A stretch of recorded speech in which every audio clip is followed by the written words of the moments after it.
The mystery begins not in one place, but everywhere.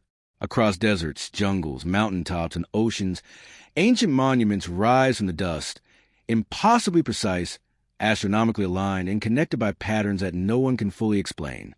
The Great Pyramid of Giza, Stonehenge, Machu Picchu, Angkor Wat, Teotihuacan, all built by cultures separated by oceans and thousands of years.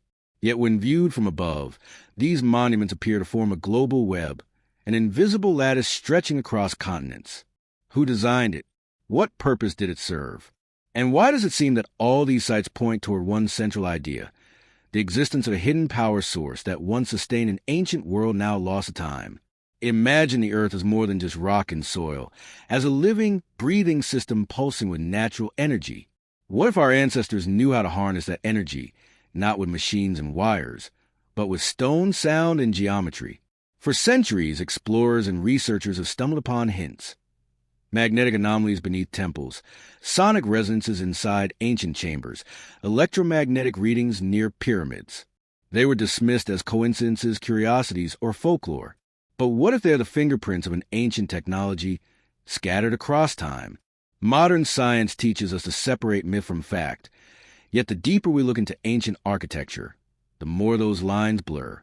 The stories of gods descending from the heavens, of glowing temples and stones that hum with power, begin to sound less like fantasy and more like fragmented memories of a lost science. The builders of these monuments did not simply worship the earth.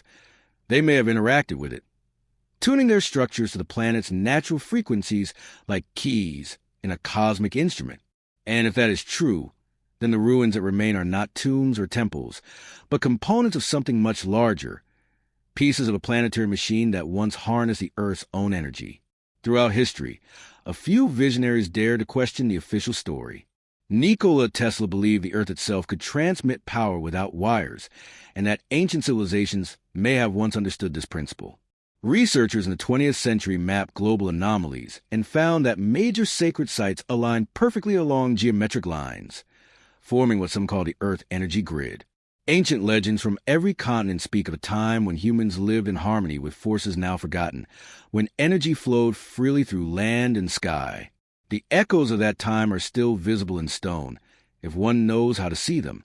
Our journey begins here, not as a search for fantasy, but for forgotten truth. Over the coming chapters, we will travel from the sands of Egypt to the jungles of Cambodia, from the mountains of Peru to the depths of the Pacific, uncovering patterns that defy coincidence. We will explore how the greatest monuments on Earth might once have functioned as resonant power stations, interconnected across the globe. We will question whether a civilization far older than recorded history designed them to channel, store, or transmit energy. And most importantly, we will ask, why was this knowledge lost, and who benefits from keeping it hidden? Every great mystery begins with a single question that refuses to die. Why do so many ancient structures share the same dimensions, angles, and alignments? Why do they all point to the same celestial coordinates, the same magnetic nodes, the same harmonic frequencies? Could they all be pieces of one forgotten puzzle? Evidence that long before modern electricity, humanity tapped into a natural, limitless power source hidden within the planet itself?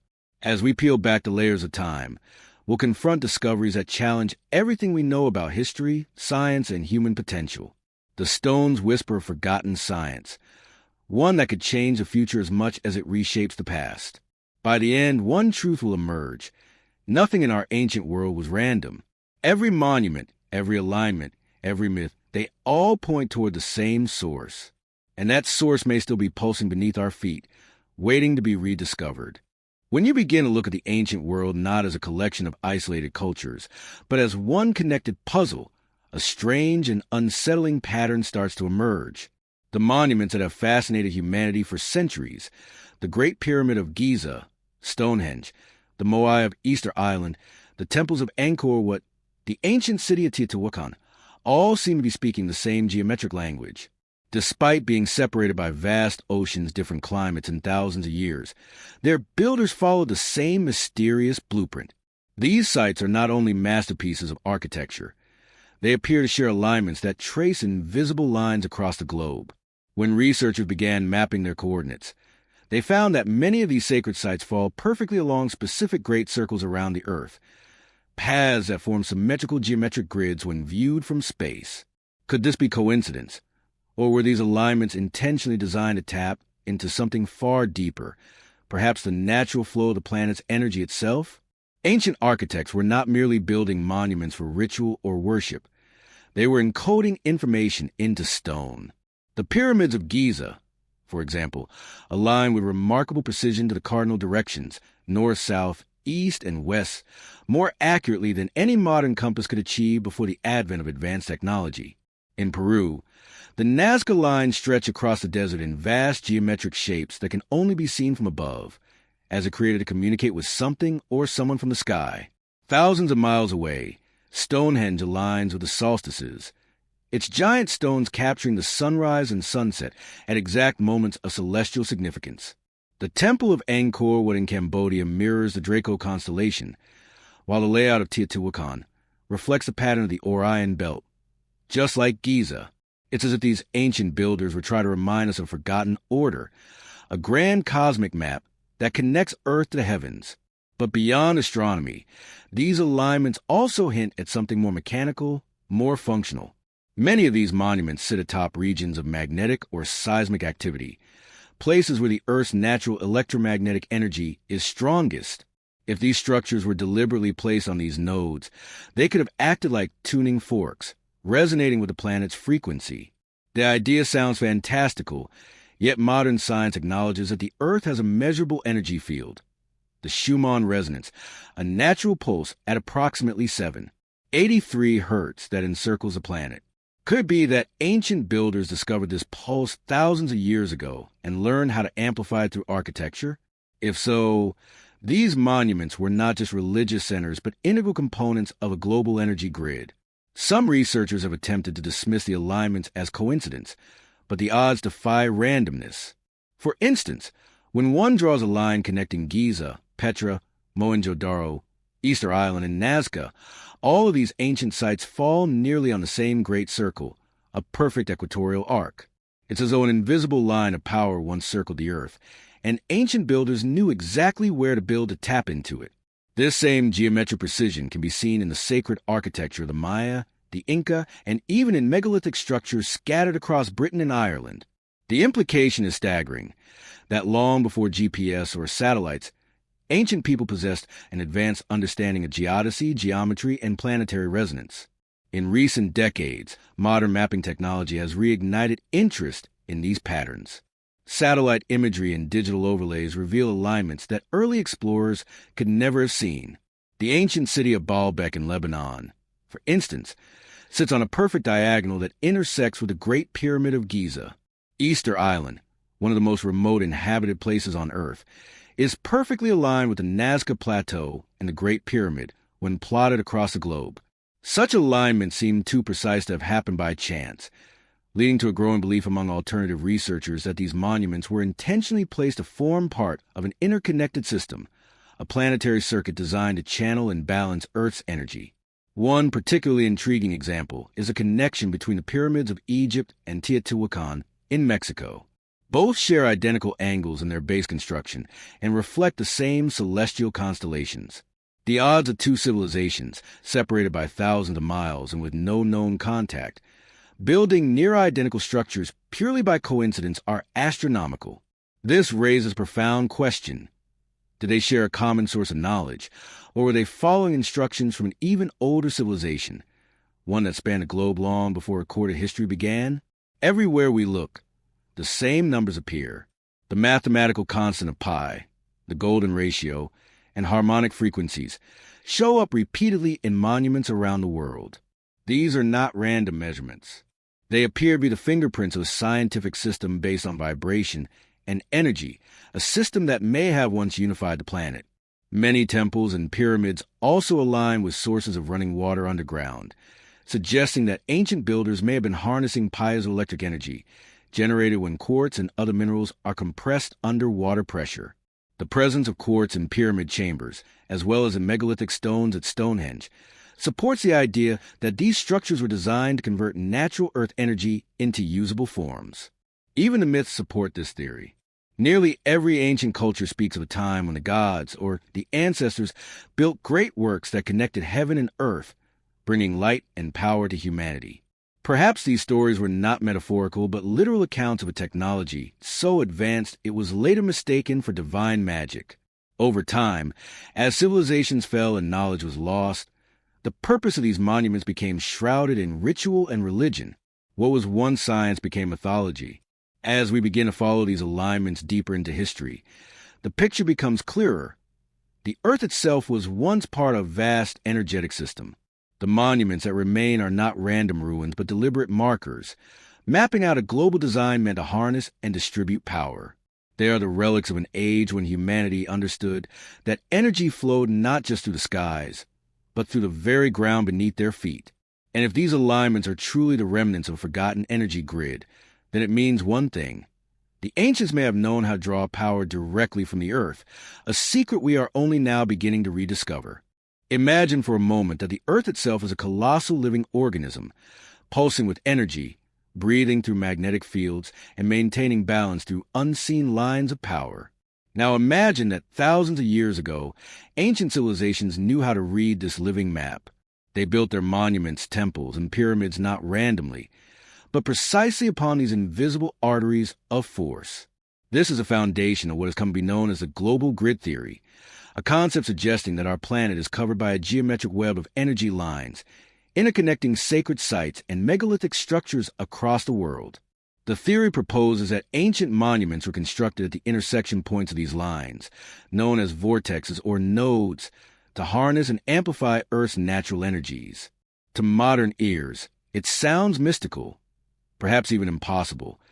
Yet as evidence accumulates, the idea begins to take on an unsettling logic.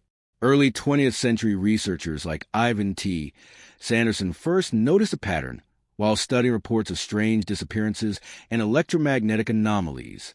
He mapped these mysterious zones, including the infamous Bermuda Triangle and the Devil's Sea, and discovered that they were evenly spaced across the globe. His map revealed 12 such regions forming a near-perfect geometric pattern around Earth, like the faces of crystal.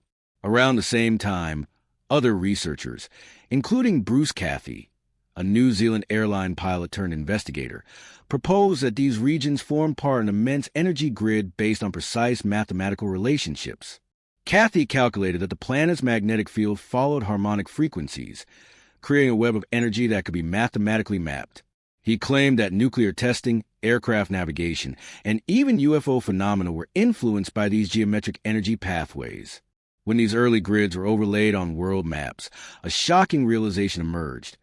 Many of the world's most enigmatic ancient monuments were situated directly along these lines or at their intersections. The Great Pyramid of Giza, Stonehenge, Easter Island, Machu Picchu, and the ancient ruins of Mohenjo-daro all occupy critical nodal points on the proposed global grid. Even more striking was the discovery that these sites often corresponded with regions of unusual magnetic or gravitational activity, areas where compasses spin erratically, or where unexplained energy fluctuations occur. Were ancient builders simply lucky in their placement, or were they tapping into something modern science has yet to fully understand?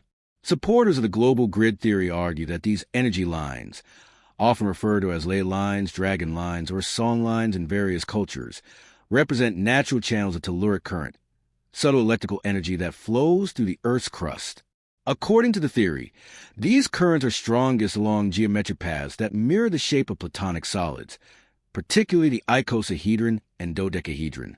The result is a planetary network of energy points, each one resonating with the Earth's electromagnetic field. Ancient monuments, built with precision and specific materials like limestone, granite, and quartz, acted as amplifiers or stabilizers for this energy. The grid may have served not just spiritual or symbolic purposes, but technological ones, maintaining planetary balance, transmitting information, or even generating power. Ancient traditions appear to confirm this knowledge. In China, the concept of lung mei or dragon veins describes a flow of energy across the land, the very foundation of feng shui. The ancient Chinese believed that building on these lines could enhance vitality, prosperity, and harmony. In Australia, Aboriginal elders spoke of songlines, invisible pathways that carried the creative energy of the earth, used for navigation and communication across vast distances. In South America, the Incas built their empire along Sikhs, sacred lines radiating from Cusco that connected temples and shrines in geometric precision. From the Druids of Britain to the shamans of Siberia, the same principle repeats: knowledge of an invisible grid connecting all things. Modern science may not officially acknowledge these energy lines, yet similar ideas have emerged under different names. The concept of geomagnetism, telluric currents, and Earth's magnetic field resonance are accepted phenomena. Scientists know that the planet emits low-frequency electromagnetic waves that interact with lightning, solar radiation, and the ionosphere. These resonances can be measured, and their frequencies often coincide with those found in ancient temples and monuments. Could the ancients have been attuned to these natural harmonics, building their structures as resonant chambers to channel them? If so, it suggests a global science of energy far more advanced and more unified than we've been taught. Skeptics often dismiss the global grid theory as pseudoscience, but the sheer consistency of global patterns demands attention. Consider this. When the locations of over 3,000 ancient megalithic sites are plotted on a world map, more than 80% fall along specific geometric pathways. The odds of this occurring by chance are nearly impossible. Even more puzzling is that when these paths are drawn, they form precise geometric figures, triangles, hexagons, and equilateral shapes, that correspond perfectly to sacred geometry principles found in nearly every ancient civilization. From the flower of life carvings in Egypt to the mandalas of India, geometry has always been a language of creation, and perhaps the key to the Earth's hidden power system. Bruce Cathy once proposed that this energy grid might explain phenomena like anti-gravity and free energy. He believed that the ancients, by understanding these harmonics, could manipulate energy to levitate massive stones or power their civilizations without combustion or electricity. Interestingly, many ancient legends describe exactly that: floating stones, lights that never extinguish, temples that glowed from within. What if these myths are encoded memories of real technologies operating on the frequencies of the Earth grid? What if the same power that once flowed through pyramids and temples still hums beneath our feet, only dormant or forgotten? Even the placement of modern structures seems to echo this pattern. Cities like Washington, D.C., Paris, and London feature monuments and layouts that correspond to ancient geometric alignments. Could it be that fragments of this ancient knowledge survive through secret societies or priesthoods who continue to use it in subtle ways? The repetition of sacred geometry and ley line positioning in modern architecture hints that the legacy of the global grid is not entirely lost, merely hidden in plain sight. The deeper one studies these alignments, the more difficult it becomes to dismiss them as coincidence. Perhaps our ancestors saw the Earth not as an inert planet, but as a vast energetic organism, and their monuments were the acupuncture points keeping it in balance. The global grid theory challenges not only our understanding of ancient technology, but our very perception of what the Earth is. If this theory holds even a grain of truth, then we must accept that the ancients were not primitive stonemasons, but planetary engineers, custodians of knowledge that united science, spirit, and nature into one harmonious design. And so, as we continue to trace the invisible lines that connect the monument of the world, one question grows louder. If this grid truly exists, what was its purpose? And could it still be active today, waiting for us to rediscover its secret frequency? History has a habit of forgetting those who ask the wrong questions. Beneath the towering reputations of mainstream scientists lies a buried lineage of thinkers, inventors, and researchers who saw patterns others refused to see. These forgotten scientists of the grid, visionaries like Ivan T. Sanderson, Bruce Cathy, Alfred Watkins, and even Nikola Tesla, spent their lives chasing whispers of a hidden energy system that seemed to connect the ancient world. Their work, dismissed or suppressed, laid the groundwork for a theory that could rewrite everything we know about our planet's past. They were mocked by peers, denied funding, and labeled dreamers. Yet decades later, their discoveries still resonate, forming the invisible backbone of one of humanity's most haunting mysteries, the possibility that ancient monuments were part of a global power network. It began quietly in the early 20th century. Ivan T. Sanderson, a naturalist and adventurer, was not searching for forbidden archaeology when he stumbled upon something extraordinary. While investigating reports of ships and planes vanishing in the Bermuda Triangle, Sanderson noticed a strange pattern. These disappearances clustered at 12 specific locations around the globe, each one equidistant from the others. He plotted them on a map and realized they formed a geometric grid of perfect symmetry, as if the Earth itself was divided into energetic zones. These vile vortices, as he called them, became a foundation of what would later be known as the planetary grid system. At first, his work was met with fascination. Later, it was buried under ridicule. Few wanted to entertain the idea that invisible energies might influence the physical world, or that ancient civilizations might have known how to harness them. Around the same time, on the other side of the world, a New Zealand airline pilot named Bruce Cathy was charting his own course into forbidden science. During his long hours in the sky, Cathy noticed strange regularities in flight paths, UFO sightings, and navigational anomalies.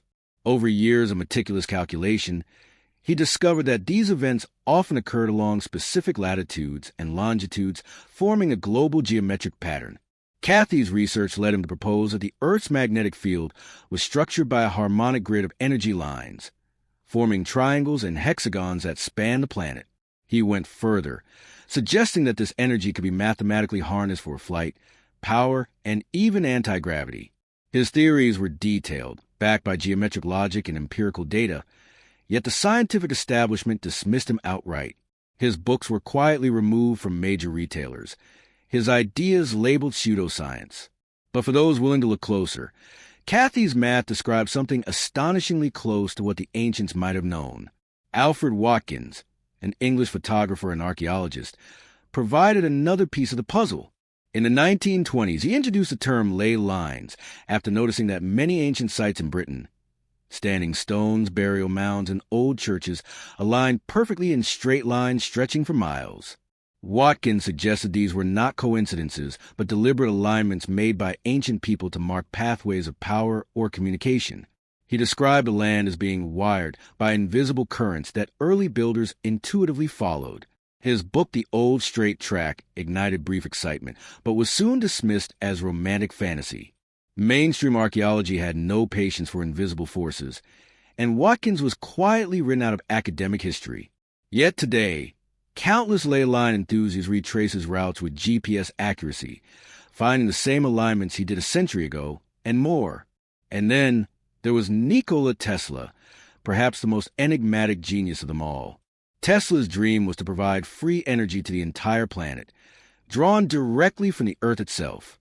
He believed the planet functioned as a giant conductor of natural electricity, capable of transmitting power wirelessly through the atmosphere. His Warden Cliff Tower was an embodiment of this vision, a massive resonance system designed to tap into the Earth's frequency. According to Tesla, by tuning his tower to the correct vibrational frequency, energy could be transmitted anywhere on Earth, instantly and without loss. The experiment was never completed. His funding was cut, his lab dismantled, and his research confiscated. History portrays this as a financial failure, but those who studied Tesla's private notes believe he came dangerously close to rediscovering the same energy system the ancients once mastered, a grid of resonance connecting the entire planet. Each of these men, in his own way, glimpsed a portion of the same hidden truth, that the Earth is not merely a ball of rock, but an energetic organism, and that its natural power can be mapped, measured, and potentially harnessed. They were modern inheritors of an ancient knowledge, one encoded in temples, pyramids, and stone circles thousands of years before. But as their findings grew more compelling, resistance grew stronger. Universities refused to publish their papers. Media coverage painted them as eccentrics. Even now, when independent researchers revisit their data, they often find themselves shadow banned, ridiculed, or defunded. It's as though the world has conspired to keep this particular idea in the dark. Why? Perhaps because their discoveries threaten not only academic narratives, but the foundations of modern energy control.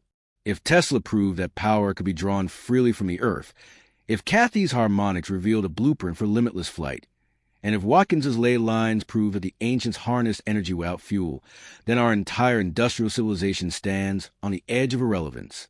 It would mean that a natural, renewable power source has always existed, one encoded into the planet itself, and that ancient builders were far from primitive. They were engineers of the earth. Even suppressed, their legacy endures. Each of these men documented patterns that cannot easily be dismissed. Sanderson's vortices align with known magnetic anomalies. Cathy's grid lines intersect with ancient monuments. Watkins's ley lines still trace paths between megalithic sites built thousands of years apart. And Tesla's principle of Earth resonance matches perfectly with modern measurements of the Schumann resonance. Independently, their work seems speculative. Together, it forms a coherent, almost undeniable picture, one suggesting that both the ancients and a few forgotten moderns tapped into the same source of energy. When you assemble their findings, a single vision emerges, a world once unified by an understanding of resonance and geometry, where power flowed freely through the land and the air, guided by design. The forgotten scientists of the grid were not wrong. They were ahead of their time, perhaps far too ahead. Their collective work hints at a truth that bridges myth and modern science. The Earth itself is a machine, and the monuments of antiquity were its circuitry. Today, new researchers are quietly revisiting their theories with advanced tools, satellite mapping, quantum resonance testing, and geomagnetic sensors, and finding that the data supports what Sanderson, Cathy, Watkins, and Tesla proposed nearly a century ago. The grid is real. The alignments are measurable, and the energy they describe still hums beneath our feet. What the ancients once harnessed, and what the modern world tried to suppress, may be two sides of the same secret. A secret that connects our deepest past with our most powerful future. In the late 19th and early 20th centuries, as the modern world was awakening to the promise of electricity, one man stood apart. Not because he followed the current progress, but because he sought to rewrite it entirely. Nikola Tesla, the visionary inventor who gave humanity alternating current, dreamed of something even greater, a world powered by the earth itself. To Tesla, energy was not something to be burned or mined, but something that already surrounded us, infinite, renewable, and waiting to be tapped. He believed that the planet was a natural generator, vibrating at frequencies that could transmit power wirelessly to any point on its surface. His ultimate vision was to create a global network of free energy, a system that could end scarcity forever. What most people don't realize is that Tesla's dream may not have been a dream at all, but rediscovery of an ancient technology that once powered civilizations long before recorded history.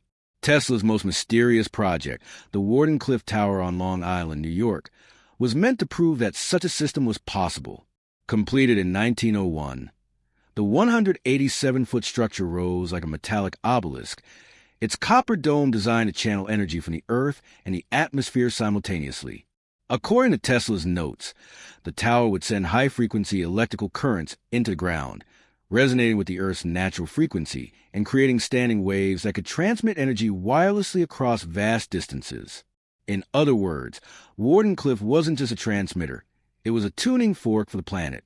Tesla believed that once the Earth's resonance was properly excited, energy could be drawn anywhere on the globe simply by matching the same frequency. No wires, no fuel, no pollution, just endless power from the planet itself.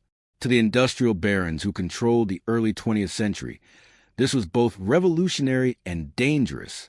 Tesla secured initial funding from financier J.P. Morgan, who believed the tower would transmit wireless communication, a kind of super radio.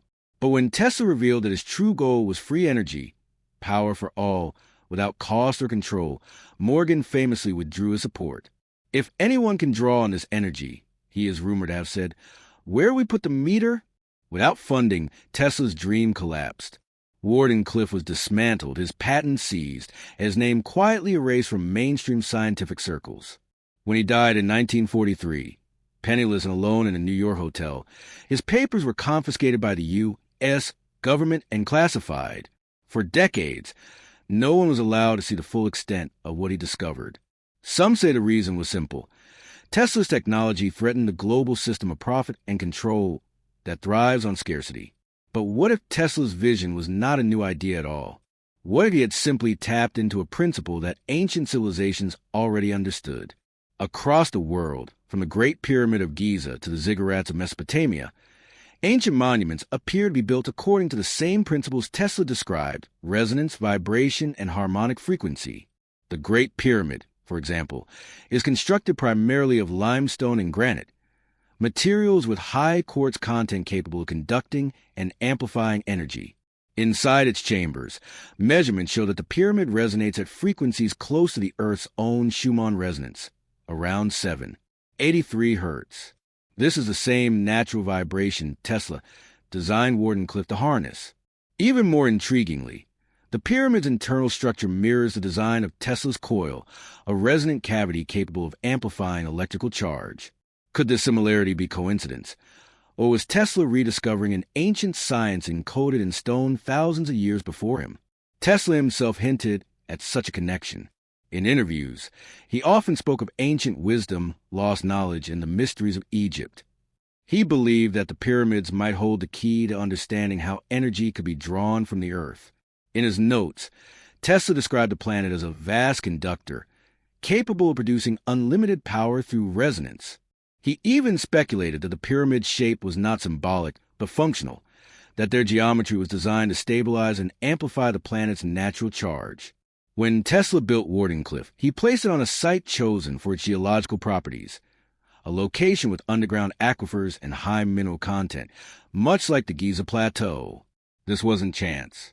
He knew that water and quartz-rich stone could transmit and magnify electrical energy. In essence, Tesla's tower was a modern pyramid, an attempt to recreate the lost energy grid of the ancients. Throughout his life, Tesla was haunted by a single idea, that energy, frequency, and vibration were the keys to unlocking the universe. If you want to find the secrets of the universe, he once said, think in terms of energy, frequency, and vibration. These words echo through time, resonating with what we find in ancient texts and carvings, depictions of sound waves, harmonic instruments, and gods wielding energy beams. The Egyptians, the Sumerians, the Vedic sages of India, all spoke of the power of vibration as a foundation of creation itself. Could Tesla have been a modern interpreter of an ancient universal language, one that expressed the science of energy through geometry, sound, and sacred proportion? Tesla's dream was larger than technology. It was spiritual. He envisioned a world where energy connected all living things, a harmony between humanity and the planet. In his diaries, he wrote that the earth was alive, that its core vibrated like the beating of a heart. He believed that when humans learned to harmonize with this pulse, war, greed, and division would vanish. This belief aligns eerily with the teachings of ancient civilizations that viewed the earth as a sacred being, a conscious entity whose energy sustained all life. The pyramids, obelisks, and temples may have been designed not only to channel energy, but to balance the planet's field, keeping nature, weather, and even human consciousness in equilibrium. Tesla's work was not just about free energy. It was about restoring the connection between humanity and the living earth. After Wardenclyffe destruction, Tesla retreated into secrecy, working on projects that remain classified to this day. Witnesses reported seeing strange lights over his laboratory, bolts of energy arcing into the night sky. Some claimed he had achieved wireless energy transmission on a small scale, lighting bulbs miles away without any wires. Others spoke of experiments involving resonance, so powerful it shook buildings to their foundations. If these stories are true, Tesla may have proven that the Earth's energy could indeed be accessed, but the world was not ready. The industrial system of the early 20th century could not allow free energy, for it would dissolve the structures of control that kept nations and corporations in power. Yet the legacy of Tesla's dream refuses to die. In recent years, engineers and independent scientists have begun re-examining his patents and notes. Many of his designs, once dismissed as fantasy, now appear startlingly feasible using modern materials and technology. And as researchers study the energetic properties of ancient sites, they find patterns Tesla himself would have recognized. Vibrations measured in the pyramids, Stonehenge, and other megalithic sites correspond to natural harmonic frequencies Tesla believed could transmit power. The parallels are undeniable. It is as though ancient civilizations had already achieved what Tesla was trying to restore, a clean, limitless energy network powered by the Earth itself. Perhaps the most haunting thought of all is that Tesla knew.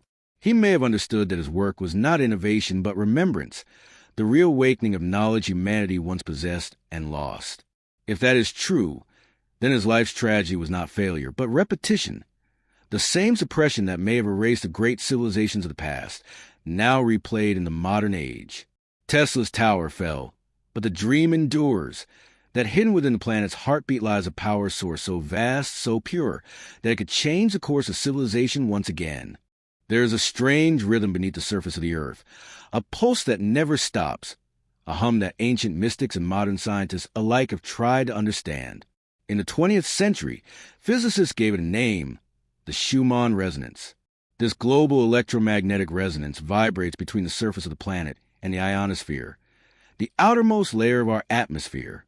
It pulses at a nearly constant frequency of 783 hertz, the same rate as the brainwaves of a human, in a state of deep meditation. This is not coincidence. It's a subtle reminder that life on Earth, from the smallest organism to the largest ecosystem, exists within a field of energy that connects us all. And when one begins to study this resonance in connection with ancient monuments, something astonishing becomes clear. The ancients were not only aware of this planetary heartbeat, they built their greatest structures in perfect harmony with it. The Schumann resonance was discovered in 1952 by German physicist Winfried Otto Schumann, who realized that lightning strikes constantly excite the cavity between the Earth and the ionosphere, creating a natural electromagnetic standing wave that circles the globe. What astonished researchers later was that this frequency, 783 hertz, seemed to have deep biological and psychological significance. Experiments have shown that when humans are removed from this frequency, as in long-term space travel or isolation chambers, they suffer from stress, confusion, and even illness. When reintroduced to the frequency, their health stabilizes. The Earth's resonance isn't just a scientific curiosity. It's a vital force, the invisible current that sustains life. But how could ancient civilizations, thousands of years before electricity or modern instruments, have possibly known this? The answer might lie in the very stones they left behind. Measurements taken at several megalithic sites around the world show unusual electromagnetic behavior. At the Great Pyramid of Giza, researchers have recorded subtle vibrations that resonate close to 8 hertz, almost identical to the Schumann frequency. The same phenomenon has been documented at Stonehenge, Machu Picchu, and even the megalithic temples of Malta. These sites seem to amplify or harmonize with the Earth's natural resonance. When sound frequencies are played within these structures, standing waves form, waves that can remain in place without dissipating, much like the global standing wave that forms the Schumann resonance itself. It's as if the builders of these sites were constructing giant resonant cavities, designed to interact directly with the pulse of the planet. In Egypt, for instance, the architecture of the Great Pyramid is far more complex than simple tomb design. The king's chamber is made entirely of granite, a material rich in quartz crystals known for their piezoelectric properties, meaning they can convert mechanical pressure into electrical energy. When sound waves or vibrations pass through quartz, it generates an electric charge. Inside the pyramid, certain frequencies cause the chamber to resonate powerfully, producing electromagnetic effects that modern instruments can detect. Could it be that these chambers were intentionally tuned to resonate with the Earth's frequency? If so, then the pyramid was not a tomb at all, but a massive energy amplifier, a device that captured and converted the planet's natural resonance into usable power. Across the ocean in South America, the same principle seems to appear in ancient Andean structures. The Inca site of Sacsayhuaman, with its interlocking stones cut with supernatural precision, produces measurable magnetic anomalies. Visitors often report sensations of dizziness or subtle vibration, as if the site hums with energy. Similar phenomena are found at Tiwanaku and Pumapunku in Bolivia, where enormous stone blocks appear to have been shaped with laser-like precision. These sites sit directly on tectonic fault lines, where the Earth's electromagnetic field is naturally strongest. When seismic energy moves through quartz-rich rock, it generates piezoelectric charge, creating localized electromagnetic fields. The ancients may have positioned their monuments on these energy hotspots intentionally, not by accident. It was as though they knew how to tune into the planet's heartbeat, building monuments where the energy could be harnessed most effectively. Modern science supports the idea that the Earth emits more than one frequency. The base Schumann resonance of 783 hertz is accompanied by higher harmonics, 14, 20, 26, 33 hertz, and so on. These frequencies correspond closely to the ranges of human brainwaves, from alpha to gamma. This suggests a deep and possibly ancient connection between planetary resonance and consciousness itself. Shamans, monks, and spiritual initiates across cultures had described entering trance states through chanting, drumming, or meditation, all of which generate brainwave patterns near these same frequencies. Could ancient rituals performed at sacred sites have been designed not merely for worship, but to synchronize human consciousness with the Earth's field? When a group of people chant or meditate in unison, the combined vibration may create a resonance that strengthens the natural field. The monuments, acting as amplifiers, could have magnified this effect, allowing entire gatherings to enter states of elevated awareness, perhaps even communication across vast distances through the energy grid itself. Evidence supporting this theory can be found in myths and sacred texts from around the world. The Vedas of ancient India describe a sound called Om, said to be primordial vibration creation, the sound of the universe itself. In Egyptian temples, priests performed rituals involving chants and tones that were believed to awaken divine power within the stones. The Mayans built pyramids that echoed and amplified sound, turning a simple clap into the call of a sacred bird. Everywhere, the ancients revered sound, vibration, and frequency as sacred forces, tools of creation and transformation. They may have understood that to control vibration was to control energy itself, and that by aligning with the Earth's resonance, one could tap into a limitless source of power. Even today, scientists are only beginning to explore the full implications of the Schumann resonance. Studies have shown correlations between fluctuations in the resonance and changes in human emotion, weather patterns, and even seismic activity. When the resonance spikes, people report feeling restless, anxious, or energetically charged. Some researchers suggest that our brains, acting like antennas, respond to these shifts in the Earth's electromagnetic field. If this is true, then ancient builders may have created sacred sites not only as power stations, but as stabilizers, places designed to regulate and harmonize the human relationship with the planet's field. In other words, these monuments could have functioned as energetic tuning systems, ensuring balance between humanity and Earth. Tesla himself, decades after Schumann's discovery, would have recognized the principle immediately. He once said that the Earth was like a conductor of limited dimensions, resonating at specific frequencies that could be harnessed for transmission. The fact that the planet's fundamental frequency aligns with the human brain and with ancient architectural design is no coincidence. It's evidence of a unified system, one that ancient engineers may have mastered long ago. They didn't need wires or fossil fuels. They used geometry, sound, and stone to tap directly into the energy of the planet. Imagine a civilization that understood this fully, one capable of drawing power from the air and ground, lighting their temples, and possibly even altering consciousness itself through resonance. The monuments we see today may be the remnants of that forgotten science, their true purpose buried beneath layers of myth. The Schumann resonance is not just a background hum of nature. It is the key to understanding how ancient architecture, human consciousness, and planetary energy once worked together as one system. And if the ancients truly knew how to manipulate this frequency, then it means they had unlocked a secret that modern science is only now rediscovering: the ability to harmonize with the Earth's natural power source. Perhaps this is why so many ancient sites still exert a strange magnetic pull on those who visit them. People feel calmer, more connected, more awake. Whether it's the pyramids, Stonehenge, or Machu Picchu, these places still vibrate with the same frequency they were built to harness, the frequency of the planet itself. And as we stand within their stones, we too become part of that resonance, our hearts beating in rhythm with the Earth's hidden pulse, the very power source that has sustained life since the beginning of time. If the ancients truly harnessed the Earth's natural resonance, then they must have possessed tools, instruments, or knowledge systems that allowed them to measure, amplify, and distribute that power. This brings us to one of the most fascinating and controversial ideas in the field of forbidden archaeology, the theory of ley lines and the global energy grid. For decades, researchers have been mapping out strange, invisible alignments that seem to connect the world's most sacred and mysterious sites. From the Great Pyramid of Giza to Stonehenge, from Machu Picchu to Easter Island, these places appear to be positioned on a planetary network of straight lines, as if they were nodes on a circuit board. Could it be that these lines once transmitted more than symbolic power? Were they, in fact, part of a real energetic infrastructure, a global power grid designed thousands of years ago? The term ley line, was first coined in 1921 by British researcher Alfred Watkins.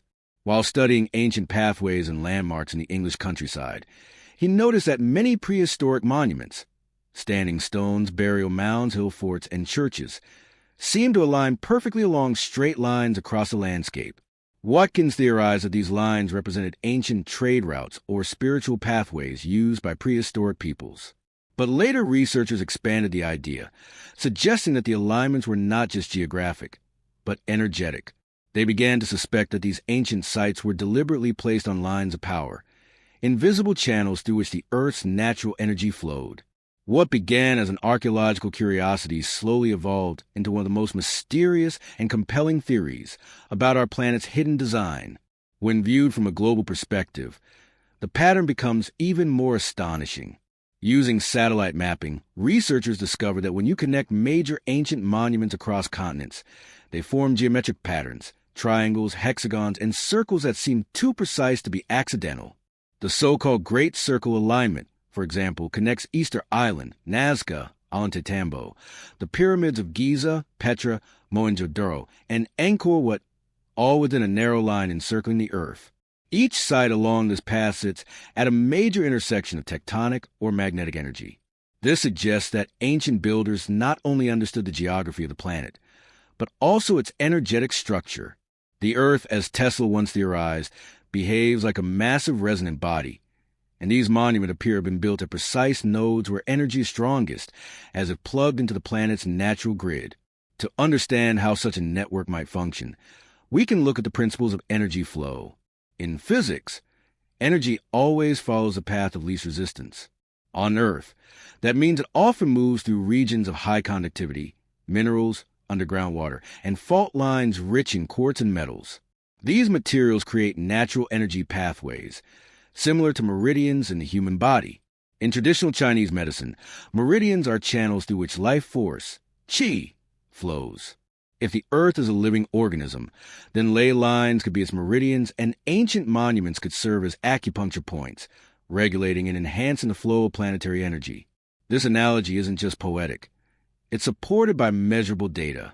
Dowsers and geomagnetic researchers have detected unusual electromagnetic anomalies along known ley lines, suggesting that these alignments may indeed be channels of subtle energy.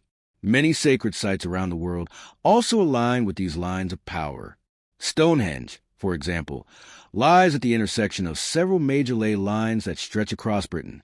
Glastonbury Tor, another legendary spiritual center, sits at one of these crossings as well.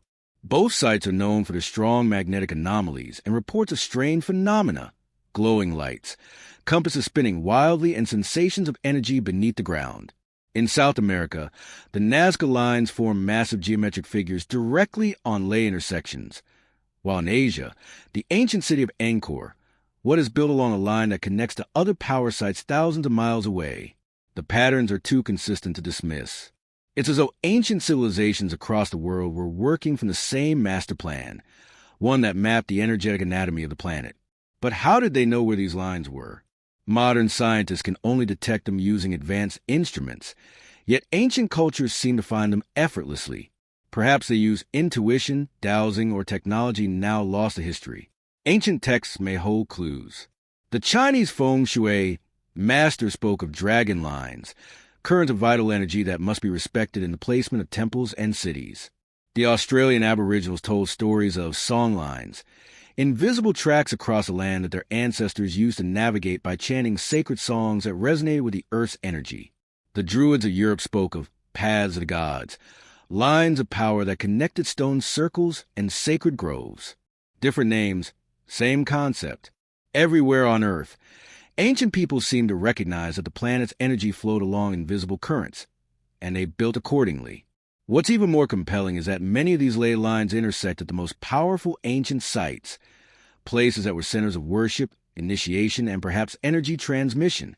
The Great Pyramid sits at a convergence point of several major alignments that also pass through Delphi, Jerusalem, and Mecca.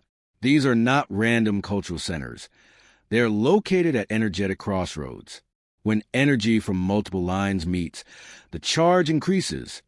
Just like intersecting waves in physics amplify each other. If the ancients understood this principle, They could have created high-energy zones capable of influencing not just the environment, but consciousness itself. Imagine temples that could heighten awareness, heal the body, or even allow communication across vast distances through resonance. To modern science, this sounds like myth, but to the builders of the ancient world, it may have been reality. Modern researchers like Bruce Cathy and Paul Devereux have proposed that these ley lines may form a global geometric grid known as the Earth Grid. According to Cathy's work, this grid is a symmetrical network of energy lines forming a pattern similar to a dodecahedron or icosahedron, complex polyhedrons that can wrap around a sphere evenly. Remarkably, this same geometry appears in molecular structures, crystals, and even the magnetic fields of planets. It's as if the entire cosmos follows the same design template, sacred geometry. The ancients may have encoded this geometry into their monuments, using it not only to harness energy, but to mirror the universal order itself.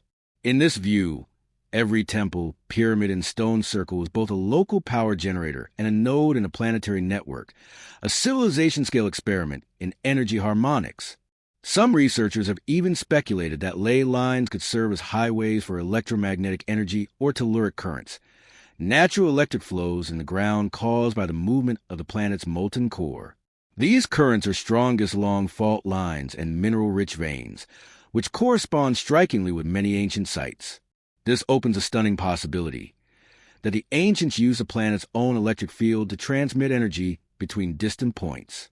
The alignment of sites across continents could represent not symbolic connections, but literal power channels, an ancient electrical grid operating on natural earth energy. If true, it means that our ancestors achieved a level of geophysical mastery that rivals or even surpasses modern engineering. Of course, mainstream archaeology dismisses such theories as coincidence or pseudoscience, insisting that alignments are merely product of chance. But the more we map, the less convincing that argument becomes. With each new discovery, the precision and consistency of these patterns grow harder to ignore. And if these lines once carried power, electrical, magnetic, or even spiritual, then the ruins we see today may be the skeleton of a once living system, one that sustained entire civilizations. The ley lines, the monuments, and the resonant frequencies all point toward a single conclusion. The ancients were engineers of energy, and the earth itself was their power source. Perhaps that's why many of these sites continue to captivate us today. When people visit Stonehenge or the Great Pyramid, they often describe feeling recharged, inspired, or deeply moved, as though some hidden current still flows through the stones. Maybe that current never stopped. Maybe the grid still hums quietly beneath our feet, waiting for humanity to remember how to use it. And perhaps the rediscovery of this network, the forgotten circuitry of the planet, will one day unlock the same limitless energy the ancients once knew how to command. If the ley lines form the circuitry of the Earth, then certain places act as its power stations, immense energetic hubs where multiple lines converge, amplifying the natural flow of the planet's life force. These intersections are known by many names across ancient cultures: navels of the world, dragon nodes, sacred centers, or earth chakras. The ancients didn't simply stumble upon these places.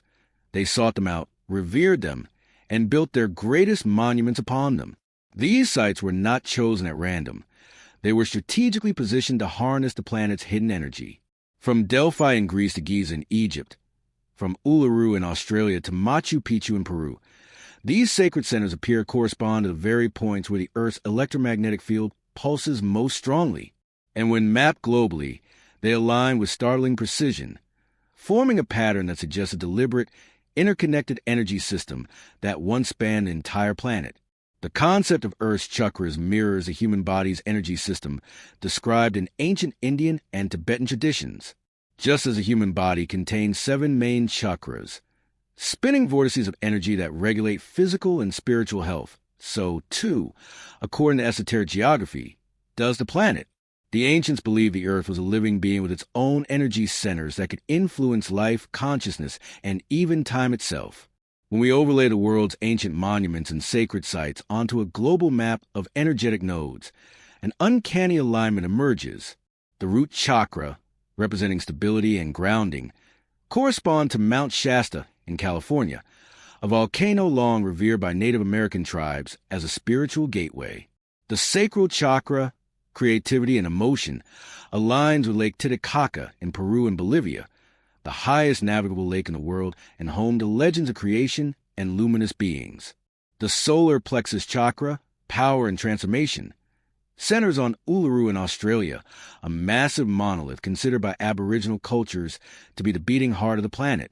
Moving upward, the heart chakra, symbolizing love and balance, is said to lie at Glastonbury and Stonehenge in England, two sites steeped in myth and sacred geometry. The throat chakra, communication and expression, corresponds to the Great Pyramid of Giza, a monument that still speaks to us through its mathematical perfection. The third eye chakra, vision and insight, is associated with the ancient temple complex of Ajna in modern-day Iran or the Himalayas, where mystics and ascetics sought enlightenment for millennia. Finally, the crown chakra, spiritual unity and divine connection, aligns with Mount Kailash in Tibet, a mountain so sacred that no one is permitted to climb it. When viewed as a system, these sites form a vertical alignment around the globe that mirrors the structure of the human spine, as if the earth itself were a conscious organism channeling energy from root to crown. But these sites are more than metaphors. Scientific measurements reveal that many of them emit detectable electromagnetic and acoustic anomalies. At Uluru, researchers have documented unexplained magnetic fluctuations and strong energy vortices. The Great Pyramid, when struck by lightning or exposed to electromagnetic waves, concentrates energy at specific points inside its chambers, a phenomenon confirmed by a 2018 study published in the Journal of Applied Physics. Mount Shasta, meanwhile, sits atop a network of underground lava tubes and quartz deposits, both known to produce piezoelectric charge under stress. Even Glastonbury Tor, surrounded by spiraling ley lines, has been shown to distort compass readings and produce low-frequency hums audible only to sensitive ears. The parallels are undeniable. Each major chakra site sits on or near areas of high geophysical activity, tectonic intersections, magnetic anomalies, or mineral-rich ground capable of conducting energy. What's even more fascinating is that ancient myths surrounding these sites often describe them as portals, gateways between worlds. The Greeks called Delphi the navel of the world, where the god Apollo communicated with oracles through vapors rising from the earth. The Inca regarded Lake Titicaca as the birthplace of the sun, where divine beings emerged from beneath the water to bring civilization to humanity. Aboriginal stories of Uluru speak of ancestral beings whose songs shape creation, embedding energy into the rock itself. The Egyptians believed the Giza Plateau was a stairway to the stars, a literal bridge between earth and the heavens. Each story, across continents and cultures, tells the same tale. These are not mere mountains or monuments. They are living gateways that connect the physical and spiritual realms to the planet's energy system. Modern explorers and researchers who visit these places often report profound physical and psychological effects. Some feel waves of heat or vibration emanating from the ground. Others experience altered states of consciousness, time distortion, or sudden bursts of inspiration. Even skeptics admit there is something unique about these sites, an atmosphere, a resonance, that defies easy explanation. It is possible that these sensations result from the interaction between human bioelectric fields and the planet's electromagnetic hotspots. Just as tuning forks resonate when placed near one another, the human body, itself an electrical system, may respond to the Earth's energy fields at these powerful intersections. In ancient times, priests, shamans, and initiates may have used these places to perform rituals that align their consciousness with the planet's frequency, allowing them to heal, prophesize, or transcend normal perception. There are striking examples of such practices across cultures. The Mayan priests at Chichen Itza designed the temple of Kukulkan to amplify sound and light during equinoxes, turning the pyramid into a living instrument that synchronized the crowd with cosmic rhythms. The Tibetan monks at Mount Kailash performed specific chants at certain times of the year to activate the mountain's energy. At Delphi, the oracle's trances were induced by breathing in the earth's vapors, perhaps a metaphor for connecting with its energetic breath.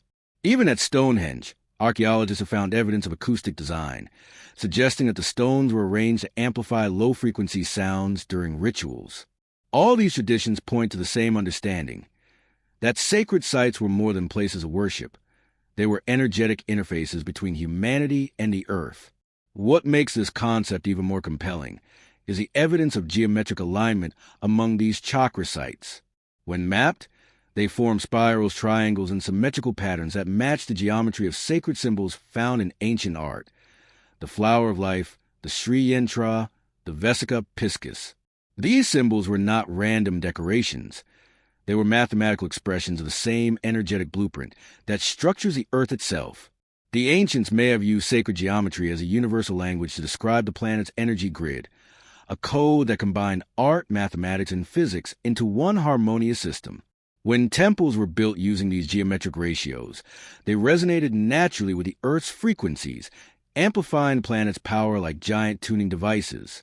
This may explain why many ancient temples still emit measurable energy thousands of years later.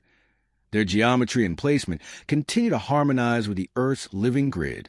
If we think of the planet as a vast conscious entity, then these chakra sites function like nodes in a nervous system, sensing, regulating, and transmitting energy across the globe. And if ancient civilizations were truly attuned to the system, then their temples and monuments were not just symbols of devotion, but instruments of planetary balance. They may have used these centers to stabilize climate patterns, prevent seismic disruptions, or even influence human consciousness on a global scale. Perhaps this is why many ancient myths speak of a golden age, a time when humanity lived in harmony with the earth, and the gods walked among men. It may have been an era when the global energy grid was fully active, the planet vibrating at its highest potential, nourished by structures that harmonize human intention with natural power. Today, much of that harmony seems lost. The energy lines remain, but the monuments that once tuned them lie in ruin or silence. Yet, when researchers and spiritual seekers return to these sites, when they meditate, chant, or even simply stand in reverence, the energy seems to awaken again, if only for a moment. The grid remembers. It hums beneath the surface, waiting for humanity to remember how to connect once more. Whether one views this as science, spirituality, or myth, the conclusion remains the same. The ancients understood the earth as a living power source, and their sacred centers were not just temples. They were the beating chakras of a conscious planet, pulsing with the same hidden energy that sustains all life. Among the many enigmas of the ancient world, few are as baffling as the acoustic properties embedded within its greatest monuments. Long before microphones, amplifiers, or digital sound engineering, ancient architects appear to understand the physics of sound on a level that defies explanation.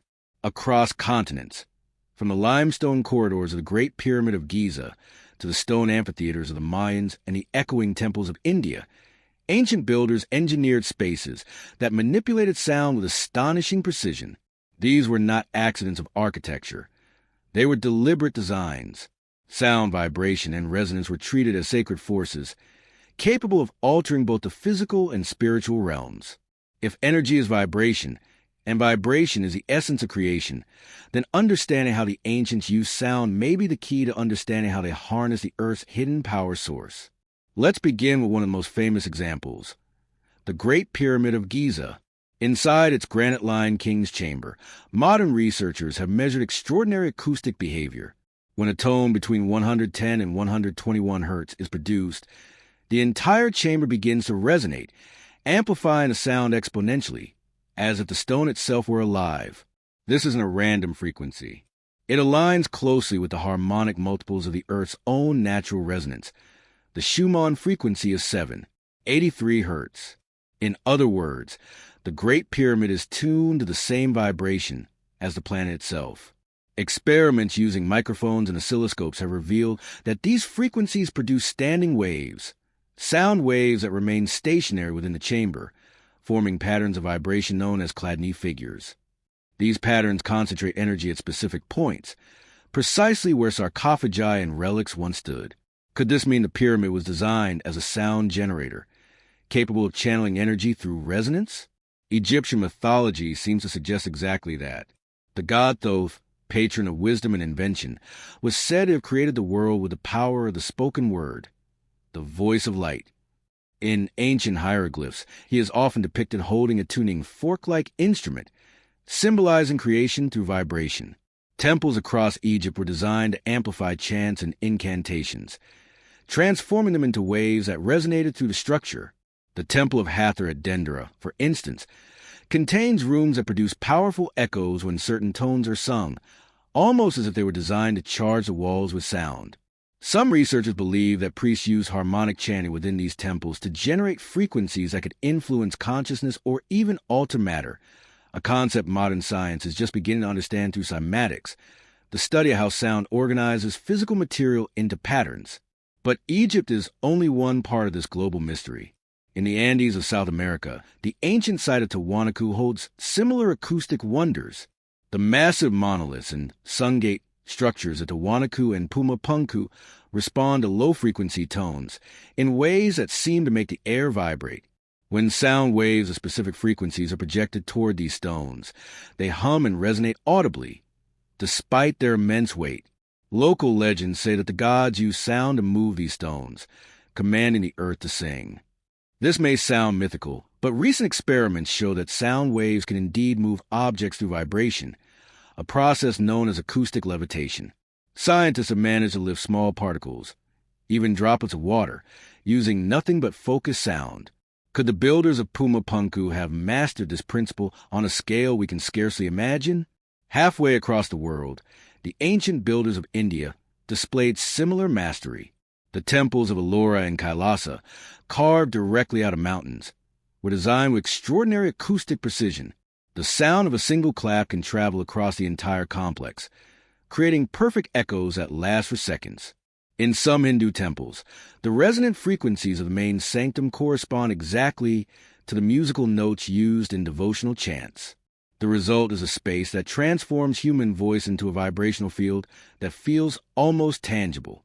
Ancient texts like the Rig Veda describe creation as emerging from sound, the cosmic syllable Om, said to be the vibration from which all existence flows. Modern measurements show that the fundamental frequency of Om, around 136, 1 Hz, matches the frequency of the Earth's orbital resonance. Once again, the link between sound, geometry, and planetary energy becomes undeniable. In Greece, the Temple of Apollo at Delphi, the so-called navel of the world, was famous for prophetic trances of its priestesses. Scholars long assumed that these visions were caused by vapors rising from cracks in the earth, but new studies suggest that acoustics may have played a role. The temple's architecture amplifies specific frequencies that correspond to the human alpha brainwave state, a relaxed, meditative condition that enhances intuition. The chanting of priests, echoing within the marble walls, could have induced altered states of consciousness, allowing oracles to access information beyond normal perception.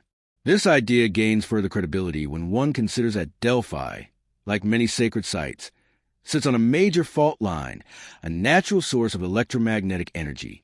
When sound, vibration, and geomagnetic energy interact, they can produce effects that influence both mind and matter. Perhaps the voices of the gods heard at Delphi were not hallucinations, but the direct result of harmonic resonance between human consciousness and the Earth's energy field. Across Europe, similar principles appear in the design of ancient stone circles and megalithic sites. At Stonehenge, acoustic testing has revealed that the arrangement of the stones creates an acoustic shell effect, amplifying sound within the circle while muffling it outside. Drumming and chanting at specific frequencies can produce a deep, resonant hum that lingers in the air, a phenomenon that could have enhanced rituals and communication. In Malta's Hypogeum of House Eflini, an underground temple carved over 5,000 years ago, a voice speaking at 110 Hz creates a resonance that vibrates through the entire structure and into the bones of anyone standing inside. Modern visitors often describe feelings of euphoria, clarity, or transcendence, as if the sound alters their state of being. Studies confirm that exposure to low-frequency sound waves in the 100 to 120 Hz range can affect brainwave activity, inducing calm, meditative states. The ancients didn't just build with stone, they built with sound, embedding vibrational technology into their architecture. When viewed through the lens of energy science, these findings take on even greater significance. Sound is a form of frequency, and frequency is energy. If ancient builders could tune their monuments to the Earth's natural frequencies, they could theoretically channel, amplify, and even direct energy flows. The combination of specific materials, quartz, granite, limestone, with specific frequencies would have created localized electromagnetic fields. These could be used for healing, spiritual awakening, or possibly even power generation. Modern engineers studying Tesla coils, resonant cavities, and wireless energy transmission are discovering the same principles. Tesla himself believed that the key to free energy lay in vibration and resonance, the same forces the ancients used. In this sense, ancient temples were not primitive places of superstition, but highly advanced resonant devices operating according to universal physical laws. This theory gains further support when one examines the mathematical relationships encoded in these sites. The dimensions of the Great Pyramid correspond precisely to the harmonic ratios found in musical scales, the same ratios that define the intervals between notes. The Parthenon in Greece, the Mayan temples at Palenque, and the Egyptian temples at Karnak all exhibit similar proportional systems, rooted in the golden ratio and musical harmonics. The implication is clear. The ancients viewed sound and geometry as two expressions of the same cosmic order. As above, so below, as within, so without. The universe, they believed, was a symphony, and the key to harmony was understanding its frequencies. Could sound also have been the secret behind construction of these megalithic wonders? Many legends say so. The Egyptians claimed that priests used chants to float massive stones into place. Tibetan monks were said to levitate boulders with horns and drums. In South America, Incan traditions speak of singing stones that responded to sacred songs. While modern science remains skeptical, we know that sound can indeed reduce friction, suspend matter, and even manipulate plasma, all fundamental elements of advanced construction. If the ancients had mastered acoustic levitation on a grand scale, it would explain how they moved stones weighing hundreds of tons with no modern machinery. The deeper we explore, the clearer it becomes. Ancient civilizations understood sound not as art, but as technology, a bridge between the seen and unseen worlds. Their temples and pyramids were designed not only to honor the gods, but to interact with the energetic fabric of reality itself. When sound, geometry, and intention converge, they could awaken the Earth's power, harmonize human consciousness, and perhaps even manipulate the forces of nature.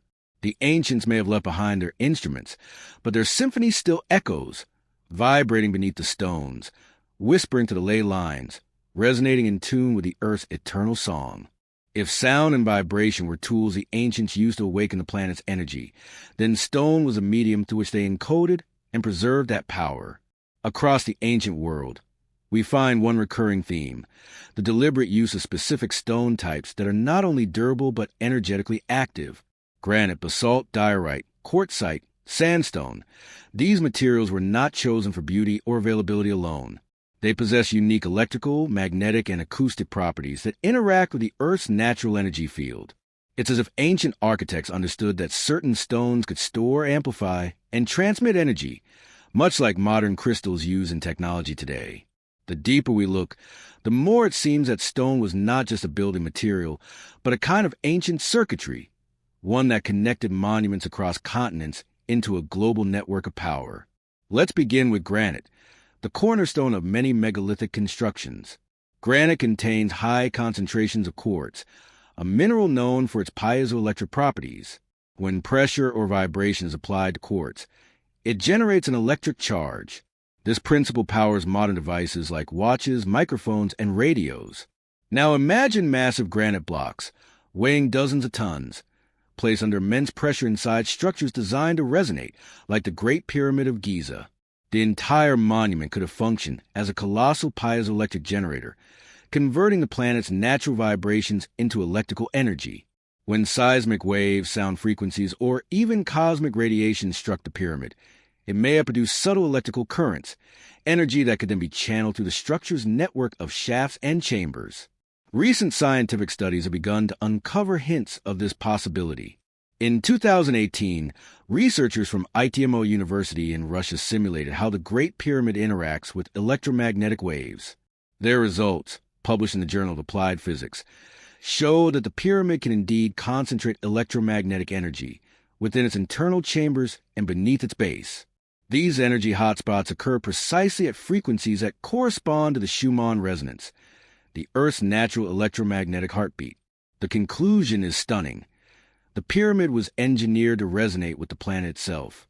This would make it not just a tomb or temple, but a functioning energy device, one that captured, amplified, and perhaps redistributed Earth's power. The quartz-rich granite of the king's chamber was not decorative. It was the key. But the pyramid is not unique. Similar patterns appear in sacred sites around the world. In South America, the builders of Sacsayhuaman and Ollantaytambo used andesite and diorite, stones so hard that even modern diamond-tipped tools struggle to cut them. Yet these stones are rich in minerals that exhibit paramagnetic properties, meaning they can store and respond to magnetic energy. When exposed to electromagnetic fields, these stones can enhance or modulate them, much like capacitors in an electrical circuit. The polygonal masonry of Peru, with its perfectly interlocking blocks, could have allowed for the efficient conduction of subtle earth energies throughout the structure. The stones weren't just fitted together to resist earthquakes. They may have been designed to channel vibration and energy flow across the walls, creating a kind of resonant containment field. In India, ancient temples were built almost exclusively from granite and quartzite. The Brihadiswarar Temple in Tamil Nadu, carved from solid granite, is known for producing a subtle but measurable magnetic field. Devotees report sensations of warmth or tingling when meditating within its inner sanctum. In the Himalayan foothills, the mysterious dolmens and step pyramids often contain magnetite and quartz veins, minerals that can interact with both the Earth's geomagnetic field and sound vibrations. Many of these sites are located along ley lines or near underground water channels, where the movement of water generates natural electric currents. When combined with conductive minerals in the stone, this could create a continuous circuit of energy, flowing, pulsing, alive. This connection between stone and energy also appears in Europe's megalithic monuments. The builders of Stonehenge chose bluestones from the Preseli Hills of Wales, a region known for its strong magnetic anomalies. When placed in their circular configuration on the Salisbury Plain, these stones resonate at specific frequencies that correspond to the Earth's background vibration. Some researchers have even found that the bluestones emit subtle electromagnetic fields measurable with modern instruments. Could Stonehenge have functioned as an ancient energy transducer, a place where the planet's natural currents were focused and magnified through resonant stone? It's a question mainstream archaeology rarely dares to ask, yet the evidence is becoming impossible to ignore. Even more compelling are the similarities found in Asia and Africa. The Baalbek stones in Lebanon, weighing over 1,000 tons each, are made of limestone rich in calcite, another mineral that exhibits piezoelectric effects. In Japan, the megaliths of Osaka and Ishinohoden appear to have been shaped using unknown methods that left their surfaces perfectly smooth, as if the stone had been softened or molded. These massive monoliths are often located near deposits of magnetite and quartz, again suggesting an understanding of geophysical energy interaction. The same is true of the enigmatic stone spheres of Costa Rica. Perfectly round granite and gabbro orbs aligned with celestial patterns. These stones may have acted as frequency anchors or resonant markers in a global grid of energy points. Modern science lends surprising support to these ideas. Physicists have discovered that when electromagnetic energy passes through crystalline structures like quartz, it produces luminescence, the emission of light, and can even alter local gravity fields under certain conditions. Some have proposed that this may explain ancient legends of glowing stones, levitating objects, or singing rocks. The combination of specific stone types with architectural geometry and sound resonance could have created localized zones where physical laws behaved differently, where gravity felt lighter, where light seemed to bend, where energy pulsed visibly through the air. Could this be the origin of the miracles and divine manifestations described in ancient texts? Temples that glowed, mountains that hummed, stones that floated, all might be remnants of a lost technology rooted in energy manipulation through crystalline stone. There's also a symbolic dimension to this choice of materials. Across cultures, stone has always represented permanence, endurance, and connection to the earth. Myths speak of the gods turning into stone to preserve their essence or knowledge for future generations. In Egypt, sacred statues were often made of granite, not because it was beautiful, but because it could hold energy, serving as a vessel for spiritual power. The same idea appears in the Hindu concept of Murti, where a deity's consciousness is believed to inhabit the stone idol during rituals. Even in Christianity, Churches were constructed from limestone and marble, materials rich in mineral resonance, often placed over earlier pagan sacred sites that correspond to ley line intersections. The continuity is striking. Throughout human history, sacred architecture has always been about anchoring energy into matter. One cannot overlook how the ancients transported and shaped these stones. Another mystery tied to their energetic properties. The precision of the cuts, the impossibility of the logistics, and a lack of tool marks suggest methods far beyond brute force. What if sound and stone were part of the same system? The resonant frequencies of certain stones might have been used to temporarily alter their density or weight, allowing them to move as if buoyant. Experiments in modern laboratories have shown that sound waves can indeed change the structural integrity of crystalline materials, making them more pliable under specific frequencies. The ancients, working with sound and energy, could have discovered a way to manipulate matter at its vibrational core that would explain how multi-ton blocks were lifted, fitted, and polished with superhuman precision, not through muscle, but through mastery of resonance. Every ancient civilization that worked with sacred stone shared one underlying belief, that everything is alive and everything vibrates. The builders weren't just constructing temples. They were creating living machines that breathe with the energy of the earth. Stone, especially crystalline stone, was the bridge between the physical and the energetic worlds. It could receive, hold, and transmit power, acting as both a memory bank and a transmitter of information. The ancients knew that energy and consciousness were intertwined, and that by shaping the right materials in the right way, they could interact with the very fabric of existence. So when we look at the ancient monuments, the pyramids, temples, and megaliths, we must see them not as dead relics of stone, but as pieces of an enormous energetic network. Each block, each alignment, each mineral was part of a greater design, to harmonize the Earth's energy grid and to keep the planet's life force balanced. Stone was their circuitry, sound was their signal, and intention was their power source. And as we continue to rediscover the science of vibration and resonance, we may one day realize that these primitive builders were, in truth, the engineers of the world's first and greatest energy system, one that still hums quietly beneath our feet. If the ancients selected specific stones for their energetic potential, then it was the geometry of those stones, their arrangement, proportions, and angles that determined how power flowed through their structures. Geometry, in the ancient world, was not a mere mathematical discipline. It was sacred, mystical, and deeply connected to the cosmic order. Every shape, every angle, every curve had meaning. The ancients believed that by mirroring the universe's geometry on Earth, they could harness and channel the same creative energy that shaped the stars, planets, and life itself. This belief became the foundation for sacred architecture across civilizations, from the Great Pyramid of Egypt to the temples of Angkor, from Stonehenge to the ziggurats of Mesopotamia. Geometry was their universal language, their science of the divine.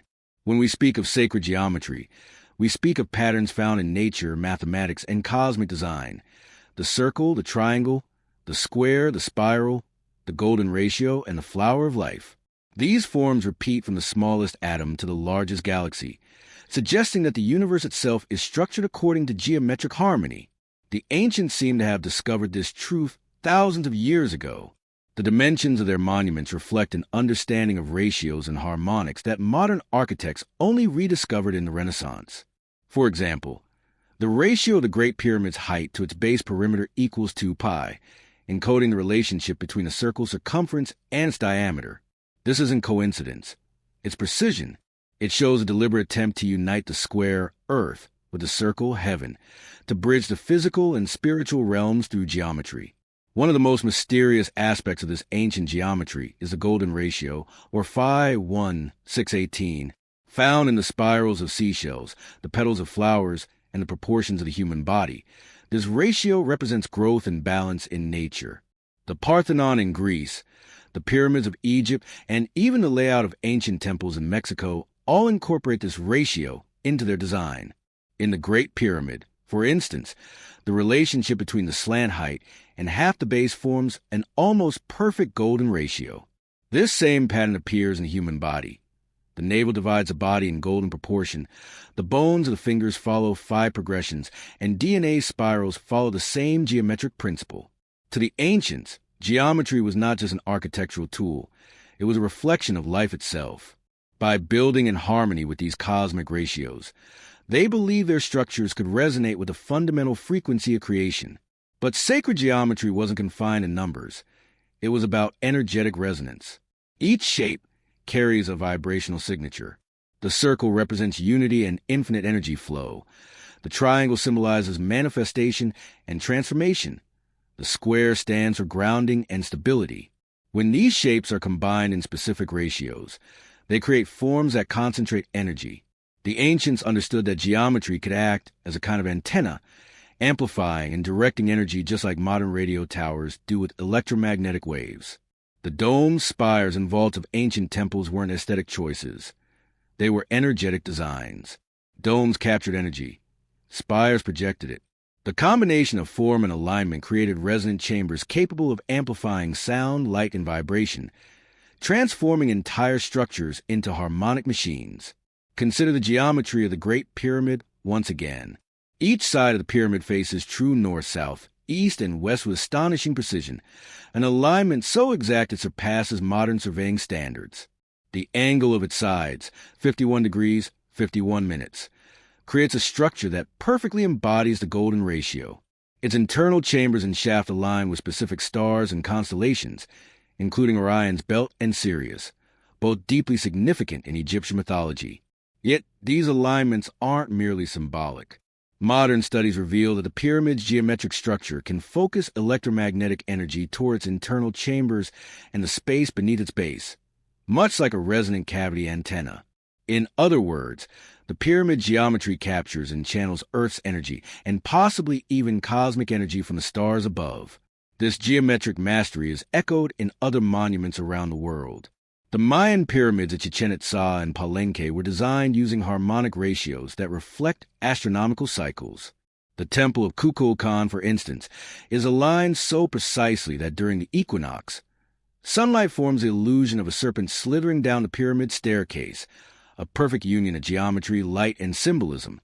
In Angkor Wat, Cambodia, the temple's measurements correspond to numbered days in solar and lunar cycles, creating a living calendar built from stone. The design mirrors the movement of Venus and the moon, suggesting that its builders encoded cosmic mathematics into their temples to harmonize with celestial energy. These structures, thousands of miles apart, share the same language of proportion and alignment, as if guided by a universal blueprint known to all ancient cultures. The symbol known as the flower of life encapsulates this geometry perfectly. Found carved into temple walls in Egypt, China, and even medieval Europe, the flower of life consists of overlapping circles that form a lattice of perfect symmetry. Within this pattern lies the blueprint for all geometric forms, the tetrahedron, cube, octahedron, and more, the building blocks of physical reality known today as the Platonic solids. These solids correspond to classical elements: earth, water, air, fire, and ether. The ancients believed that understanding these shapes granted insight into the structure of creation itself. Leonardo da Vinci, studying the same form centuries later, described them as the geometry of life. Could it be that the ancients were not only aware of these geometric truths, but used them to manipulate energy on a planetary scale? Even in the East, sacred geometry played a central role. The mandalas of Tibet, the yantras of India, and the pagodas of China all embody geometric precision intended to focus energy and consciousness. The Sri Yantra, for instance, consists of 9 interlocking triangles radiating from a central point, or bindu. When drawn correctly, it creates a harmonic resonance field, a visual frequency that affects the human mind and environment. Studies using cymatics, sound visualization, show that when certain frequencies are played, sand or water forms patterns identical to the Sri Yantra. This suggests that the ancients were not guessing. They were recording the visual expression of sound and vibration. Geometry, in their eyes, was the frozen music of the cosmos. Modern science is beginning to rediscover these ancient truths. Physicists studying quantum field theory describe the universe as a sea of vibrating energy structured by geometric patterns known as wave functions. Mathematicians have proven that the shapes governing atomic and molecular bonding mirror the same forms found in sacred geometry. Even brainwave frequencies and the geometry of neural networks follow fractal patterns identical to those in nature and architecture, what the ancients called divine proportion. We now call universal constants. They didn't need particle accelerators to sense these truths. They built temples that resonated with them. Yet the question remains, why did they encode this knowledge into stone? Some researchers propose that sacred geometry was used to stabilize energy fields across the Earth, acting as a global network to balance the planet's electromagnetic grid. The alignment of major monuments, the pyramids, Stonehenge, Easter Island, Machu Picchu, and others, follows precise geometric patterns when mapped on a globe. They form triangles, spirals, and even the outlines of the platonic solids on a planetary scale. This is no coincidence. It suggests that ancient builders were not just constructing local temples, but nodes in a vast energy system, a network designed to keep the planet in harmonic resonance with cosmic energy. If even one key site were deactivated or destroyed, it could disrupt the entire global frequency. The use of sacred geometry also had a profound psychological and spiritual effect. Entering a space built on perfect proportion induces a sense of calm, balance, and transcendence. The human mind, attuned to symmetry and harmony, resonates with these structures subconsciously. This is why standing in a cathedral, a pyramid, or a perfectly designed mandala feels different. It's not only visual beauty, it's energetic coherence. Ancient architects knew that by surrounding humans with divine proportion, they could elevate consciousness, bringing the mind and body into alignment with universal order. In essence, they built environments that tune the soul. So, when we gaze upon the geometric perfection of ancient monuments, we are not merely looking at art or architecture. We are witnessing a science that bridged matter and spirit, energy and form. Geometry was a code of creation, and through it, the ancients built structures that could harmonize with both the Earth's electromagnetic field and the frequency of the cosmos. Their temples were not inert. They were living diagrams of energy flow, blueprints of the universe encoded in stone. And if, as many now suspect, all ancient monuments point to one hidden power source, then sacred geometry was a formula that made it all possible. The invisible mathematics that allowed humanity to touch the heartbeat of the planet itself. If geometry was a mathematical skeleton of the Earth's ancient power network, then alignment was its nervous system. The invisible lines connecting energy between monuments, stars, and the planet itself. Ancient civilizations didn't just build magnificent structures. They placed them with supernatural precision, aligning them to celestial bodies, magnetic north, and even one another across vast distances. The placement of temples, pyramids, and stone circles was not random, nor purely aesthetic. It was deliberate, calculated to harness focus, and transmit energy along specific paths of resonance. Every direction, every degree, every horizon line was meaningful. The ancients seemed to know that the Earth is alive, and that its energy could be tapped most efficiently through geometric alignment. When viewed from above, their monuments form patterns, lines, triangles, spirals, connecting continents in a way that seems impossible for societies that were supposedly isolated and primitive. Take, for example, the Great Pyramid of Giza. Its sides are aligned almost perfectly with the cardinal directions, north, south, east, and west, with an error margin of fewer than 1/15 of a degree. Even modern GPS-based engineering would struggle to achieve such precision. This is no mere coincidence. The pyramid's north-south axis aligns not only with true north, but also with the Earth's magnetic poles, indicating that the builders had advanced knowledge of both terrestrial magnetism and celestial orientation. Moreover, the three pyramids of Giza are not arranged randomly, but correspond precisely to the stars of Orion's belt, a celestial pattern mirrored in stone. This as above, so below. Alignment wasn't unique to Egypt. It recurs across the planet. The pyramids of Teotihuacan in Mexico also align with Orion's belt. In China, the pyramids of Xi'an follow a similar pattern. How could cultures separated by oceans and millennia create monuments aligned to the same constellation?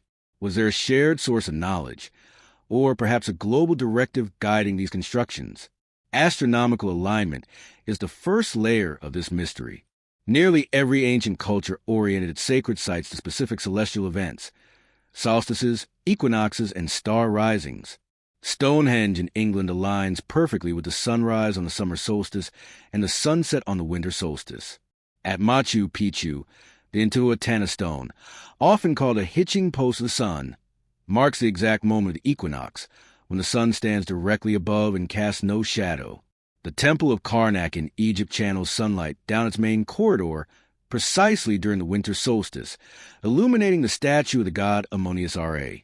These alignments weren't accidental. They transformed temples into cosmic clocks, instruments designed to synchronize the rhythms of human life with the movements of the heavens. In doing so, the ancients may have tapped into cycles of cosmic energy, aligning their monuments to act as receivers and transmitters of solar and stellar power. But there's another layer, a terrestrial one, even more mysterious.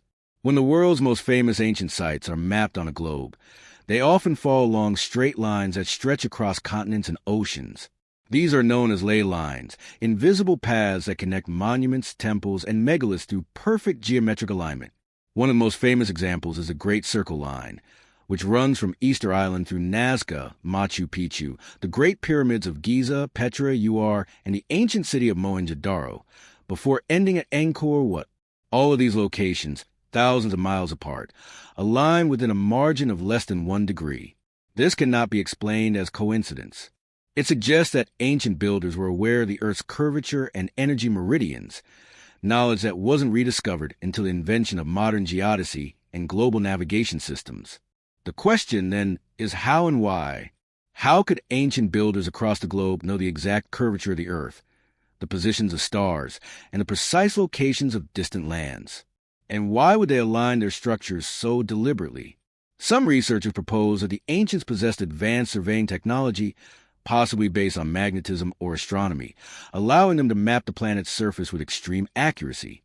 Others believe they inherited knowledge from an earlier civilization, a mother culture that predated known history, possibly the remnants of Atlantis or another lost world that understood the planet's energetic structure.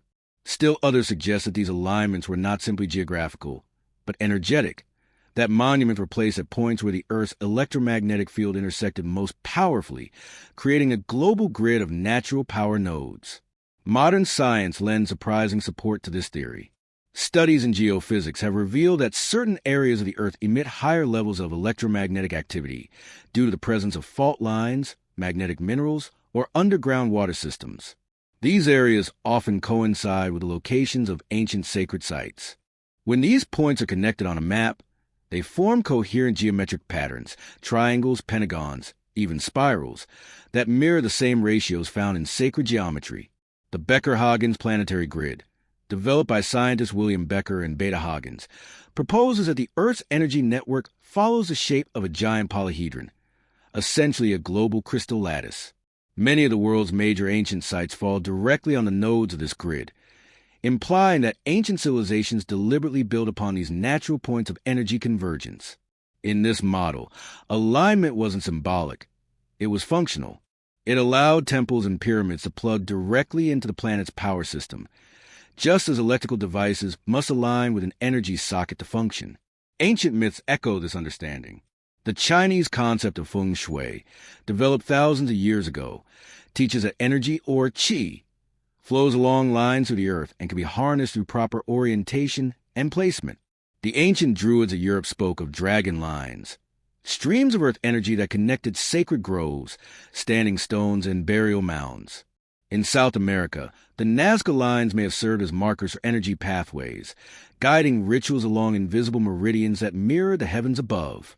Even in the Bible, references to Jacob's ladder and lines from heaven to earth could symbolize these same energetic alignments. Every culture, in its own language, recognized that power flowed through alignment, that to connect to the divine, one had to build not anywhere, but exactly where the Earth's veins pulse strongest.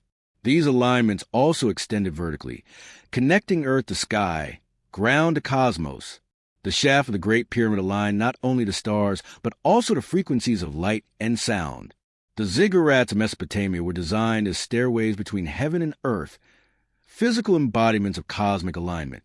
At Angkor Wat, the temple towers mirror the constellation Draco, while surrounding mode aligns with lunar cycles, creating a reflection of both sky and time on the ground. The ancients weren't just building monuments. They were building maps of the cosmos, encoded in stone. By aligning their structures with celestial bodies and energy meridians, they created harmonic resonance between Earth and universe, allowing energy to flow freely between the two. In essence, they turned the entire planet into a living circuit, a cosmic machine. Skeptics argue that alignments can be coincidental, the result of human pattern recognition. Yet coincidence loses credibility when the same patterns repeat across continents, cultures, and eras. The probability that countless unrelated civilizations, from the Egyptians to the Mayans, from the Druids to the Chinese, would independently align their monuments with the same stars, the same directions, and even each other is astronomically small. This consistency suggests either a shared global knowledge or a universal intuition, a forgotten understanding of how energy interacts with form and direction. Perhaps the ancients were not guessing but listening, attuned to the subtle frequencies of the planet and sky, sensing where energy lines converge and how geometry and alignment could channel it. Even today, those who visit these aligned sites often report sensations of energy, tingling skin, pressure in the chest, vivid dreams. Dowsers and energy sensitives detect strong currents running along these lines, especially where major monuments intersect them. Modern tools, such as magnetometers and EMF meters, confirm measurable anomalies at many of these locations. The evidence may be controversial, but it's growing. The ancients were engineers of invisible forces, mapping and mastering the Earth's electromagnetic grid long before our age of technology. What this means is profound. If these monuments were part of a planetary alignment system, then they were not built in isolation, but as components of a larger network, a grid designed to sustain balance and perhaps even power the Earth itself. Each monument was a node in a web of energy, communicating through geometric precision and celestial synchronization. The builders didn't just align stone with stars. They aligned humanity with the cosmos. They believed that by living in harmony with the rhythms of heaven and earth, they could maintain a flow of life force that nourished both body and spirit. Alignment, therefore, was not just a technical achievement. It was a philosophy, a spiritual technology, and a science of unity. To align was to connect with nature, with the universe, with the divine source of energy itself. And it is through these alignments that we begin to glimpse the outline of a far greater system, a global design that hints that all ancient monuments, across every land and age, were indeed pointing toward one hidden power source, the energy of the earth, harmonized through geometry, sound, stone, and the stars. If there is one monument on earth that seems to whisper secrets of an ancient global power system, it is the Great Pyramid of Giza. For centuries, historians described it as a royal tomb, a symbol of pharaonic power, but that explanation has always felt incomplete. Its immense precision, internal geometry, and material composition defy the logic of a mere burial chamber. Everything about the Great Pyramid, its shape, orientation, and even the choice of materials, suggests it was designed for a purpose far more complex and scientific. The deeper one looks, the more it appears that the pyramid was an ancient energy device, a resonator, a transmitter, and possibly even a power plant operating on principles we are only now beginning to rediscover. Let's begin with the structure itself. The Great Pyramid stands 481 feet tall and consists of over 3 million limestone and granite blocks, some weighing as much as 80 tons. Yet these stones are fitted together with such precision that even a razor blade cannot fit between them. More astonishingly, the entire structure is aligned to true north with a deviation of less than 3/60th of a degree, a level of accuracy modern engineers would struggle to replicate on such a scale. But the real mystery lies inside. Unlike most tombs, the Great Pyramid contains no inscriptions, no treasures, and no mummies. What it does contain are narrow shafts, resonant chambers, and passageways aligned with exact celestial points. If this were simply a burial site, why would its builders engineer such complex acoustics, magnetism, and geometry? Inside the pyramid are 3 primary chambers: the King's Chamber, the Queen's Chamber, and the Subterranean Chamber. The King's Chamber is constructed from massive slabs of red granite, each containing quartz crystals, a material known for its ability to conduct and amplify energy. The granite beams above the chamber form a series of resonant layers, like the tuning box of a musical instrument. Sound experiments conducted within the King's Chamber have revealed that it resonates strongly at specific frequencies, particularly between 110 and 121 Hz, frequencies that correspond to the Earth's own resonant vibration, known as the Schumann resonance. This means the chamber is tuned, like a harmonic cavity, to resonate with the planet itself. When a tone of this frequency is produced inside, the walls seem to sing, vibrating in unison, as if the entire structure is alive. Now consider what happens when quartz vibrates. When mechanical stress is applied to quartz crystals, they generate an electrical charge, a phenomenon known as the piezoelectric effect. This principle is used today in watches, radios, and sonar devices. Inside the Great Pyramid, millions of tons of limestone and granite containing quartz could have acted as a gigantic piezoelectric generator, converting the Earth's vibrations into electrical energy. Researchers have found evidence that underground water once flowed beneath the pyramid, possibly through a network of natural aquifers. Flowing water can create an electrical potential when moving through certain mineral strata. Combined with the pyramid geometry, this could have created a continuous cycle of vibration, induction, and energy generation, essentially a natural power plant. The pyramid geometry supports this theory. Its four sides form a near-perfect golden ratio, the same ratio found in nature, light, and atomic structures. The angle of its sides, 51 degrees 51 minutes, perfectly matches the mathematical constant required to form a tetrahedron within a sphere, a shape associated with energy distribution and stability in physics.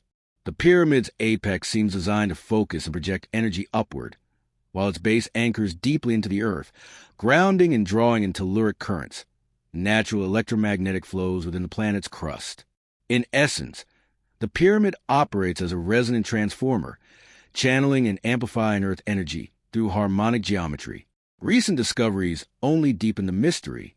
In 2017, scientists using muon tomography, a technique similar to X-rays, discovered a massive hidden chamber above the Grand Gallery, roughly 100 feet long.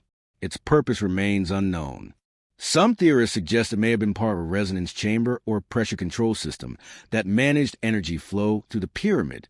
Others believe it served as a capacitor or accumulator, storing the energy generated within. What's certain is that this hidden space adds weight to the argument that the pyramid's true function was not funerary but technological, an ancient machine hidden in plain sight. The alignment of the pyramid also plays a crucial role.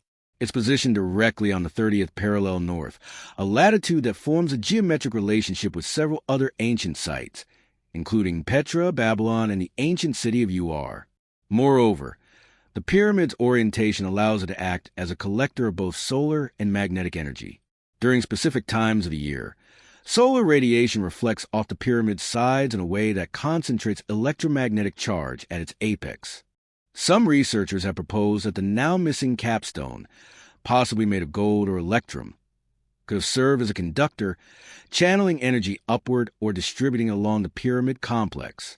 When viewed from this perspective, the pyramid becomes more than architecture. It becomes a power node, one that may have once been part of a planetary energy grid. Adding to the intrigue is the layout of the Giza Plateau itself.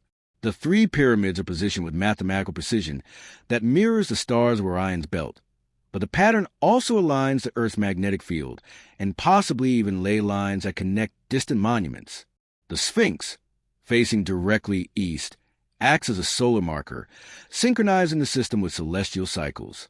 Together, the structures seem to form a complex energy circuit, collecting, amplifying, and transmitting frequencies between Earth and sky. Ancient Egyptian texts refer to the Great Pyramid as the House of Energy or the Light of Ra, suggesting its purpose was tied to illumination and power, not burial. Even the ancient hieroglyphs depicting ankhs, obelisks, and staffs of power could represent devices for channeling the same energy. When Nikola Tesla developed his Wardenclyffe Tower, his design resembled the same principles seen in the Great Pyramid: a grounded base for drawing energy from the Earth, a resonant cavity for amplifying vibration, and a conductor at the top for transmitting energy through the atmosphere. Tesla even admitted to studying Egyptian mathematics and sacred geometry, claiming that the ancients understood principles modern science was only beginning to rediscover. Could it be that Tesla's work was a continuation of what the pyramid builders knew thousands of years earlier? Both structures, though separated by millennia, seem to operate on the same universal principle. Energy is all around us, It simply needs to be tuned and amplified through resonance. The deeper question is, what was this energy used for? Was it simply a means of illumination, as ancient legends describe lights that burn without flame in Egyptian temples? Or was it something greater, a power source for global communication, transportation, or even spiritual elevation? Ancient accounts speak of vibrations of life and harmonic sound that moved stone. Could the same energy that powered the Great Pyramid have been used to levitate massive blocks, heal the body, or alter consciousness? The ancients may have viewed energy not as something mechanical, but as a living force, the divine spark that connects all creation. To them, harnessing this energy was not just a scientific act, but a sacred one, aligning human intention with the universal flow of power that sustains life itself. The Great Pyramid's enduring mystery lies not just in what it is, but in what it represents. A bridge between science and spirituality, matter and energy, earth and cosmos. Modern instruments may measure its angles and materials, but they cannot capture the intelligence that conceived it. Every block, every chamber, every alignment seems to whisper the same message. This was not a tomb. It was a transmitter, an antenna built to draw power from the planet and the stars. Perhaps the real secret of the Great Pyramid is that it stands as a reminder, a monument to a forgotten truth, that all energy, all life, and all knowledge are interconnected. It is a silent proof that once, long ago, humanity knew how to harness the power of the earth itself, and that knowledge may be waiting for us to remember it once more. Beneath the golden sands of Egypt lies one of the most mysterious and least understood structures on Earth, the Osirian of Abydos. While most tourists visit the nearby Temple of Seti I to admire its detailed hieroglyphs and ancient artistry, the Osirian hides quietly behind it, carved deep into the bedrock, half submerged in water. At first glance, it looks more like something from a forgotten age than a part of Egyptian history. The blocks that form its walls are enormous, some weighing over 100 tons, and they are fitted together with the same uncanny precision seen in the Great Pyramid. Yet what truly sets the Osirian apart is not just its construction, it's what it represents. Many researchers now believe that this structure is far older than dynastic Egypt and may hold the key to understanding how ancient civilizations tapped into the Earth's natural energy fields. The mainstream explanation is simple. Archaeologists classify the Osirian as a cenotaph, a symbolic tomb dedicated to the god Osiris, the Egyptian deity of resurrection and the afterlife. But that narrative begins to unravel upon closer inspection. The Osirian sits below the level of the nearby temple, something that makes no architectural sense, as ancient Egyptians always built newer structures above older ones to honor their predecessors. Its style is also radically different. While the Temple of Seti I features delicate carvings and reliefs typical of the New Kingdom, the Osirian is megalithic, formed from giant blocks of rose granite with no ornamentation, almost cyclopean in appearance. Its smooth, minimalist geometry more closely resembles the megalithic sites of Peru or the mysterious platform at Baalbek in Lebanon than any known Egyptian temple. Even the official archaeologist who discovered it in the early 1900s, Sir Flinders Petrie, admitted it seemed to be of an earlier period of civilization, possibly pre-dynastic. What's even more astonishing is that the Osirian appears to have been built with advanced knowledge of hydroengineering and energy manipulation. The entire complex is flooded by underground water, and evidence suggests this was intentional, not accidental. The builders chose a location directly above a natural aquifer, creating a constant flow of water through the stone channels beneath the structure. Water, especially when moving through granite and quartz-rich stone, generates subtle electrical currents through the piezoelectric effect, the same principle seen in the Great Pyramid. Some scientists studying the site have proposed that the Osirian functioned as an energy generator, transforming the kinetic energy of water flow into electromagnetic energy that resonated throughout the temple. In other words, it may have been a kind of hydroelectric resonator, a system that worked in harmony with the Earth's natural charge. Measurements taken in and around the Osirian reveal unusually strong electromagnetic fields, far greater than those found in surrounding structures. Visitors often report sensations of vibration or heaviness, as though the air itself is charged. This has led some researchers to believe the Osirian was designed to amplify natural earth energies. Its rectangular layout, with granite pillars forming a central chamber surrounded by water, resembles an electrical capacitor, a device that stores and releases energy. When you consider that Osiris, the god to whom the site is dedicated, was associated with rebirth, regeneration, and the cycles of nature, the symbolism takes on a startlingly literal meaning. The Osirian may have been a temple not to worship death, but to harness life force, the regenerative power of the earth itself. There's another intriguing layer to this mystery: resonance. Acoustic engineers who have studied the Osirian found that it resonates at frequencies remarkably close to the Earth's natural Schumann resonance, around 783 Hz. This is the same heartbeat frequency of the planet that Tesla tried to harness in his experiments. Sound waves within the Osirian's granite halls seem to bounce endlessly, creating a deep, vibrating hum. When multiple frequencies are introduced, such as chanting or drumming, the resonance amplifies dramatically, producing what researchers call acoustic standing waves. These waves can create tangible effects on the human body, including altered states of consciousness. Was the Osirian an ancient vibration chamber, where priests and initiates could tune themselves to the frequency of the earth? Did they use sound and water together to open channels of energy and awareness? Ancient texts hint that this may indeed have been the case. The temple of Seti nearby contains inscriptions describing Abydos as the mouth of the underworld and the place of beginning. Egyptian mythology identifies Abydos as the burial place of Osiris. But in esoteric traditions, Osiris represents not just a god, but force, the cosmic current of life and death, decay and rebirth. To align with Osiris meant to align with the eternal energy that sustains all creation. In this context, the Osirian could have been a technological spiritual device, a structure where initiates underwent resurrection. Not physical, but energetic. Through ritual, vibration, and resonance, they may have recharged their bodies and minds with the life force of the earth itself. Some scholars also point to the mathematical precision of the Osirian's design. Its proportions are based on exact geometric ratios, notably the square root of 2 and the golden ratio, both found throughout sacred architecture and natural forms. When mapped in relation to other sites in Egypt, the Osirian aligns perfectly with the Giza Plateau and Heliopolis, forming a geometric triangle that corresponds to the placement of the stars in Orion's belt, the constellation associated with Osiris.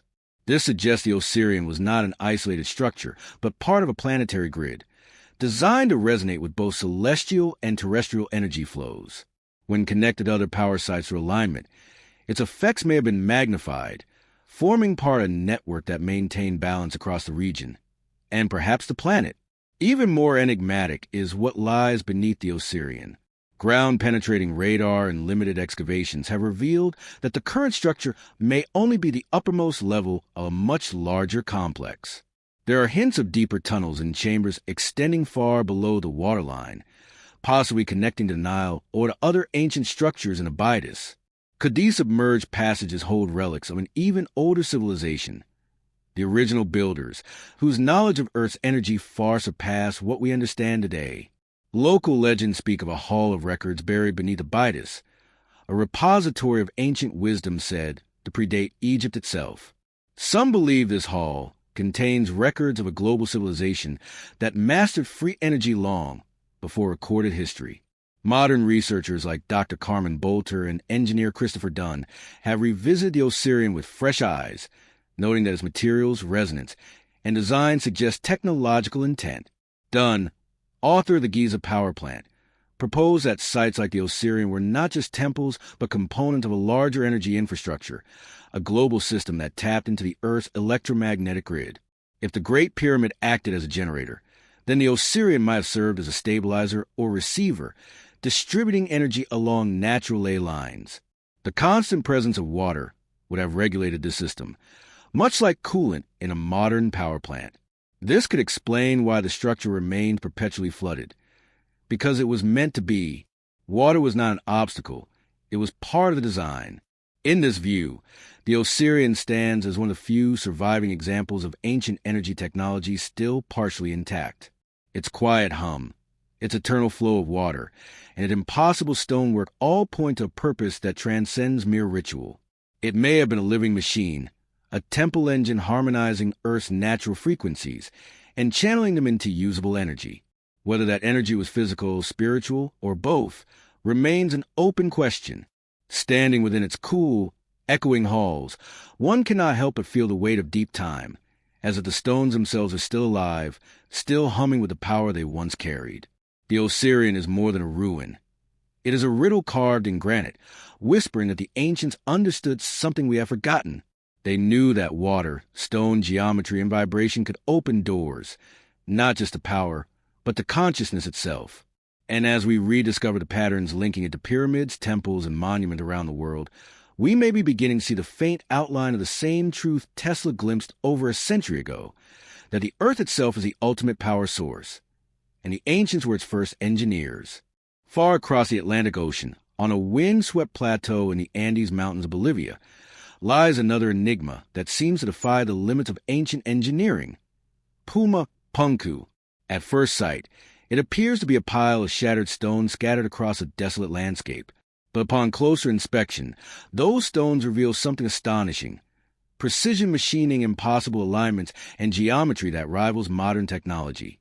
To many researchers, Puma Punku is not just an archaeological mystery.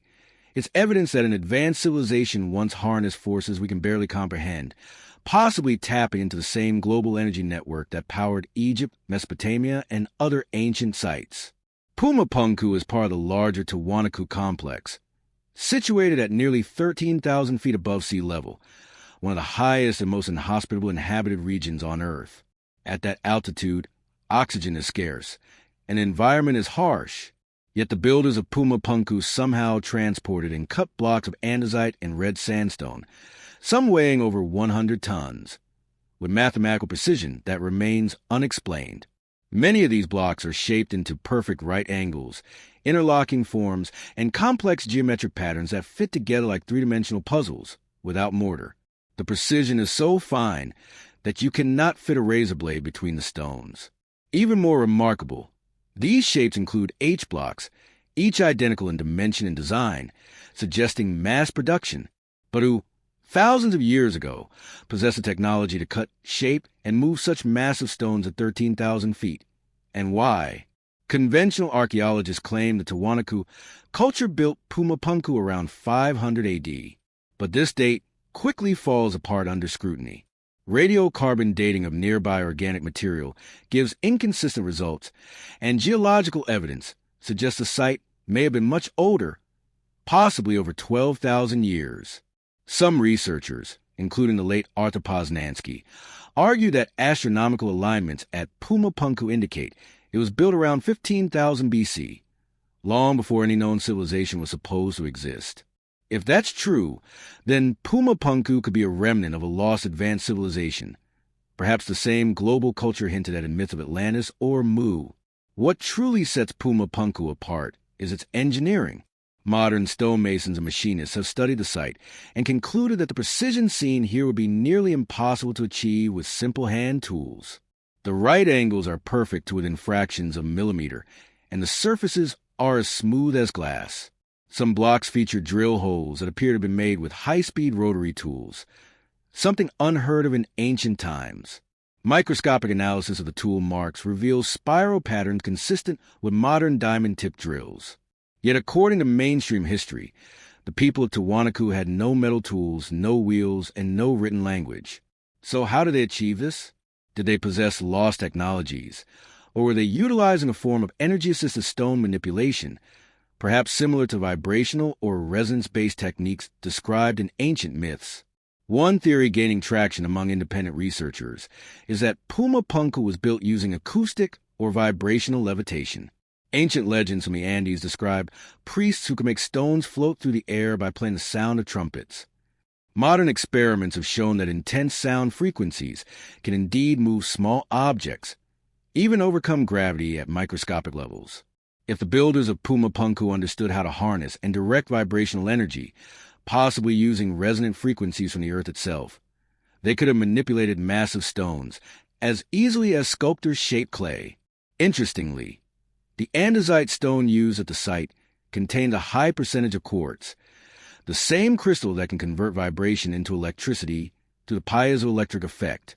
This suggests the builders may have deliberately chosen the material for its energetic properties, not just its strength. The layout of Puma Punku also hints at energetic intent. The site's foundation forms a geometric cross aligned precisely with the cardinal directions, north, south, east, and west.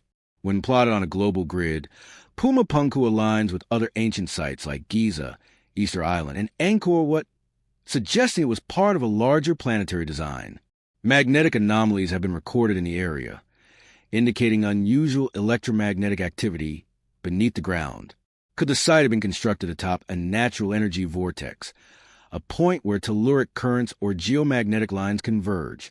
If so, the perfectly cut stones may not have been random architecture, but part of a machine, an energy resonator designed to focus and transmit the Earth's natural frequencies. Another fascinating discovery comes from the orientation of the site in relation to the sun and stars. The Tiwanaku complex, of which Pumapunku is a part, is aligned to solstices and equinoxes with incredible precision. The central courtyard of Tiwanaku's Kalasasaya temple acts as a solar calendar, marking the passage of the seasons through the alignment of light and shadow. If Pumapunku was part of this system, it may have functioned as the energetic counterpart, a place where solar and telluric forces were combined. The ancients may have used such sites not only to measure time, but to synchronize their civilization with cosmic cycles, turning the entire planet into a living, breathing grid of energy. Legends surrounding Tiwanaku and Pumapunku tell of Viracocha, a mysterious bearded god who came from the sky and taught the people how to build great monuments and harness the powers of nature. Viracocha's description, tall, white-skinned, with radiant light surrounding him, appears in multiple pre-Incan myths, all referring to a civilizer god who brought knowledge of architecture, astronomy, and energy. Could Viracocha represent a survivor or emissary of that lost global civilization, one that had mastered energy technology and rebuilt fragments of it in remote parts of the world after a cataclysm? If so, Pumapunku could be one of the last remnants of their knowledge, a physical echo of a time when humanity understood how to work with the Earth's energy rather than against it. Evidence of vitrification, the melting of stone surfaces through intense heat, has also been found on several blocks at Pumapunku. This has led to speculation that the builders had access to a form of energy-based cutting or softening technology. Some researchers propose that focused sound waves or plasma fields could have temporarily altered the stone's molecular structure, allowing it to be molded like clay before hardening again. Others suggest that electromagnetic resonance, the same force Tesla tried to harness, could have played a role in reducing the molecular bond of the stone, making it pliable. Whatever the process, it clearly required an advanced understanding of energy and material science far beyond what history attributes to ancient cultures. Pumapunku's devastation adds another layer of mystery. The site looks as though it was obliterated by a massive force, its megalithic blocks scattered as if thrown by an explosion. Local legends tell of a great flood or a sky fire that destroyed the place in a single day. Geologists have found evidence of sudden seismic activity and extreme weathering, suggesting the region may have suffered a cataclysm, perhaps part of the global event that ended the last ice age around 12,000 years ago. If Pumapunku was once an energy hub or power station within a worldwide grid, it may have been destroyed when that system collapsed, cutting off the energetic connection that sustained it. Modern engineers studying the site continue to be baffled. Some suggest that Pumapunku could have been an assembly platform for massive machines or energy devices, with the interlocking stones serving as mounts or foundations for metallic components that no longer exist. The precision of the cuts and holes implies the presence of mechanical elements, perhaps conductive materials that have long since corroded or been looted. If true, Pumapunku was not just architecture. It was a fusion of stone and technology, an ancient attempt to merge the natural and mechanical worlds through energy resonance. To stand among the scattered ruins of Pumapunku is to feel the echoes of a lost age, a time when humanity, or something like it, harnessed forces we have yet to reclaim. The same principles of geometry, alignment, and resonance seen in Egypt and Mesopotamia appear here at the roof of the world, carved into stone with impossible precision. It is as if these sites, separated by oceans but united by design, were built according to a single master plan.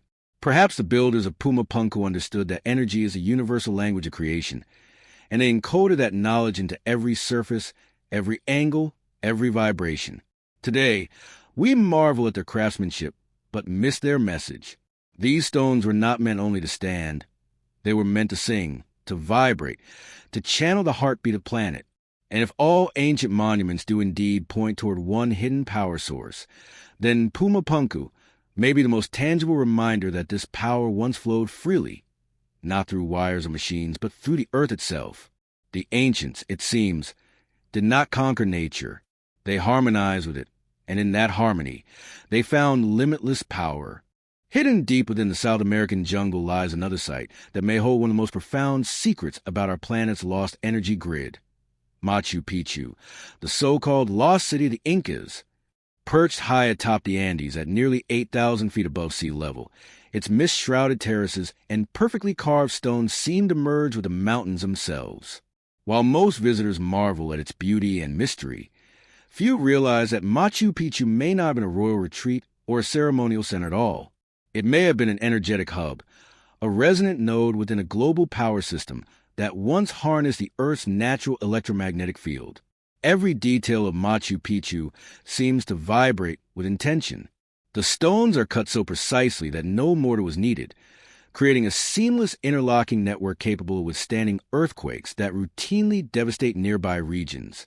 The entire city appears to be constructed as though it were a single, unified machine engineered for stability, conductivity, and resonance. Many researchers have noted that the site's stonework is not random. Rather, it follows geometric principles that echo those of ancient Egypt and other megalithic sites. The walls are slightly inclined, the corners curve and the joints intricately shaped. Features that suggest not just architectural brilliance, but a deliberate attempt to manipulate forces of energy and vibration. What makes Machu Picchu even more mysterious is its strategic location. It's at the top of convergence of powerful geomagnetic lines and subterranean water channels, both of which produce natural electric currents. Studies using ground-penetrating radar and magnetometers have revealed unusual electromagnetic readings around the site. The flow of underground water through quartz-rich bedrock generates a constant piezoelectric charge, the same principle used in modern crystal oscillators and energy systems. It is almost as if the Inca engineers deliberately placed the city at the spot to capture and amplify the Earth's own energy output. Ancient Andean culture spoke of Pachamama, the living spirit of the earth, and they built their temples and cities to honor her energetic presence. The Incas believed that the planet breathed through Huacas, sacred energy points that connected the heavens, the earth, and the underworld. Machu Picchu, according to indigenous oral tradition, was one of the most powerful of these Huacas. It may have served as a tuning chamber, designed to align human consciousness with the frequency of the planet itself. Many of the structures within the site, such as the Temple of the Sun and the Intihuatana Stone, are not only oriented toward celestial events, but also appear to function as resonant amplifiers, collecting and focusing solar and telluric energy. The Intihuatana Stone, perhaps the most enigmatic feature of Machu Picchu, is often called the hitching post of the sun. Carved directly from a mountain's living rock, it is a precisely angled monolith aligned to the solstices and equinoxes. When sunlight strikes the stone at specific times of the year, its shadows vanish, as though the sun and the earth are in perfect harmony. But beyond its astronomical precision, the stone possesses unusual energetic properties. Sensitive instruments have recorded subtle electromagnetic fluctuations around it, suggesting that it may act as a natural energy conductor. Some researchers propose that the Intihuatana Stone function as an energy-focusing device, channeling telluric currents from the earth and solar energy from above into a unified resonance field. In essence, it could have been a key component of an ancient power system that utilized natural frequencies to sustain life and possibly even technology. The entire layout of Machu Picchu appears to follow a pattern of harmonic resonance. The site is divided into upper and lower sectors, symbolic of heaven and earth, connected by pathways that follow the golden ratio. When mapped, these pathways form spirals and geometric grids consistent with the sacred geometry found in other ancient monuments across the globe. The placement of each building, terrace, and staircase seems to have been determined by energetic flow rather than convenience. This is not the mark of mere artistry. It is a signature of advanced geophysical engineering, the kind that implies an understanding of energy currents, resonance, and vibrational harmony. The choice of building materials also reveals a sophisticated awareness of energetic science. The granite and diorite stones used throughout Machu Picchu contain high concentrations of quartz and feldspar, both minerals known for their ability to conduct and amplify energy. The Inca builders shaped these stones so they fit together seamlessly, creating a structure that could resonate with the Earth's natural frequencies. When sound waves, such as chanting or drumming, were produced within the temples, the entire complex would vibrate subtly, amplify the energy field, and perhaps even inducing altered states of consciousness in those who participated in rituals there. This suggests that Machu Picchu was not only a physical site, but also a spiritual energetic interface, where human intention and planetary energy met in harmony. Ancient legends describe Machu Picchu as a place of initiation and transformation. The priests who served there were said to communicate with the sun and the stars, drawing power from the mountains, the apis, which were considered living beings. The terraces, which modern archaeologists interpret as agricultural, may have also functioned as capacitor grids, designed to store or regulate energy within the mountain itself. The cascading channels of water that run throughout the city were likely more than just practical features. They may have been used to generate ionic energy through friction and flow. In this sense, Machu Picchu could have been a hydroelectromagnetic temple, where water, stone, sound, and sunlight combined to create an active energy field. Comparisons between Machu Picchu and other ancient power nodes strengthen this hypothesis. Like the Great Pyramid of Giza, Machu Picchu sits on a point of geomagnetic intensity. Like Stonehenge, it marks solstices with perfect precision. And like the temples of Angkor, it mirrors a constellation above it, in this case, the Southern Cross and the Milky Way. These parallels suggest that the builders were operated with a global understanding of energy and astronomy, following a shared blueprint that transcended culture and geography. It is as if they were reconstructing the same energetic system, one that once spanned the entire planet. Modern visitors to Machu Picchu often report a feeling of vibration, of subtle tingling in the body, especially near the Indochina stone or the Temple of the Three Windows. Sensitive instruments have measured small but consistent changes in magnetic fields around these points, especially during sunrise and sunset. The ancient builders clearly understood the interplay between solar radiation and the Earth's magnetic pulse, a relationship that modern science is only beginning to explore. By aligning their structures to these cosmic cycles, they created environments that resonated with both the planet and the human body, a living technology of harmony. Could it be that Machu Picchu functioned as an ancient power relay, a transmitter within the global energy grid? Its position on the planet's 30th parallel south aligns it almost perfectly with other ancient sites like Easter Island and the Nazca Lines. When connected through Great Circle mapping, these sites form geometric relationships that defy coincidence. Each appears to be a node in a global circuit, a resonant point on Earth's surface where energy could be drawn, stored, or redistributed. Machu Picchu, then, might not just have been a spiritual sanctuary. It may have been a vital link in the planet's energetic network, part of technology that once supplied free and natural power to ancient civilizations. The true purpose of Machu Picchu may never be fully understood, but its legacy is undeniable. It embodies a profound intelligence of ancient builders who saw the world not as separate parts, but as an interconnected web of energy and life. Its stones hum with the same mystery found in Egypt, Sumer, and beyond, a whisper from a forgotten age when humanity worked in partnership with the earth rather than against it. And as we continue our journey through these ancient monuments, one pattern becomes clearer. They were not built in isolation. Each site is a resonant key in a global symphony, and Machu Picchu's tone, pure, high, and unbroken, still vibrates through the mountains, waiting for us to remember the song. Far to the west of Machu Picchu, across the vast deserts of southern Peru, lies one of the world's most baffling enigmas, the Nazca Lines. Etched into dry earth more than 1,000 years ago, these colossal geoglyphs stretch across the Nazca Plateau, forming animals, humanoid figures, geometric shapes, and long, ruler-straight lines that extend for miles. From the ground, they seem random, but from the air, a pattern emerges, one that points to something extraordinary. What if these lines were not mere art, not symbols of worship, but part of a massive energetic blueprint, a map of power channels connecting ancient monuments around the world? The Nazca Desert is one of the driest places on Earth. The arid climate has preserved these massive designs for centuries, leaving behind what can only be described as a prehistoric circuit board carved into the land itself.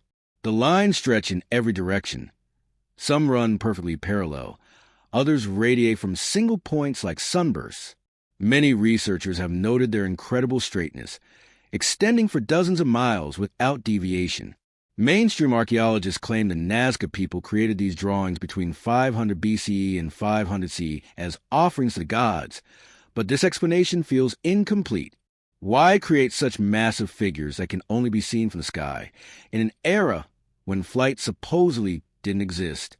And more importantly, why build them atop geomagnetic anomalies, regions where Earth's natural energy is unusually strong? Modern measurements reveal that many of the lines correspond precisely with magnetic field variations and subsurface water channels. Some run directly over quartz veins, natural conductors of electromagnetic energy. When these minerals are exposed to pressure from underground movements or flowing water, they produce piezoelectric charges, generating subtle but measurable currents in the surrounding ground. The Nazca Plateau, then, is not just an empty desert. It's a naturally charged environment. The ancient builders may have recognized this and carved the lines not for ritual or decoration, but as energy conduits, massive pathways that directed and harmonize the flow of telluric power through the Earth's crust. One of the most astonishing aspects of the Nazca lines is their precision of scale and alignment. When plotted on a global map, many of the long lines align with other ancient monuments, including Easter Island, Giza, and even Angkor Wat. Some of these alignments fall on Great Circle routes, suggesting that the Nazca lines may have functioned as markers in a planetary grid system. This concept, that ancient civilizations understood and utilized a geometric energy network spanning the globe, appears repeatedly throughout our exploration. It's as if these cultures were all tapping into the same hidden technology, one that required the synchronization of monuments across continents. Consider the hummingbird, one of the most famous Nazca figures. Its long, needle-like beak points precisely toward the rising sun on the summer solstice. Other figures, such as the monkey, spider, and condor, are oriented to specific constellations. But beyond their astronomical meaning, these figures could represent vibrational frequencies, visual symbols of harmonic resonance. In other words, the geoglyphs may not just be depictions of animals, but waveforms, resonant signatures encoded into the Earth itself. If each line corresponds to a frequency, the Nazca Plateau could function as a giant harmonic tuner, converting telluric energy into usable electromagnetic power. The radiating lines, hundreds of them emerging from specific points like spokes of a wheel, are particularly intriguing. They converge at what appear to be nodes or hubs, often marked by piles of stones or small pyramidal mounds. These could have been energy terminals, collecting or dispersing power throughout the grid. Modern electrical engineers have likened their layout to the circuitry of a Tesla coil, a system designed to step up and distribute energy wirelessly. Could the Nazca lines have served a similar purpose on a planetary scale? Were they the remnants of an ancient wireless power system, channeling energy to distant monuments built on the same frequencies? Supporting this idea is the unusual magnetic behavior recorded across the Nazca Plain. In certain regions, compasses spin erratically, electronic instruments malfunction, and strange lights, often described as glowing orbs, have been seen hovering over the lines. These phenomena hint at the presence of electromagnetic vortices, areas where natural energy concentrates and interacts with the atmosphere. The ancient builders may have designed the lines to stabilize or harness these vortices, effectively creating a system of energy modulation that maintained equilibrium across the grid.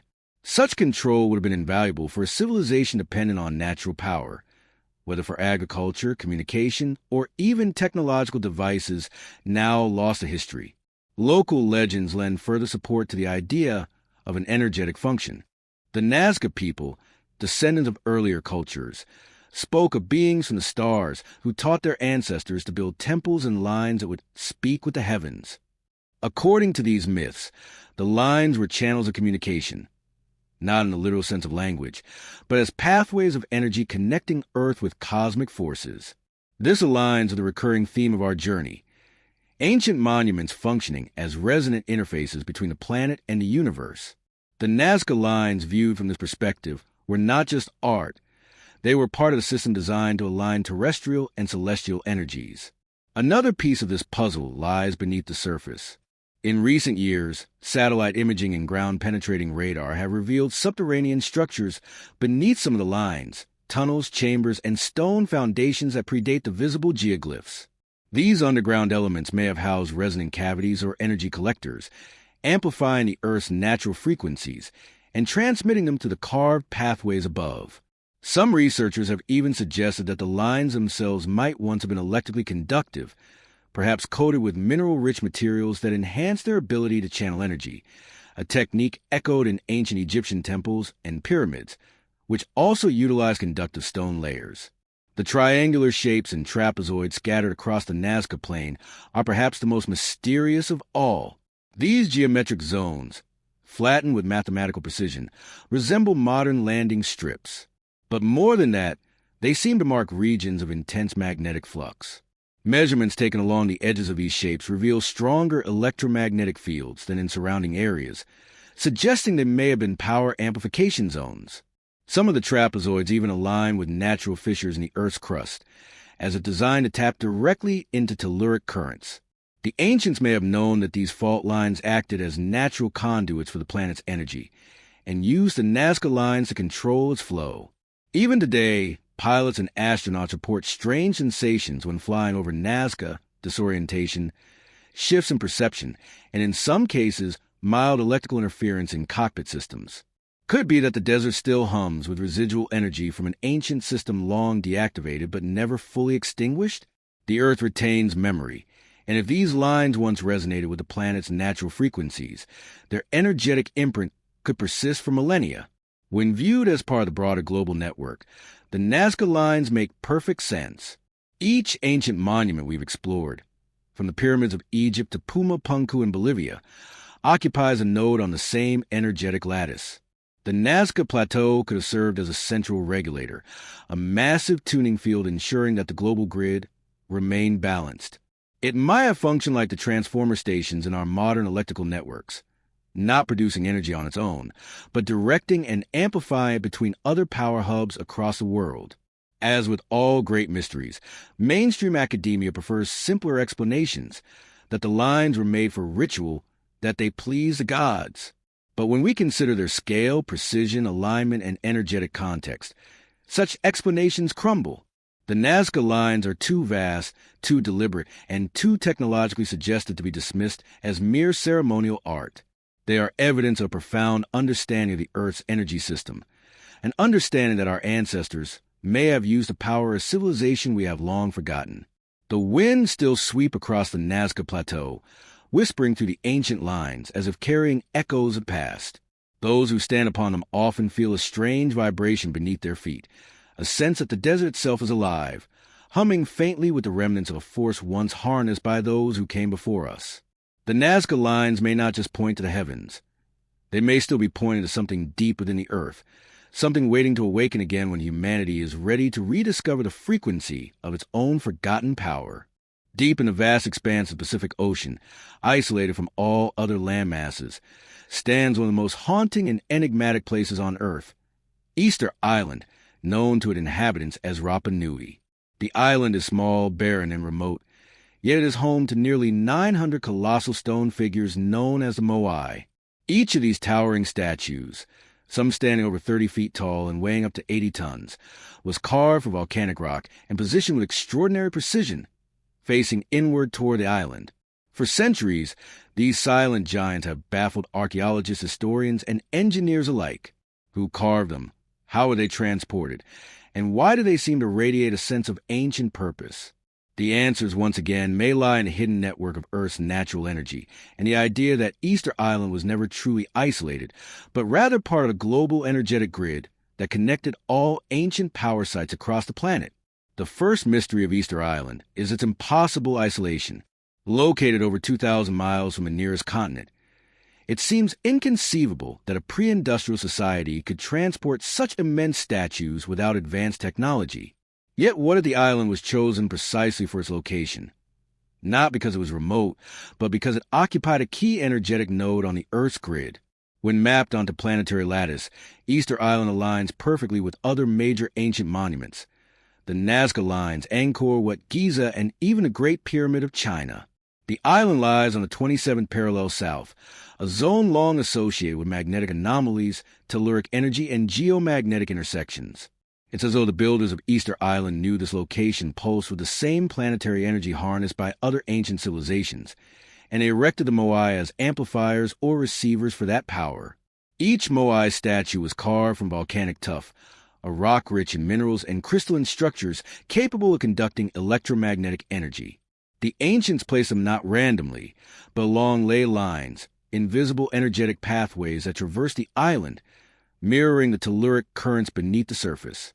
Some researchers have noted that these lines intersect at specific points where groups of moai stand together, suggesting that the statues mark or channel the flow of energy. The largest moai, often positioned near these intersections, may have served as resonant anchors, capturing and redistributing the island's natural energy through their mineral composition and geometric form. Local legends speak of a mysterious energy force called mana, a word that appears across Polynesian and oceanic cultures, always describing a spiritual power that flows through all living things, stones, and the land itself. The priests and elders of Rapa Nui were said to control this mana, using it to walk the moai into position. While skeptics laugh at the idea of stones walking, the possibility of acoustic levitation or energy-assisted movement cannot be dismissed. Modern experiments have shown that sound waves, when properly tuned, can cause objects to vibrate, hover, or even move along surfaces with minimal friction. If the ancient priests had access to a knowledge of frequency and resonance, passed down from a forgotten era, they may have indeed sung the statues into place, using harmonics to temporarily neutralize their weight. The orientation of the moai adds another layer to the mystery. Nearly all the statues face inland, toward the island's central plateau, as if directing their attention to something beneath the earth rather than to the ocean. At first glance, this seems counterintuitive. Why would monuments meant to honor ancestors face away from the horizon? But when viewed from an energetic perspective, it begins to make sense. The moai may have been designed to channel energy inward, drawing telluric currents from the surrounding ocean into the island's core. In this sense, Easter Island could function as a power capacitor, a massive battery in the global network that absorbed, stored, and redistributed planetary energy through its crystalline rock and statues. Archaeological discoveries further support this theory. Many moai are not just heads or torsos. Their bodies extend deep into the ground, buried up to their shoulders in ancient soil. Excavations have revealed intricate carvings on the hidden portions of these statues, including symbols resembling circuit-like patterns and flowing lines reminiscent of energy waves. Some of these designs appear to represent the movement of water or energy through the earth, as if the builders were encoding a map of how power flowed beneath the island. Beneath some of the moai, researchers have found magnetically charged basalt platforms, bases that contain high concentrations of iron and other conductive minerals. These platforms could have acted as grounding nodes, connecting the statues to the island's geomagnetic field. Another key feature of Easter Island is Reino Raraku, the quarry where most of the moai were carved. The quarry itself is located within a volcanic crater filled with a small freshwater lake, a natural conductor of energy. The lake's location at the center of the quarry is not accidental. It likely served as a resonance chamber, amplifying both sound and telluric vibrations during the carving process. The moai carved here were not just artistic creations, but may have been tuned instruments, designed to resonate at specific frequencies once installed at their designated locations across the island. The sound of chanting, drumming, or even wind passing through the crater could have charged the statues energetically, preparing them to interact with the Earth's field once activated. Legends of Easter Island's long ears, the priestly class, tell of individuals who possessed a secret knowledge of mana. They were said to have inherited wisdom from beings who came from the sky, who taught them to harness energy from the land and stars. These beings instructed the islanders to construct the moai as conduits between heaven and earth, balancing cosmic and terrestrial forces. When the short ears, the common people, rebelled and overthrew the long ears, that knowledge was lost, and the energy system eventually fell into decay. What remains today are the silent monuments of civilization that once understood how to communicate with the very pulse of the planet. The petroglyphs of Orongo, located on the rim of the Reino Cal volcano, depict birdmen, spirals, and other geometric motifs that resemble ancient symbols found in Egypt, Sumeria, and the Indus Valley. These spirals, often associated with energy and motion, may represent the vortices of telluric current flowing into and out of the island. When plotted over satellite images, these petroglyphs correspond to the orientation of certain moai, creating a pattern that seems to map the flow of energy across Easter Island. Once again, we find the same recurring principle. Ancient builders creating energetic architecture, using geometry, stone, and sound to manipulate natural forces in ways we still struggle to understand. Even the collapse of Rapa Nui civilization seems to fit within the larger global narrative. Sometime between the 16th and 18th centuries, the island suffered ecological devastation, social collapse, and violent conflict. Yet according to oral histories, this period coincided with loss of mana, when the energy that once flowed through the island was disrupted. Whether through natural geomagnetic shifts, global cataclysms, or human interference, the power grid that sustained Easter Island, and perhaps the entire planet, may have shut down. The moai, once radiant with purpose, became silent guardians of the dead system, their eyes staring blankly toward the horizon as the ancient energy faded. Modern researchers continue to uncover anomalies on Easter Island that defy explanation. Magnetic readings fluctuate unpredictably. Certain regions show higher than normal background radiation, and visitors report sensations of pressure, vibration, or faint humming sounds near specific statues. These observations suggest that the island still holds residual energy, remnants of a once active grid.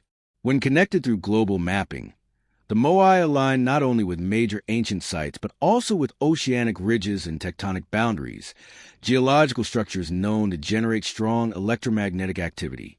This implies that the ancient builders intentionally chose these locations to harness the planet's natural energy field.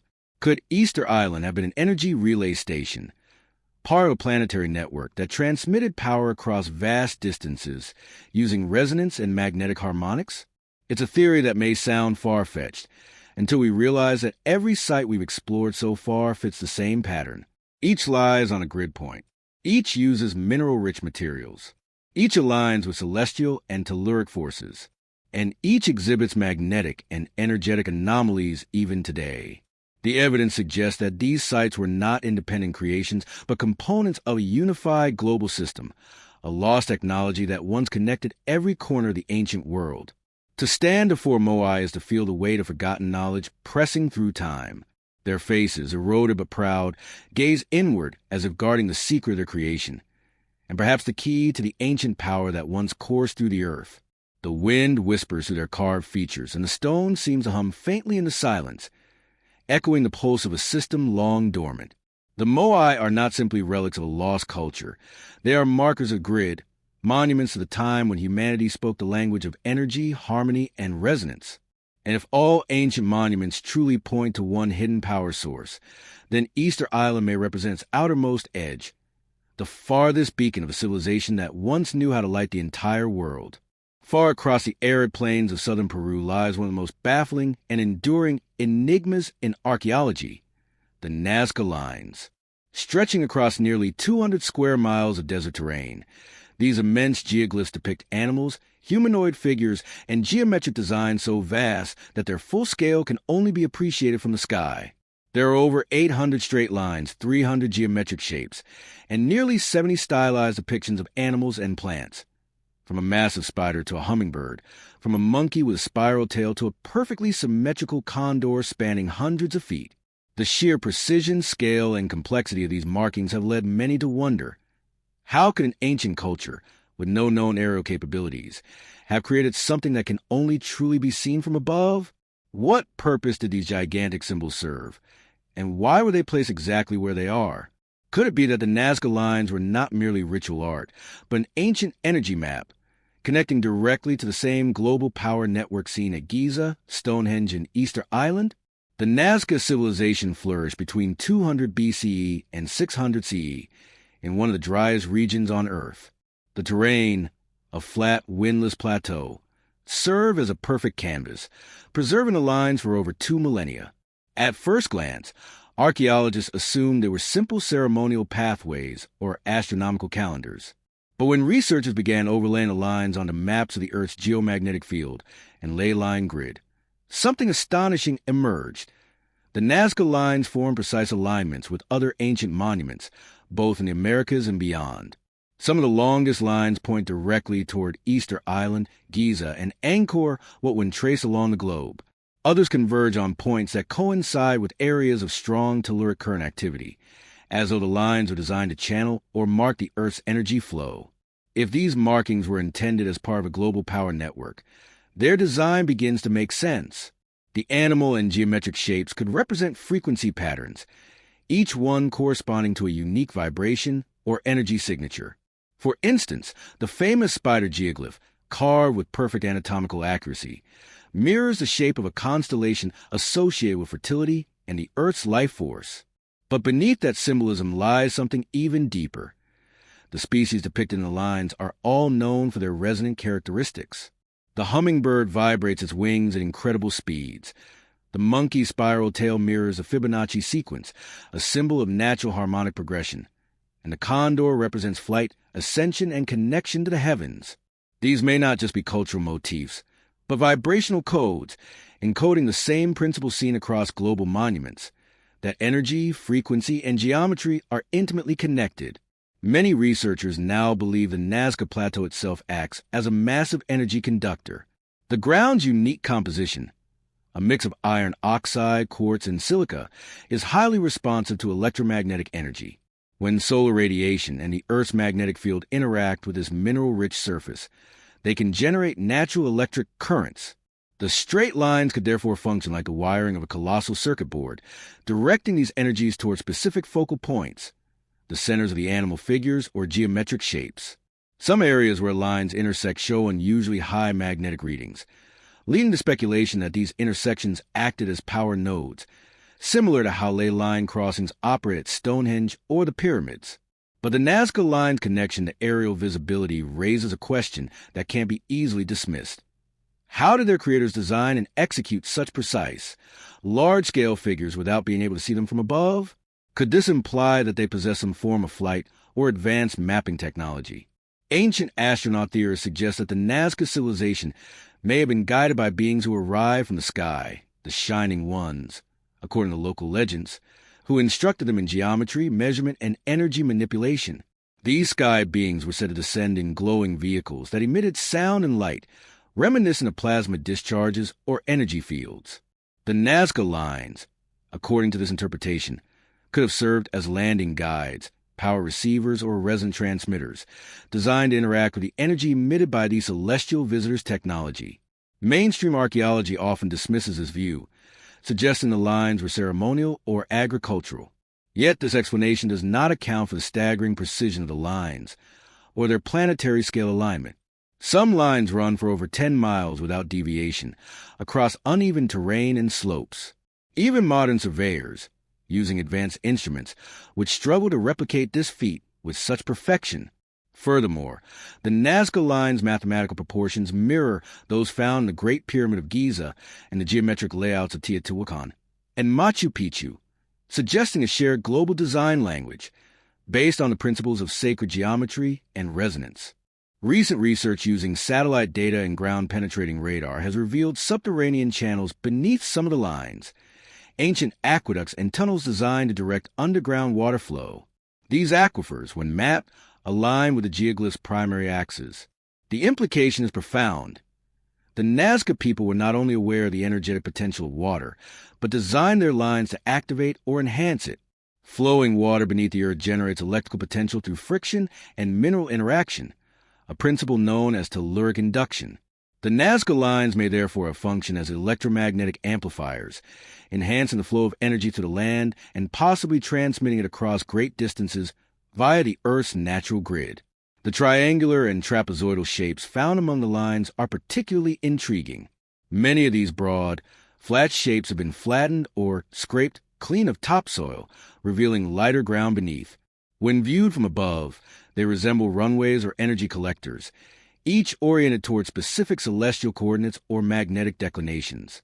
Some researchers have proposed that these wide geometric fields acted as resonant antennas, designed to capture energy from the atmosphere, particularly during certain solar alignments. Ancient builders may have known how to harness the ionization of the air caused by geomagnetic storms, using these charged areas to draw down and store energy from the sky, an ancient form of wireless power transmission. Local myths further deepen the mystery. The Nazca people spoke of gods who walked the lines and taught them to speak with the sky. They believed that the earth and heavens were bound together through invisible threads of power, a belief echoed in countless cultures across the globe. In their cosmology, drawing the lines was an act of communication with the divine, a way to maintain balance between the physical and the energetic worlds. The desert became a vast temple, where geometry was prayer and vibration was language. Even modern scientists have noted unexplained phenomena at Nazca. Pilots have reported electrical interference when flying over certain geoglyphs. Compass needles have been observed to drift, and electronic equipment sometimes malfunctions near the most intricate designs. These anomalies could indicate the presence of residual electromagnetic fields, remnants of an ancient system that once pulsed with energy. Some researchers suggest that when the Earth's magnetic field was stronger, as of thousands of years ago, these sites may have operated at far higher efficiency, making them part of a planetary-scale power network that transmitted energy wirelessly through resonance rather than wires or fuel. From a symbolic standpoint, the Nazca lines also represent the unification of heaven and earth, an idea central to ancient architecture worldwide. The geoglyphs mirror constellations, align with solstices, and correspond to astronomical positions that shift over millennia.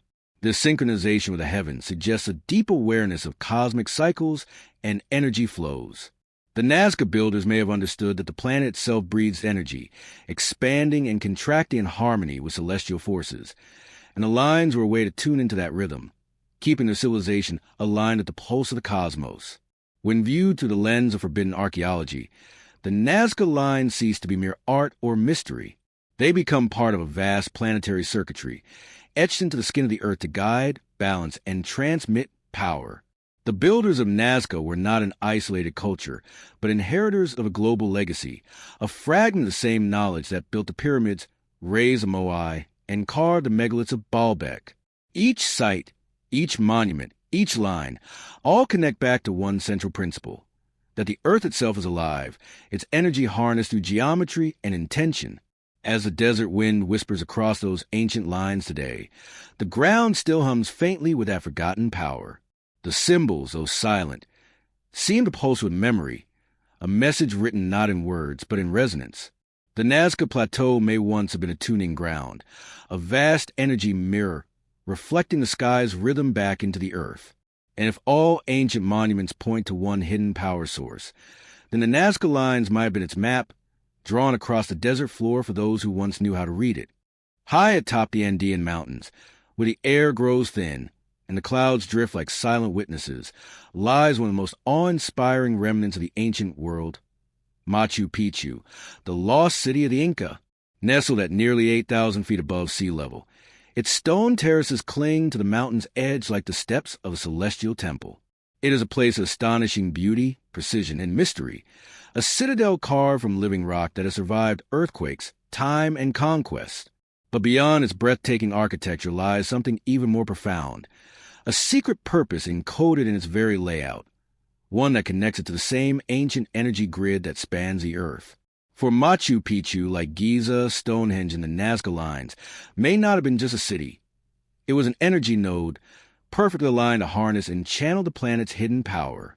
At first glance, Machu Picchu appears to be the ultimate example of Incan engineering and cosmic spirituality.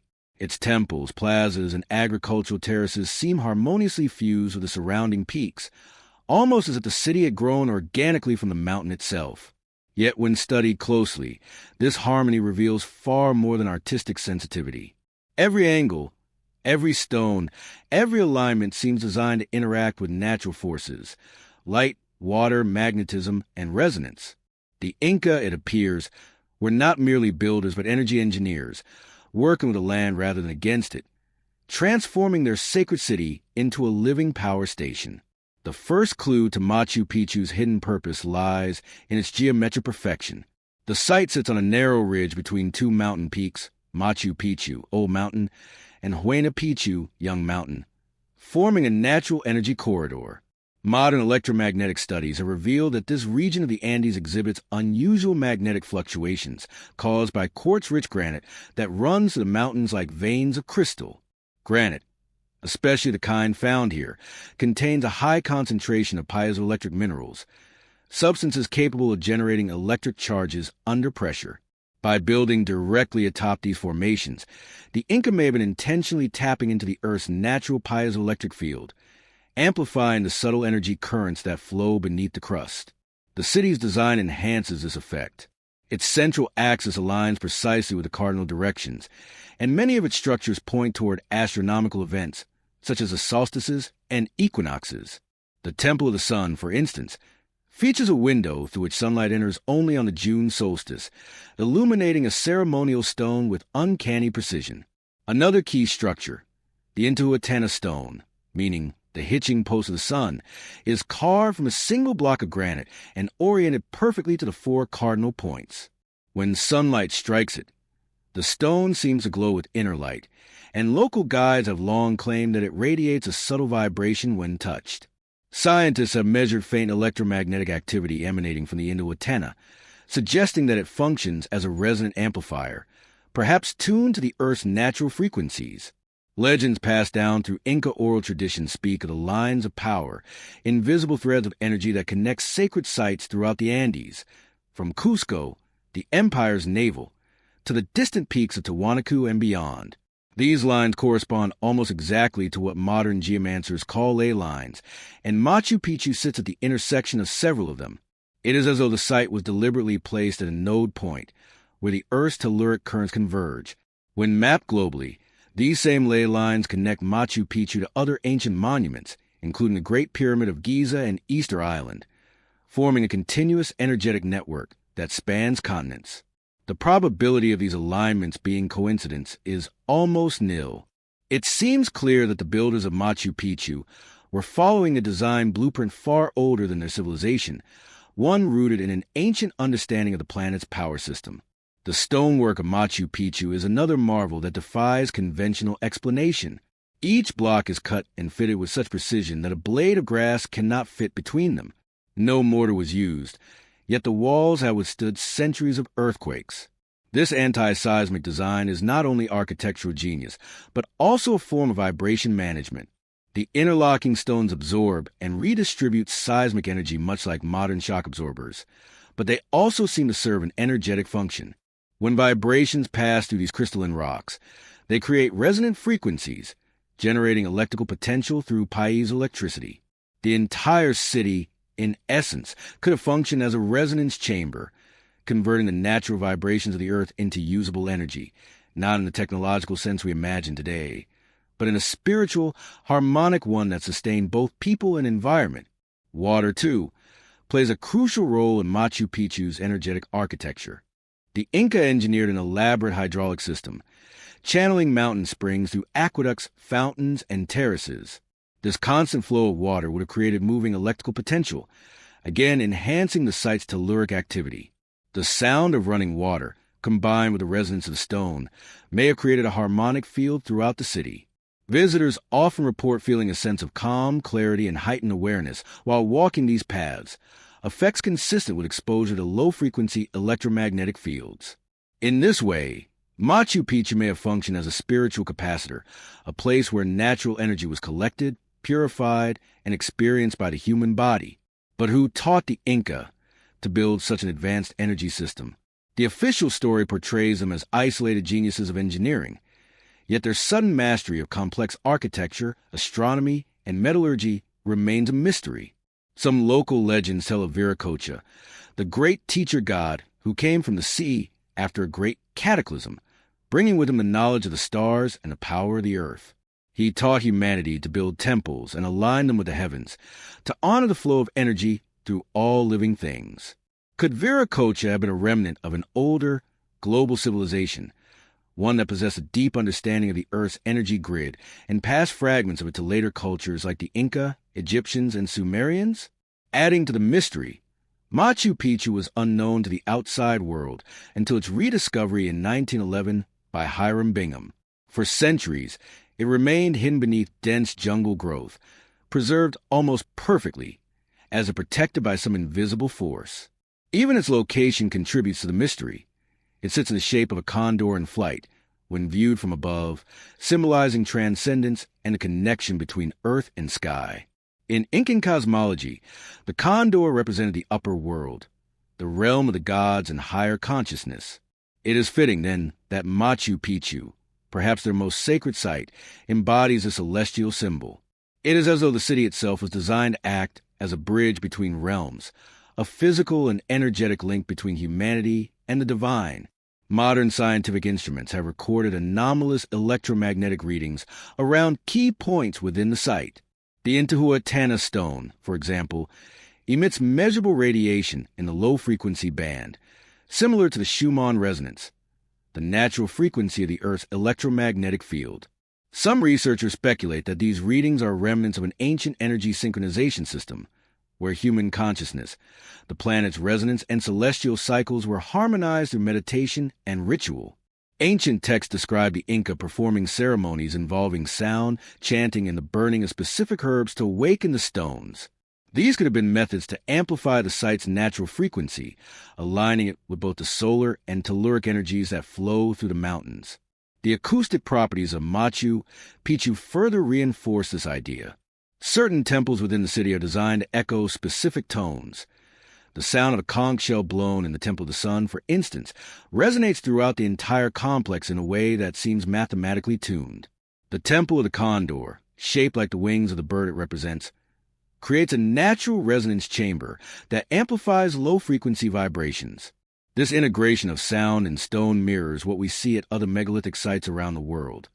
From the King's Chamber of the Great Pyramid to the Hypogeum of Malta, all of which display acoustic properties that appear intentionally engineered. The implication is staggering. Ancient builders across different continents may have shared not just aesthetic or spiritual goals, but technical knowledge about sound, frequency, and energy. It is possible that Machu Picchu was not just a royal retreat or a fortress, as mainstream historians claim, but a functional energy center, a harmonic node within the planetary grid. Its builders may have understood that the human body, the earth, and the cosmos are all resonant systems, each influencing the other through vibration. By aligning architecture with these frequencies, they created spaces that could enhance consciousness, health, and connection to the divine. The city's purpose, then, was not just physical, it was energetic initiation. Those who entered Machu Picchu were stepping into a vast circuit where body, mind, and planet resonated as one. As the sun rises over the Andes and casts golden light across the stone terraces, Machu Picchu still seems alive, humming with the ancient pulse of the earth. Visitors describe feeling a strange power in the air, a sense of presence, timeless and intelligent. The stones seem to remember, whispering the language of resonance to those who listen closely. And perhaps that is the greatest secret of all. Machu Picchu was not built merely to endure the ages, but to preserve the memory of energy itself, a living key within a global grid, pointing once more toward the hidden power source that all ancient monuments seem to share. High in the thin air of the Bolivian Andes, near the southern shores of Lake Titicaca, lies one of the most mysterious and ancient archaeological sites on Earth, Tiwanaku. Long before the rise of the Inca, before even the first pyramids of Egypt had been completed, Tiwanaku stood as a heart of a civilization that possessed technological and architectural knowledge so advanced, modern researchers still struggle to explain it. The city's ruins are scattered across the windswept plain, their massive stone blocks toppled and broken, as if struck by an unimaginable force. Yet even in ruin, the precision of Tiwanaku's construction speaks of an intelligence that understood not only geometry and engineering, but the very energy of the earth itself. The deeper one looks, the clearer it becomes. Tiwanaku was not simply a city. It was a power center, a node in the same global energy grid that connects Giza, Stonehenge, Easter Island, and Machu Picchu. The heart of Tiwanaku is the Acapana Pyramid, a stepped structure nearly 50 feet tall and 700 feet wide. Although eroded and damaged, its shape reveals a deliberate design. 7 tiers, forming a truncated pyramid that mirrors the Andean concept of 7 spiritual levels of existence. Beneath its base, researchers have discovered a complex network of channels and ducts carved from stone, forming a hydraulic system that once carried water throughout the structure. This is no ordinary irrigation network. It appears to have been built to manipulate water for energetic purposes. As the Andean rains or spring water flowed through these precisely cut channels, they would create movement, vibration, and sound, all of which generate electromagnetic charge when interacted with mineral-rich stones like those used in Acapana's construction. Some scientists have measured residual magnetism in the pyramid stones, suggesting that Acapana once functioned as a hydroelectric resonator, harnessing the natural energy of flowing water. Tiwanaku's builders displayed an engineering mastery that still defies replication. The most famous example is the site known as Pumapunku, located just a short distance from the main complex. Here lie colossal stone blocks, some weighing over 130 tons, carved with microscopic precision. Many of them feature perfect right angles, drill holes, and interlocking joints that resemble the kind of modular design used in modern machinery. How could a pre-Columbian culture with no iron tools, no wheels, and no known advanced technology achieve such feats? The cuts are so precise that even today, they can only be reproduced using diamond-tipped tools and high-speed machinery. This has led to one inescapable question. Did the builders of Tiwanaku possess lost technology, or were they tapping into something far greater? When examined through the lens of ancient energy science, the layout of Tiwanaku reveals a deeper pattern. The site is geometrically aligned to the cardinal directions, with its major structures positioned along astronomical axes that correspond to solstices and equinoxes. But more intriguingly, Tiwanaku aligns almost perfectly with other ancient sites along the global ley line network, including the Nazca lines to the west, Giza to the northeast, and Angkor Wat to the far east. When plotted on a world map, these alignments form a continuous energetic pathway, suggesting that Tiwanaku was a key junction in the Earth's power grid. The Andean highlands themselves are geologically active, sitting atop immense tectonic forces and mineral deposits, ideal conditions for generating telluric currents or natural electrical energy within the Earth. The builders may have chosen Tiwanaku's location specifically because it sat at a point where these currents intersected most intensely. Local legends reinforce this idea. The Aymara people, descendants of Tiwanaku's original inhabitants, tell of Viracocha, the great god who descended from the stars to create humanity and teach them the secrets of energy and construction. According to the myths, Viracocha used vibrations of sound and light to move massive stones through the air, effortlessly assembling structures that modern machinery can barely lift. The stories also claim that Tiwanaku was not built by ordinary humans, but by the sons of the sun, divine beings who understood how to draw power from the earth and stars. While many dismiss these tales as mythology, they echo similar stories from Egypt, Sumer, and Polynesia, cultures separated by oceans yet united by the same motifs: sky gods, sound levitation, and the harnessing of planetary energy. One of Tiwanaku's most enigmatic monuments is the Gateway of the Sun, a single stone block weighing over 10 tons, intricately carved with figures and symbols that appear to encode celestial and mathematical information. The central figure, often interpreted as Viracocha, is surrounded by 48 winged beings arranged in geometric symmetry. Scholars have found that the positions of these figures correspond to solar and lunar cycles, suggesting that the gate was used as a cosmic calendar. But there may be another layer of meaning. The carvings seem to map the flow of energy through the Earth's field, showing nodes, currents, and resonant patterns remarkably similar to modern depictions of electromagnetic grids. Some researchers believe the Gateway of the Sun functioned as an energy portal, not in a science fiction sense, but as a resonant device that synchronized human consciousness with celestial rhythms. At certain times of the year, particularly during solstices, the rising sun aligns perfectly with the carvings on the gateway, illuminating the face of the central deity. This moment was likely more than symbolic. It may have activated a resonant connection between the monument and the surrounding landscape. The combination of sunlight, sound, and magnetic stone could create a frequency bridge, amplifying the energy of the site. Ancient rituals involving chanting, drumming, and the use of resonant instruments like conch shells and pan flutes may have served to tune the human participants to the same frequency, creating a state of energetic harmony between the people, the earth, and the cosmos. Tiwanaku was, in this sense, not merely a temple.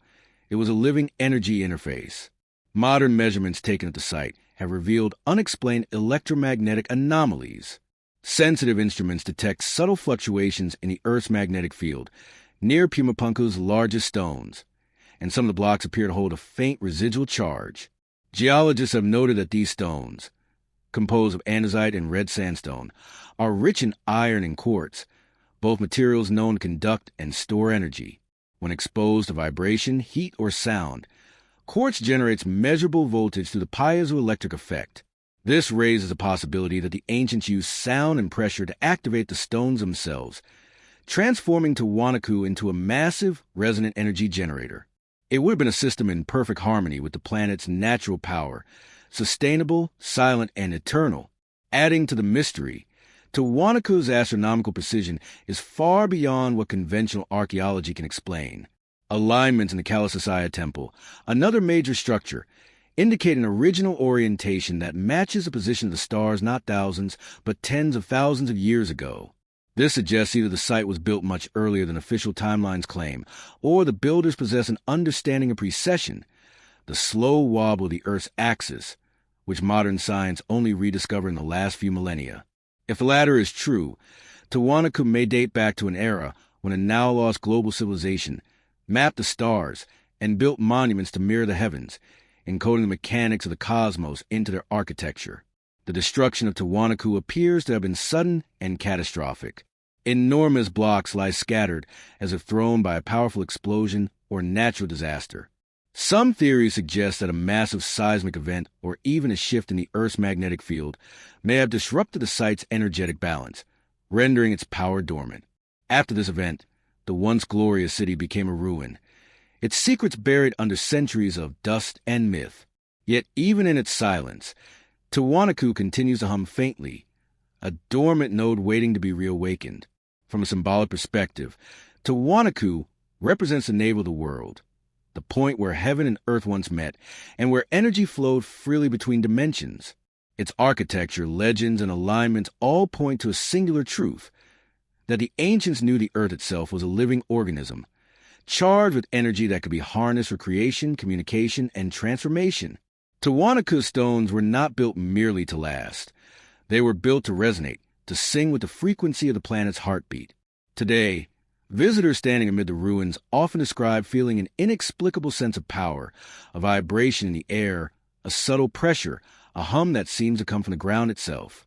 Whether through suggestion or reality, something about Tiwanaku continues to pulse with the ancient rhythm of the earth. And when we trace its alignments across the globe, the pattern becomes undeniable.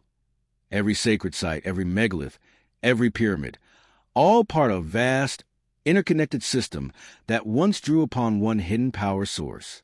Tiwanaku is not an outlier, but a keystone, a reminder that humanity once lived in harmony with the Earth's energy, and perhaps one day will learn to awaken it again. Far to the north of Tiwanaku, across the vast deserts of Peru, lies another enigma that refuses to fit neatly into the accepted version of human history: the Nazca Lines. Etched into the barren ground of the Nazca Desert, these massive geoglyphs stretch for miles, depicting animals, spirals, geometric patterns, and long, straight lines that run perfectly across hills and valleys. From the ground, they appear as simple grooves in the soil, but from the sky, an astonishing picture emerges, one of deliberate, intelligent design.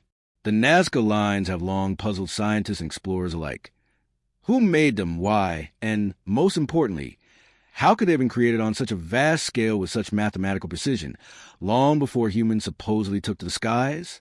When first rediscovered in the 1920s, the lines were dismissed as primitive drawings or ritual paths. But aerial photography soon revealed something far more sophisticated. Over 800 straight lines, 300 geometric figures, and 70 animal and plant depictions, some stretching over 10 kilometers in length. The most striking feature is their perfect alignment, some pointing directly toward magnetic north, others toward distant mountains or astronomical horizons. But when researchers began mapping the lines globally, an incredible pattern emerged. Several of the Nazca alignments correspond precisely to the longitude and bearing of other ancient monuments, including Tiwanaku, Easter Island, the Great Pyramid, and even Angkor Wat. Could these desert carvings have served as markers in planetary energy grid, functioning like directional beacons to transmit or channel energy. The lines themselves are created by removing a thin layer of oxidized rock, revealing the pale sand beneath. A simple method, yet one that has preserved the lines for over 2,000 years. Their survival is due not only to the arid climate, but also to something more curious: the magnetic properties of the Nazca soil. Geologists have noted that the top layer of rock contains traces of magnetite, a naturally magnetic mineral, while the lighter soil beneath does not. By exposing this inner layer, the Nazca people may have inadvertently or intentionally altered the magnetic resonance of the area, creating a vast pattern of energy conductors that could interact with telluric currents. When plotted using modern magnetic mapping, some of the longest lines appear to trace the exact paths of subterranean energy flow, the same phenomenon observed at megalithic sites across the world. What makes this even more extraordinary is that many of the animal figures, the hummingbird, the spider, the monkey, and the condor, correspond to constellations visible during specific times of the year. The spider, for example, aligns with the constellation Orion, the monkey with Ursa Major, and the condor with the Southern Cross. When these celestial patterns are projected onto the desert, the lines match perfectly. This suggests that the Nazca culture, like the Egyptians and the builders of Tiwanaku, possessed advanced astronomical knowledge and encoded it into the landscape. But beyond stargazing, these alignments might have had an energetic purpose, acting as cosmic antennas, tuning the Earth to resonate with specific frequencies of the heavens. Modern researchers like Dr. Maria Reich, who devoted her life to studying the lines, believe they formed a giant astronomical calendar. But others, including electrical engineers and geophysicists, have proposed a more radical theory, that the Nazca lines were part of an ancient energy distribution system. When mapped alongside global A lines, Nazca sits at one of the most active intersections of geomagnetic energy on the planet. Some lines converge toward mountain peaks that are rich in quartz and iron, both materials capable of amplifying electromagnetic resonance. If these peaks acted as natural transmitters, then the Nazca lines might have served as pathways for channeling energy across great distances, functioning much like a network of cables or waveguides in a planetary scale circuit. The idea becomes even more intriguing when we consider the acoustic properties of the Nazca Plateau. Sound experiments conducted near certain geoglyphs reveal that the wind produces deep, resonant tones when passing over the ridges and grooves, creating low-frequency vibrations that travel through the ground. These infrasonic waves, inaudible to human ear, are known to affect the body's energy field and can even induce altered states of consciousness.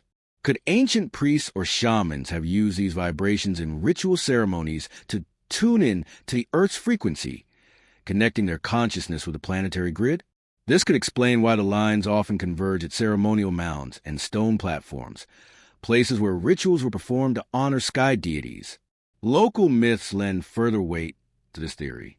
The Nazca people worshiped powerful gods who descended from the heavens in flaming chariots and demanded offerings of sound and light.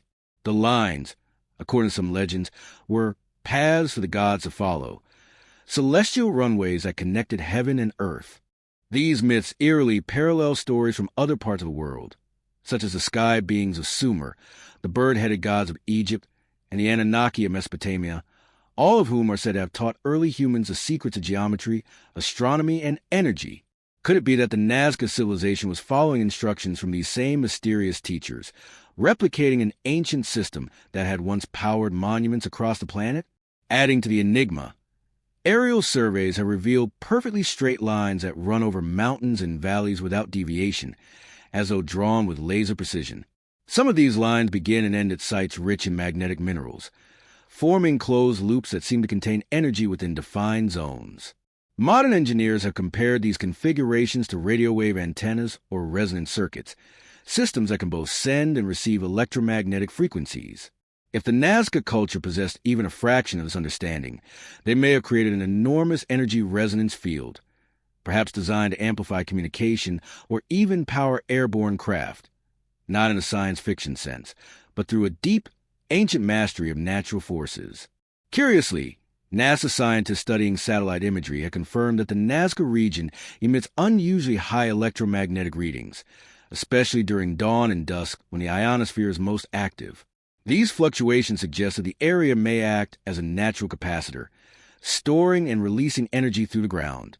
If the lines are designed to harness or stabilize these forces, then the Nazca Desert was far more than an artistic landscape. It was a technological interface with the planet itself. The combination of magnetic minerals, geometric alignment, and astronomical correspondence paints a picture of a civilization that understood planetary energy management on a scale modern humanity has only begun to rediscover. Even more compelling is the way Nazca fits into the global alignment puzzle. Draw a straight line from the Great Pyramid of Giza through Nazca and onward to Easter Island. The line passes directly over several other ancient sites: the megaliths of Ollantaytambo, the pyramids of Mexico, and the Moai statues of Easter Island. The odds of this being coincidence are astronomically low. Instead, it suggests that all these locations were deliberately placed along an energetic equator, forming part of a unified planetary network designed to harness the same hidden power source. The Nazca lines, then, may not be messages to the gods or maps for celestial beings. They might be energy blueprints, visible markers of the grid that connects all sacred sites on Earth. They were both symbols and circuitry, art and engineering fused into one timeless mystery. As the wind whispers over the desert today, stirring fine dust across the ancient grooves, the lines still hum with quiet frequency, a faint echo of the energy that once pulsed through them. And somewhere, beneath the layers of sand and time, the true secret of Nazca's purpose lies waiting, a key that could unlock how ancient civilizations once tapped into the very heartbeat of the Earth. Deep in the middle of the Pacific Ocean, on one of the most remote and isolated places on Earth, stands a collection of silent stone giants, the Moai statues of Easter Island. Rising from the windswept plains of Rapa Nui, these colossal figures, carved from volcanic tuff, gaze eternally toward the horizon as if guarding a secret too ancient to name. For centuries, they have inspired awe and confusion. How were they made? Why were they built? And how were they transported across such rugged terrain without the use of wheels or beasts of burden? But as modern researchers have begun to study the island's magnetic anomalies and geometric alignments, a startling realization has emerged. Easter Island was not merely a ceremonial center. It was a crucial node in the global energy network, one that connects directly to the same grid linking Giza, Tiwanaku, Stonehenge, and the Nazca lines. Every culture that has encountered the Moai agrees on one thing. Their presence feels charged, almost alive. Measuring between 13 and 30 feet tall and weighing up to 90 tons, each statue represents more than just artistry. It embodies power.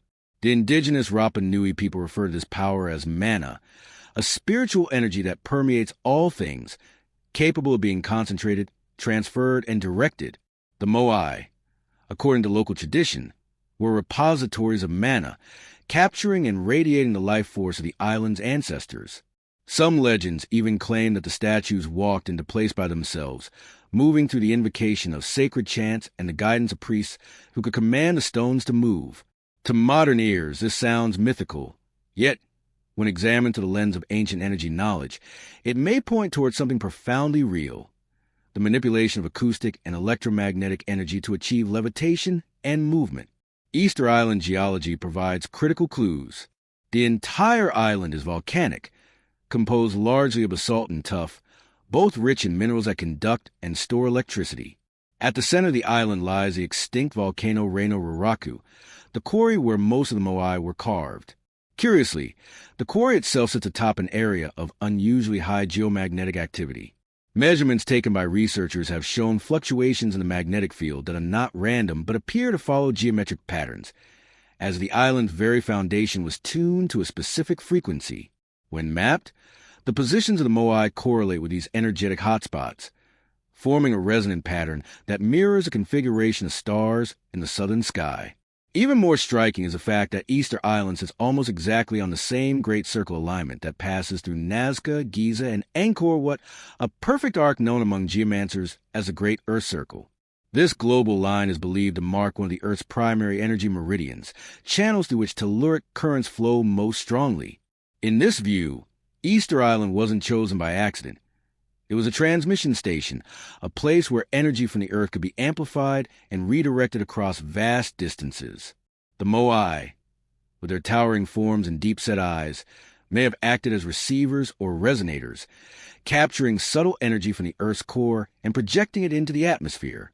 Recent geological studies have revealed that the Moai were originally crowned with red stone hats, known as perkeo, carved from a different volcanic source rich in iron oxide, a mineral with strong magnetic properties. When these were placed atop the statues, the combination of iron-rich stone and the underlying basalt could have created a natural electromagnetic circuit.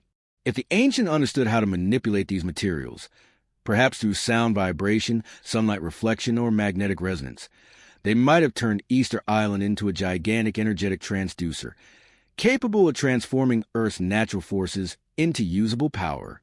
Archaeologists have long noted that the Moai all face inward toward the island center, except for a few near the shore that face outward toward the ocean. This has puzzled scholars for decades. But from an energetic perspective, this configuration makes sense.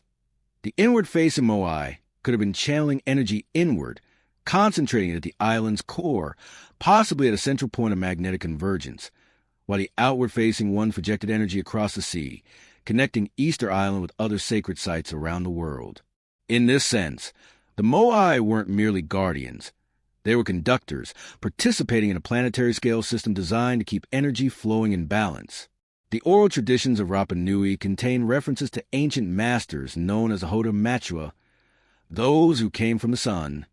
These beings said to have arrived long before the recorded history of the island, brought knowledge of stone carving, energy control, and celestial navigation. They were said to use the songs of the earth to move the statues, chanting at specific frequencies that cause the stones to resonate and become weightless. This concept aligns with theories from Egypt and South America, where sound and vibration are also believed to have been used in the construction of massive monuments. Could these legends be fragments of a global memory? A recollection of a time when humanity possessed the ability to harness the vibrational frequency of matter itself? Interestingly, modern experiments have shown that low-frequency sound waves can indeed cause large stones to shift slightly, even levitate momentarily under specific conditions. Combined with the strong geomagnetic energy of Easter Island, this could have provided the perfect environment for such techniques to be applied. The ancient builders may have used sound as a trigger, setting up resonant frequencies between the earth and the stone, effectively lifting and moving the massive Moai using principles that modern science has only recently begun to rediscover.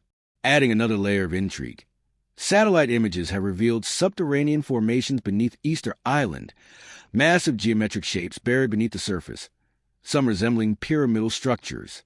These anomalies, detected through ground-penetrating radar, appear to align with the placement of the Moai above ground, suggesting that what we see is only part of a much larger energetic architecture.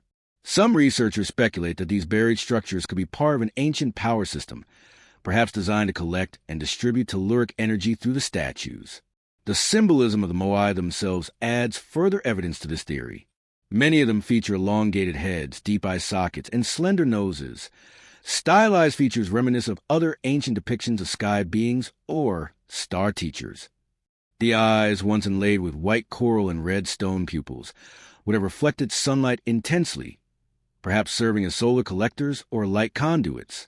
When sunlight hit the eyes at the right angle, the reflection could have activated energy resonance across the network of statues, a literal synchronization of stone and sun. The ancients may have used these light patterns to track celestial cycles, measure time, and maintain energetic harmony with the Earth's natural frequencies. From a mythological standpoint, Easter Island was often described as a navel of the world, a concept also found in other sacred sites, such as Tiwanaku and Delphi. The island was seen as the point where heaven and earth met, where divine energy entered the world. It's possible that this belief wasn't purely symbolic. The island's geographic isolation may have made it a natural amplifier for Earth's electromagnetic field, a place where the planet's heartbeat could be felt most strongly. The builders may have chosen it specifically for its energetic purity, a clean channel through which to communicate with the greater cosmic grid. Today, as scientists study the island with modern tools, they continue to find evidence of unexplained electrical anomalies. Sensitive instruments detect faint but consistent pulses of low-frequency energy emanating from the ground, particularly near Moai clusters. These pulses correspond to Schumann resonances, the natural electromagnetic frequencies generated between the Earth's surface and the ionosphere. It's as though the island is still humming, still connected to the same ancient current that once powered a global system of energy exchange. Standing before Moai today, one cannot help but feel an eerie connection, as if the statues are more than stone, as if they are witnesses to a forgotten chapter of human history.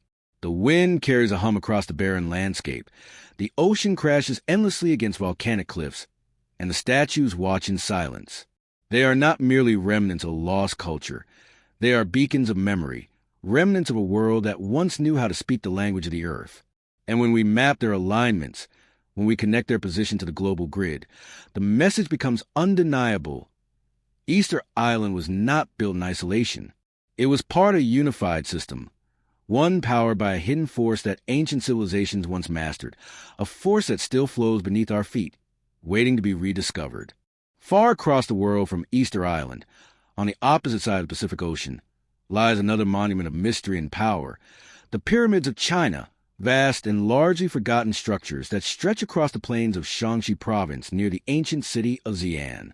Hidden beneath centuries of secrecy, military restrictions, and layers of earth, these pyramids are some of the largest and least understood monuments on the planet. While the Great Pyramid of Egypt has stood in the public eye for millennia, the Chinese pyramids, numbering over 100, have remained shrouded in silence, their origins and purpose cloaked in state secrecy and myth. Yet when their positions are plotted on global energy maps, an astonishing discovery emerges. These structures align precisely with the world's other ancient power sites, fitting perfectly into the same planetary grid that connects Giza, Easter Island, and Nazca. It is as though these massive mounds were intentionally placed to maintain a resonant balance of Earth's hidden energy field. The most famous of these, the so-called White Pyramid, was first reported by pilots flying over China during World War II. Measuring over 1,000 feet in height, larger than the Great Pyramid of Giza, it was described as a gleaming white monument, its sides smooth and perfectly symmetrical, capped with metallic or crystalline top that reflected the sun. The Chinese government has since denied the existence of such a massive structure, but satellite imagery reveals unmistakable geometric forms buried beneath layers of vegetation and soil. The true scale of these monuments is almost incomprehensible. Some pyramids are arranged in precise geometric grids, while others form complex star patterns mirroring the constellations above, such as Orion, Draco, and Cygnus. These celestial alignments mirror those found in Egypt, Mexico, and Peru, suggesting a global blueprint, a shared knowledge that transcended continents and cultures. At first glance, the Chinese pyramids appear to be simple burial mounds of emperors from the early dynasties. However, deeper investigation reveals something far more complex. Many of the structures were built with highly magnetized stones, oriented precisely to the cardinal directions, and embedded with layers of metallic material, such as mica and hematite, both capable of conducting and amplifying electromagnetic energy. Ground-penetrating radar and limited excavations have revealed underground chambers, some containing traces of mercury and strange metallic alloys. Mercury, in particular, plays a recurring role in ancient energy systems. It is a liquid metal that responds to electromagnetic forces and can act as both conductor and a stabilizer of energy flow. Ancient texts such as the records of Grand Historian even describe the tomb of the first emperor, Qin Shi Huang, as containing rivers and seas of flowing mercury, powered by a self-sustaining mechanism that simulated the heavens above. Could these accounts describe an ancient attempt to replicate the energetic structure of the cosmos within the Earth itself? Recent studies of the region's geomagnetic field reveal that the pyramids sit directly atop a telluric energy corridor, where natural electric currents rise from deep within the Earth. The ancient builders appear to have understood this, positioning the pyramids at key nodes where these currents intersect, perhaps to harness their power. When we look at the global energy grid, these points form a continuous path that links the Chinese pyramids directly to the Great Pyramid of Giza to the west and Teotihuacan in Mexico to the east, an almost perfectly straight alignment across the Earth's surface. It is as though the builders of all these monuments were working from the same map, guided by knowledge of planetary energy that modern science has only begun to recognize. What makes this even more compelling is that Chinese mythology explicitly connects these pyramids to celestial power sources. The ancient texts speak of the dragon lines, or long mai, invisible channels of energy that flow across the land, connecting sacred mountains, temples, and tombs. In traditional geomancy or feng shui, the dragon represents the living current of the earth, an energetic serpent that carries life force, qi, through the veins of the planet. The Chinese pyramids were not simply tombs. They were energy nodes, constructed at the points where these dragon lines converge, acting as massive regulators of Earth's natural power. The very design of the pyramid, its angles, proportions, and materials, seems to have been engineered to interact with these forces, concentrating energy within and radiating it outward. The symbolism of the dragon is no accident. Across cultures, the serpent or dragon is consistently used to represent energy. In India, it appears as Kundalini, the coiled energy at the base of the spine. In Mesoamerica, it becomes Quetzalcoatl, the feathered serpent of light. In Egypt, it is Apep, the serpent of the underworld and renewal. These are not random myths. They are encoded references to the same phenomenon, the movement of energy through channels, whether within the human body or the planet itself. The Chinese pyramids, aligned to the dragon lines, may have served as macrocosmic mirrors of the same energetic principles governing life and consciousness. In this way, they were not monuments to death, but to transformation, places where energy could be transmuted and directed between heaven and earth. There are also intriguing legends surrounding the origins of these pyramids. Some ancient chronicles mention visits from celestial beings, described as tall, pale-skinned entities with glowing eyes who descended from the sky and taught the early emperors how to command the elements. These beings, known in some texts as the sons of heaven, were said to have brought star maps, mathematical systems, and the art of levitation through sound. The emperors considered themselves descendants of these visitors, and their burial pyramids were designed as gateways to return to the stars. The capstones, rumored to have been made of gold or crystal, were thought to act as energy beacons, linking the tombs to celestial frequencies. Although most of these capstones have long vanished, the remaining geometry still radiates a subtle magnetism detectable with modern instruments. Even the placement of vegetation on these structures seems deliberate. Many of the pyramids were once covered with green grass and trees, symbolizing the harmony of yin and yang, earth and heaven, matter and energy.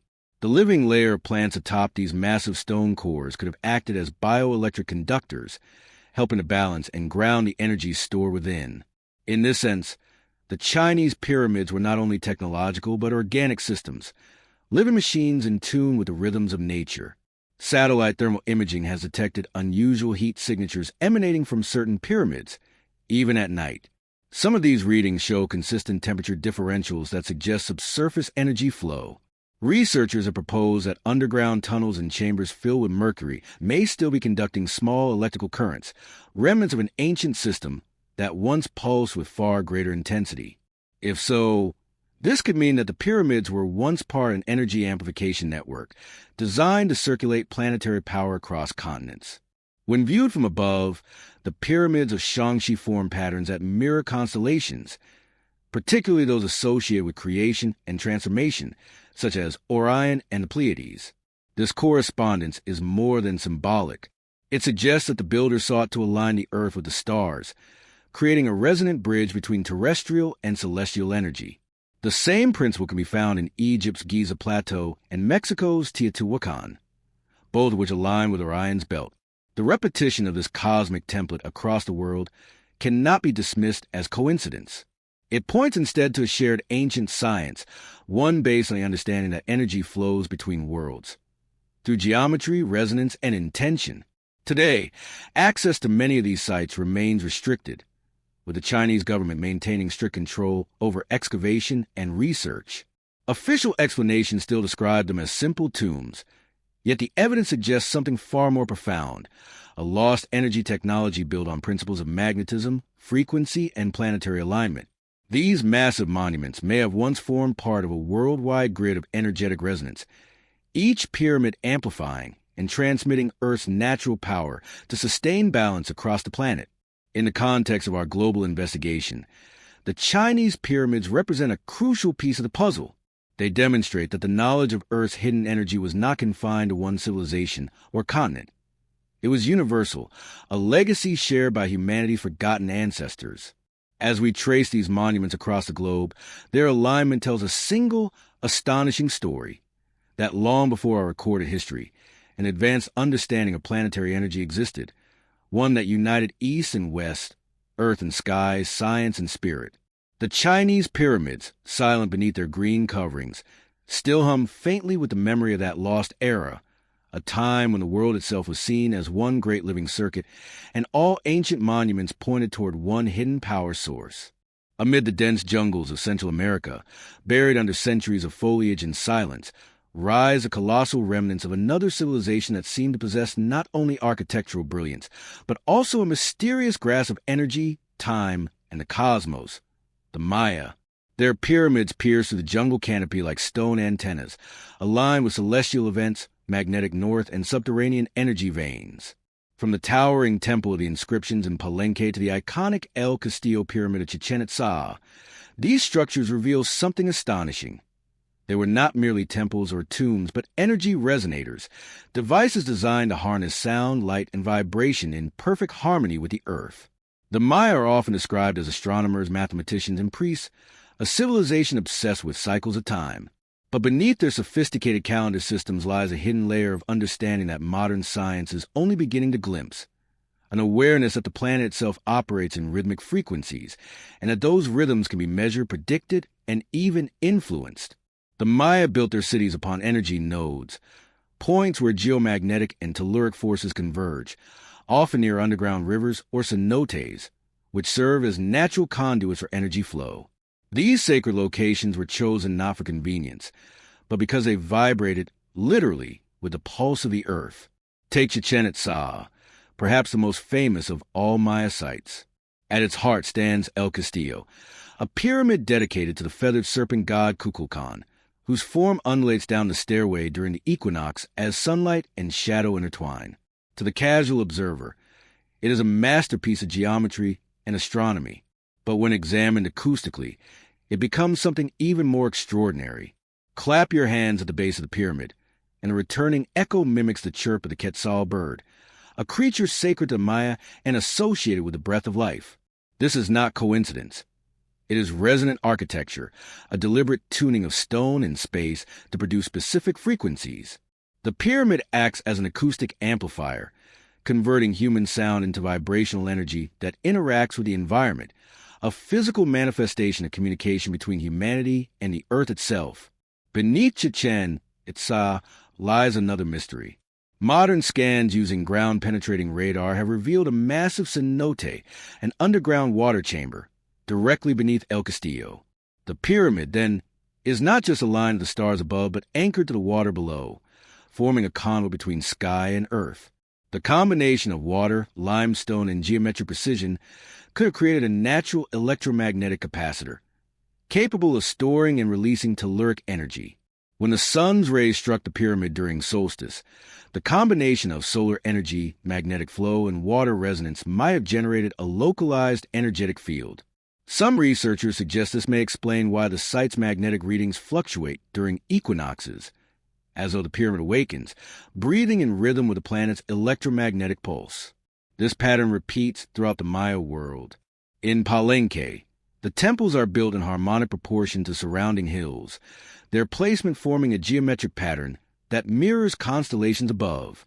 The Temple of the Sun, the Temple of the Cross, and the Temple of the Foliated Cross align in a perfect triad that represents not only the solar cycle, but the three primary frequencies of vibration, corresponding to sound, light, and magnetism.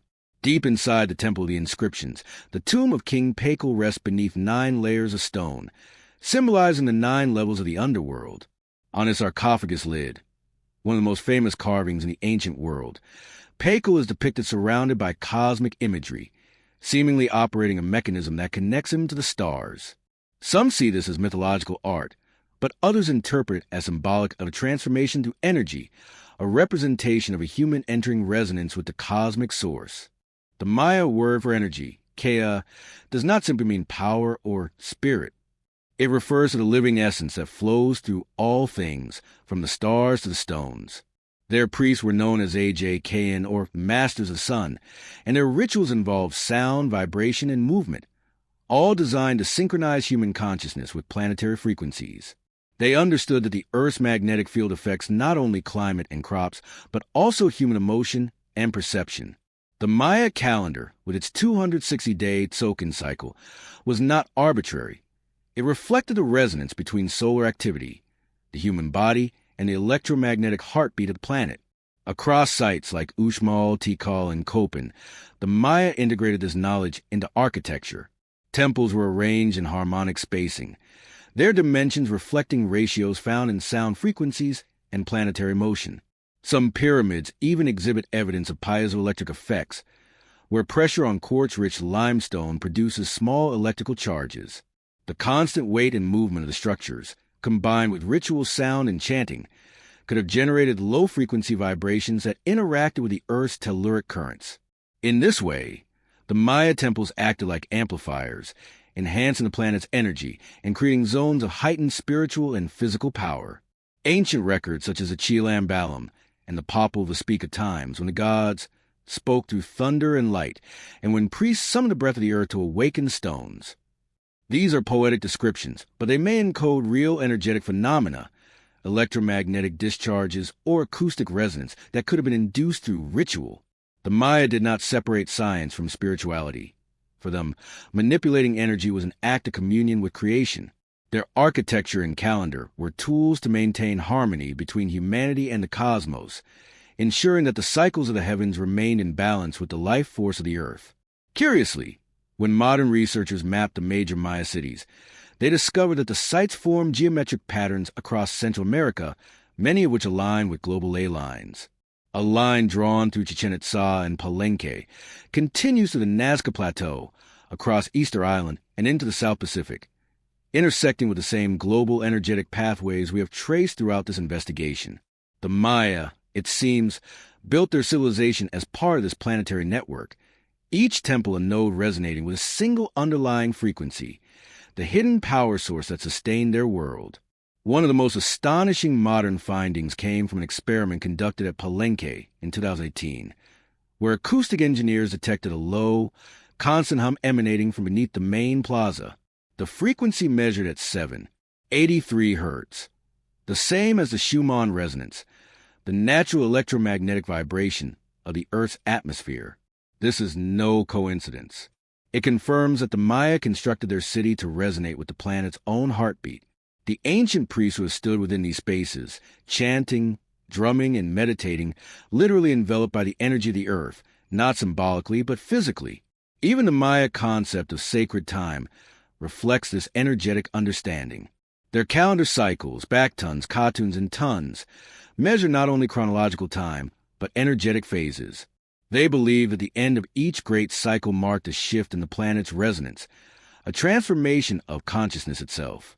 When the long count calendar reached its much-publicized conclusion in 2012, the world expected apocalypse. But in Maya terms, it marked not destruction but a recalibration of planetary energy, a shift in frequency. It was a reminder that the Earth's cycles are eternal, and that human awareness is woven into those rhythms. Through this lens, the Maya weren't primitive sky watchers. They were engineers of resonance, designing monuments that harmonize human consciousness with the energetic grid of the earth and stars. Each temple, each calendar cycle, each sound was part of a larger system, a symphony of frequency and geometry that sustained their civilization. And when we map these sacred sites alongside others around the globe, we find that they are not random.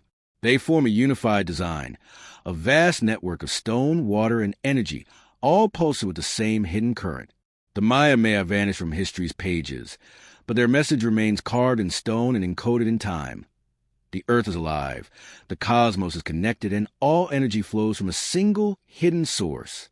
Beneath the jungle's roots, their temples still hum with that ancient vibration, a whisper from a civilization that once knew how to tune itself perfectly to the power of the planet. Far across the oceans from the jungles of the Maya world lies another enigma, a site so ancient, so meticulously constructed, and so scientifically advanced that it continues to defy every conventional explanation. Rising from the arid plains of the Giza Plateau, the Great Pyramid of Egypt stands as the most recognizable monument on Earth. For centuries, Historians have described it as a royal tomb, a triumph of human engineering meant to immortalize a single pharaoh. Yet as researchers have probed deeper into its construction, alignments, and materials, a far more astonishing picture has emerged. The Great Pyramid may not have been built merely to honor the dead. It may have been a massive energy device, a machine designed to draw power directly from the earth itself. At first glance, this sounds like speculation, the stuff of fringe documentaries and late-night radio. But when examined scientifically, the evidence becomes almost impossible to ignore. To begin with, the precise alignment of the Great Pyramid is beyond extraordinary. Its four sides face true north, south, east, and west with an accuracy unmatched by any modern structure until the invention of laser-guided technology. The pyramid's orientation deviates from true north by only 3/60ths of a degree, a feat that will require a deep understanding of both astronomy and the Earth's magnetic field.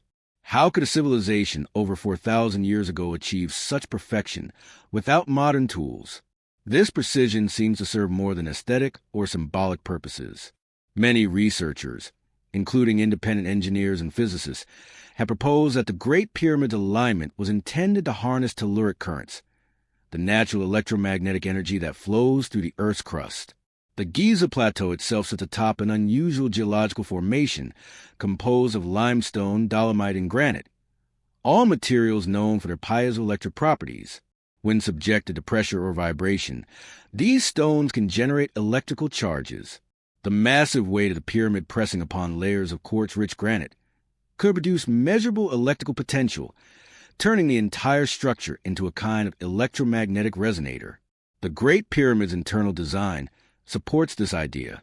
Unlike other pyramids, it contains no inscriptions, no hieroglyphs, no funerary items, nothing that would suggest it served as a tomb. Instead, it houses a complex system of chambers and shafts, each meticulously placed at specific angles.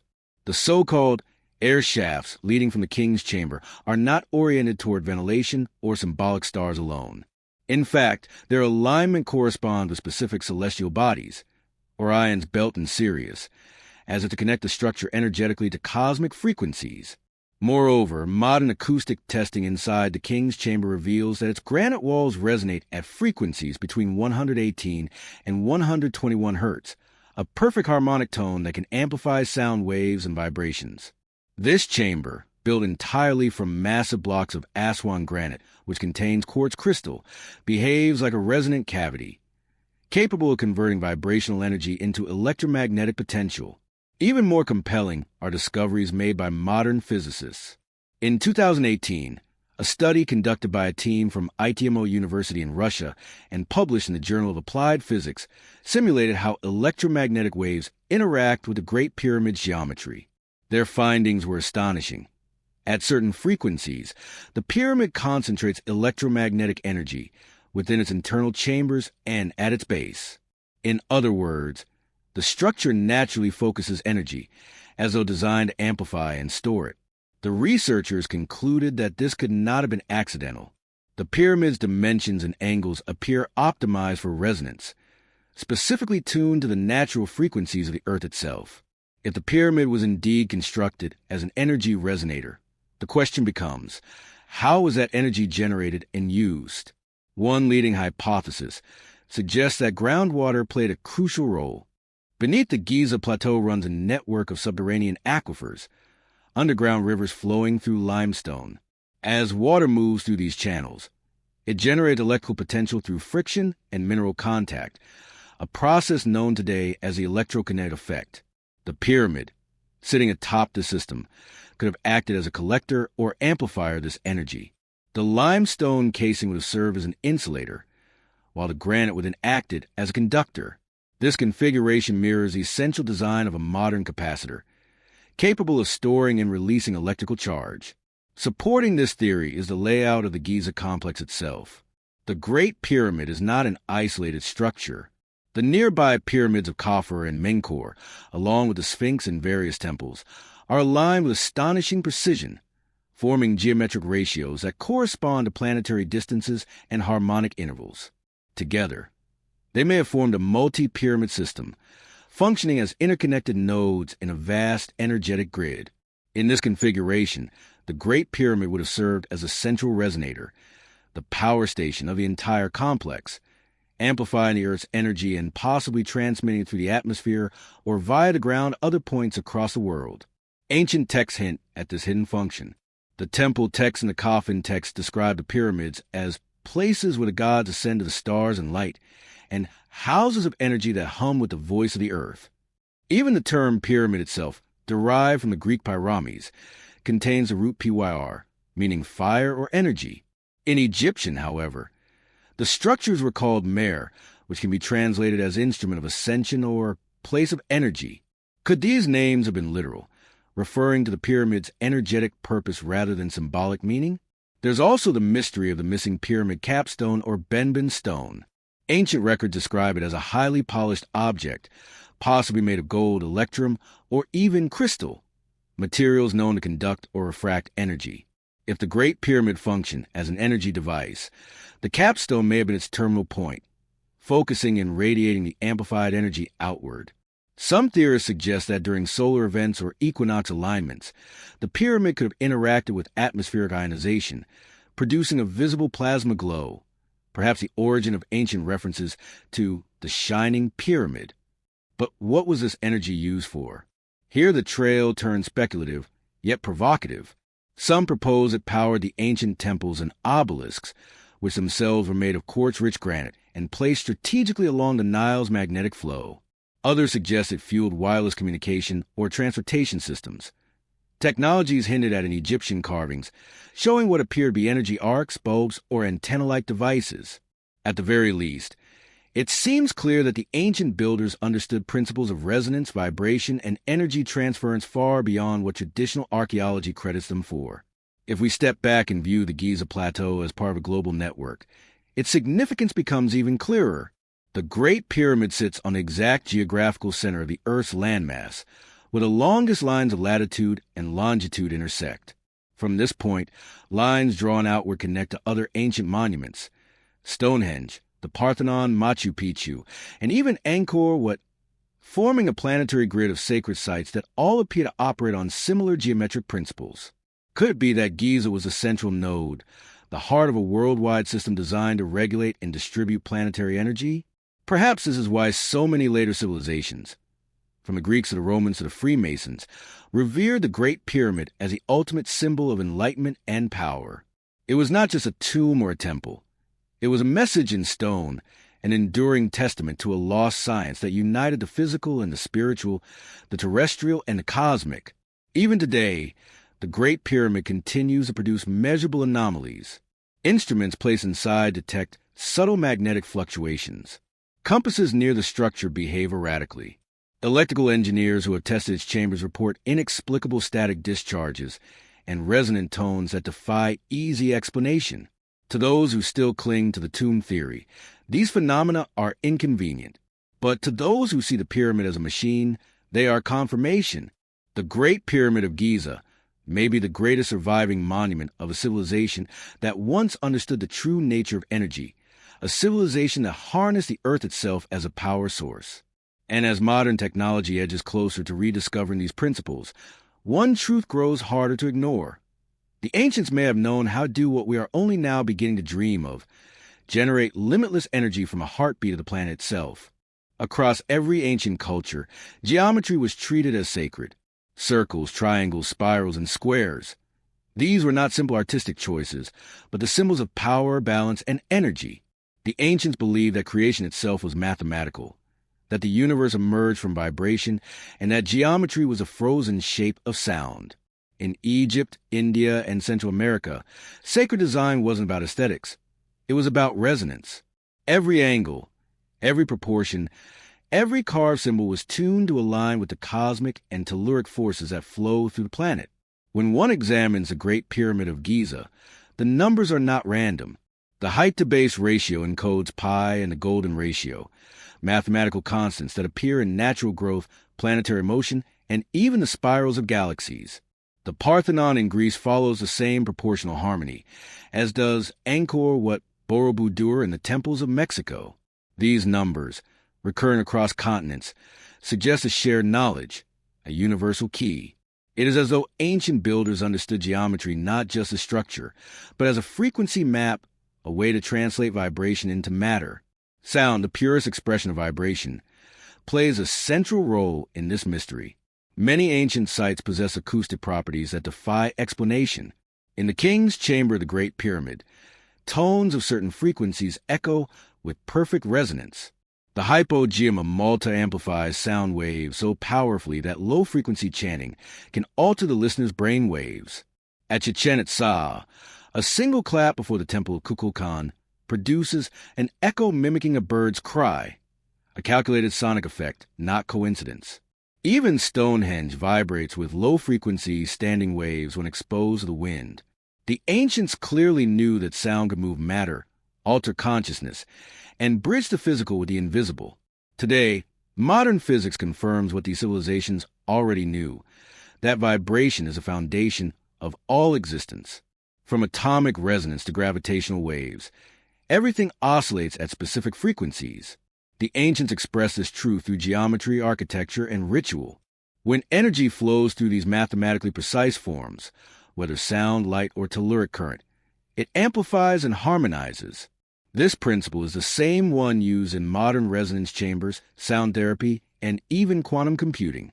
Could it be that the ancient monuments were the first harmonic devices, not just temples, but tuning systems designed to bring Earth and humanity into alignment with the cosmos? If so, then the so-called sacred geometry was more than decoration. It was the instruction manual for a planetary energy network. The spiral represented the flow of energy. The triangle symbolized balance between heaven, earth, and humanity. The square embodied the physical plane, and the circle, infinity, the eternal cycle. Combined, these shapes encoded a technology of vibration, a science of balance.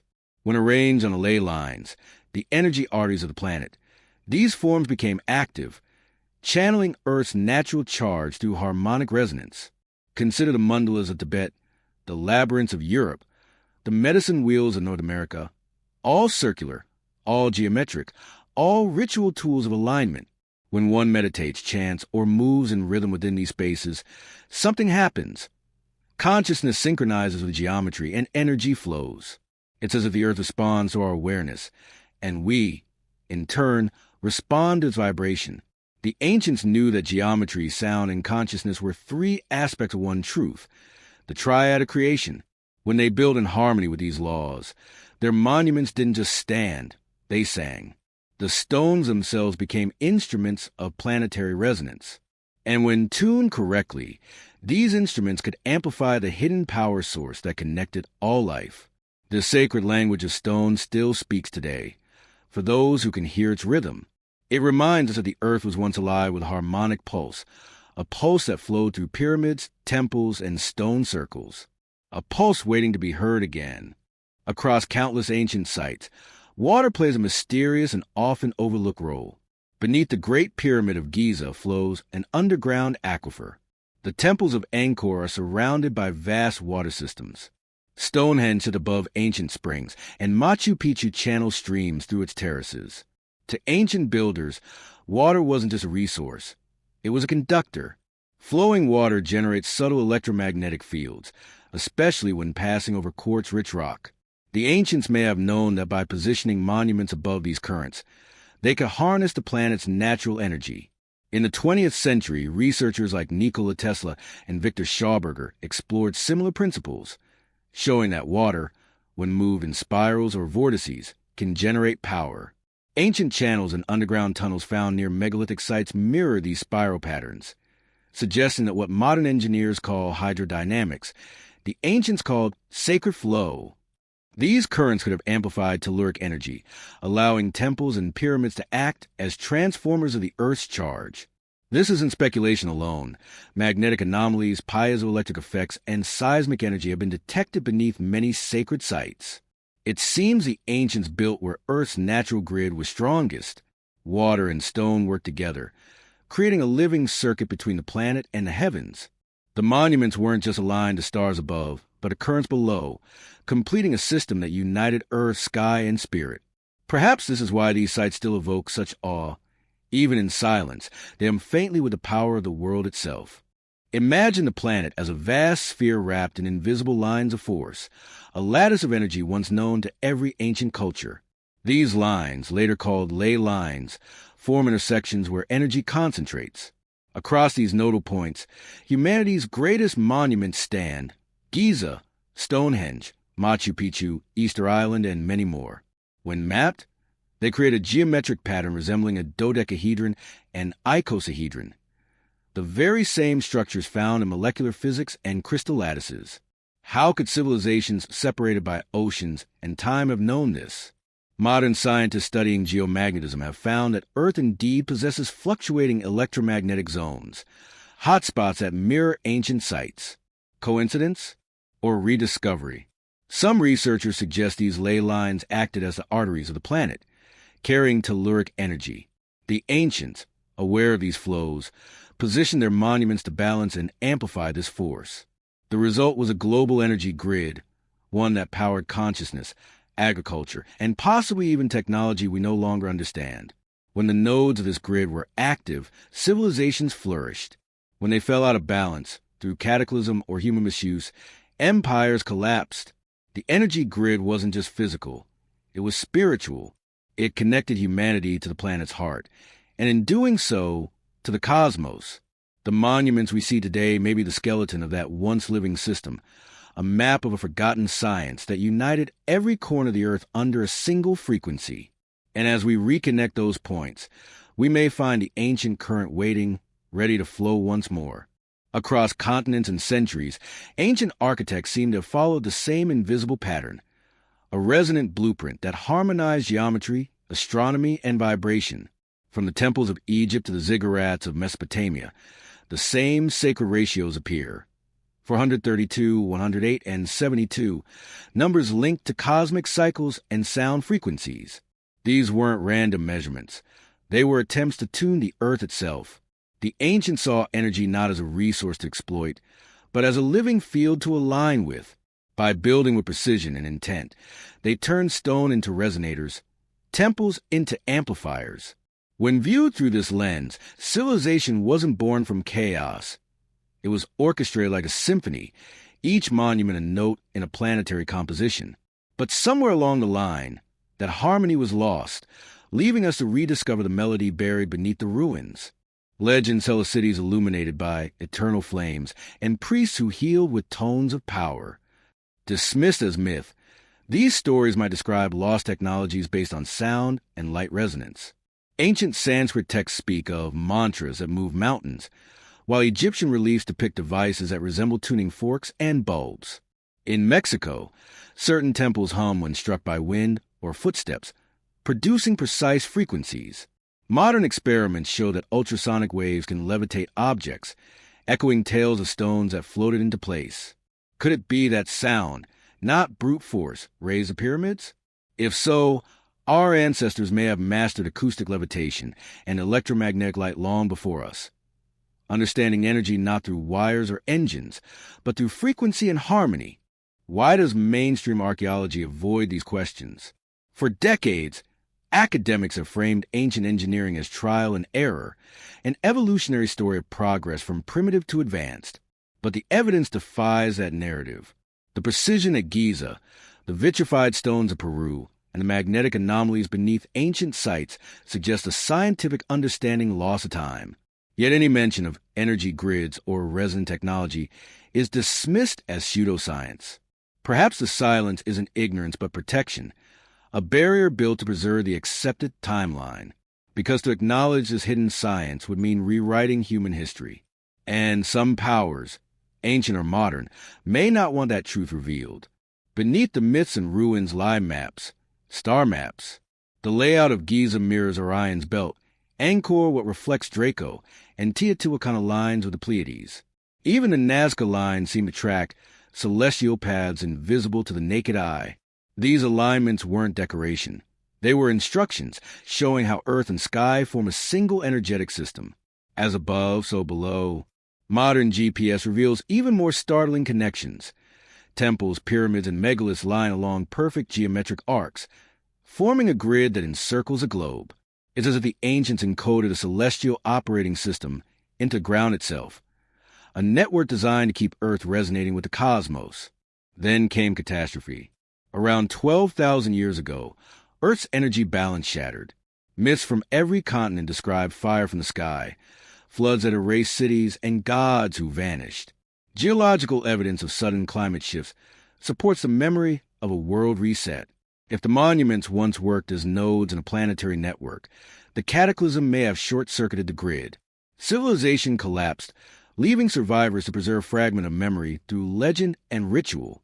What we call religion may have been the fading echo of a lost science. Stories meant to remember how the world once sang with power. In the last century, science has begun to rediscover what the ancients knew. Tesla dreamed of wireless global energy, using the Earth's resonance as a conduit. Modern researchers study piezoelectric currents, geomagnetic fields, and the Schumann resonance, all confirming that our planet hums with measurable energy. Sacred sites, it turns out, are often located where these energies peak. Coincidence? Or did ancient architects map the planet's energetic heartbeats long before satellites? As we learn to measure what they once felt, the boundary between myth and science grows thinner, and the forgotten grid begins to glow once more. Perhaps the greatest revelation is that energy alone wasn't the true key. Consciousness was. Ancient teachings describe humans as living antennas, capable of harmonizing with the Earth's vibration through meditation, sound, and intent. Modern neuroscience now detects frequency changes in the brain that align with the Schumann resonance during deep states of awareness. The ancients may have known that the human mind itself was part of the power system, that thought, emotion, and resonance were connected. In this light, the monuments were not machines to generate energy, but tools to awaken it within us. As humanity advances technologically, the forgotten grid may soon reawaken, not through rebuilding pyramids, but through rediscovering harmony. Renewable energy, frequency medicine, and consciousness research all point to a unified science of resonance. When we realign with the planet's natural pulse, the same energy that sustained ancient civilizations could sustain ours. The ancients didn't leave us secrets to exploit. They left us reminders to evolve. And when we finally understand the grid, it won't just power cities. It will reconnect us to the rhythm of creation itself. All ancient monuments point to one truth. The greatest power source has never been buried under stone or locked in myth. It has always been the earth itself. The ancients built not to dominate nature, but to communicate with it. Their temples, pyramids, and megaliths were resonant bridges between matter and spirit, grounding cosmic energy into the living planet. That power still flows beneath our feet, humming in the ley lines and magnetic fields that pulse through the Earth's heart. The question is no longer whether the ancients knew this, it's whether we will remember it. Because the hidden power source they left behind was not just in the Earth, it was in us all along.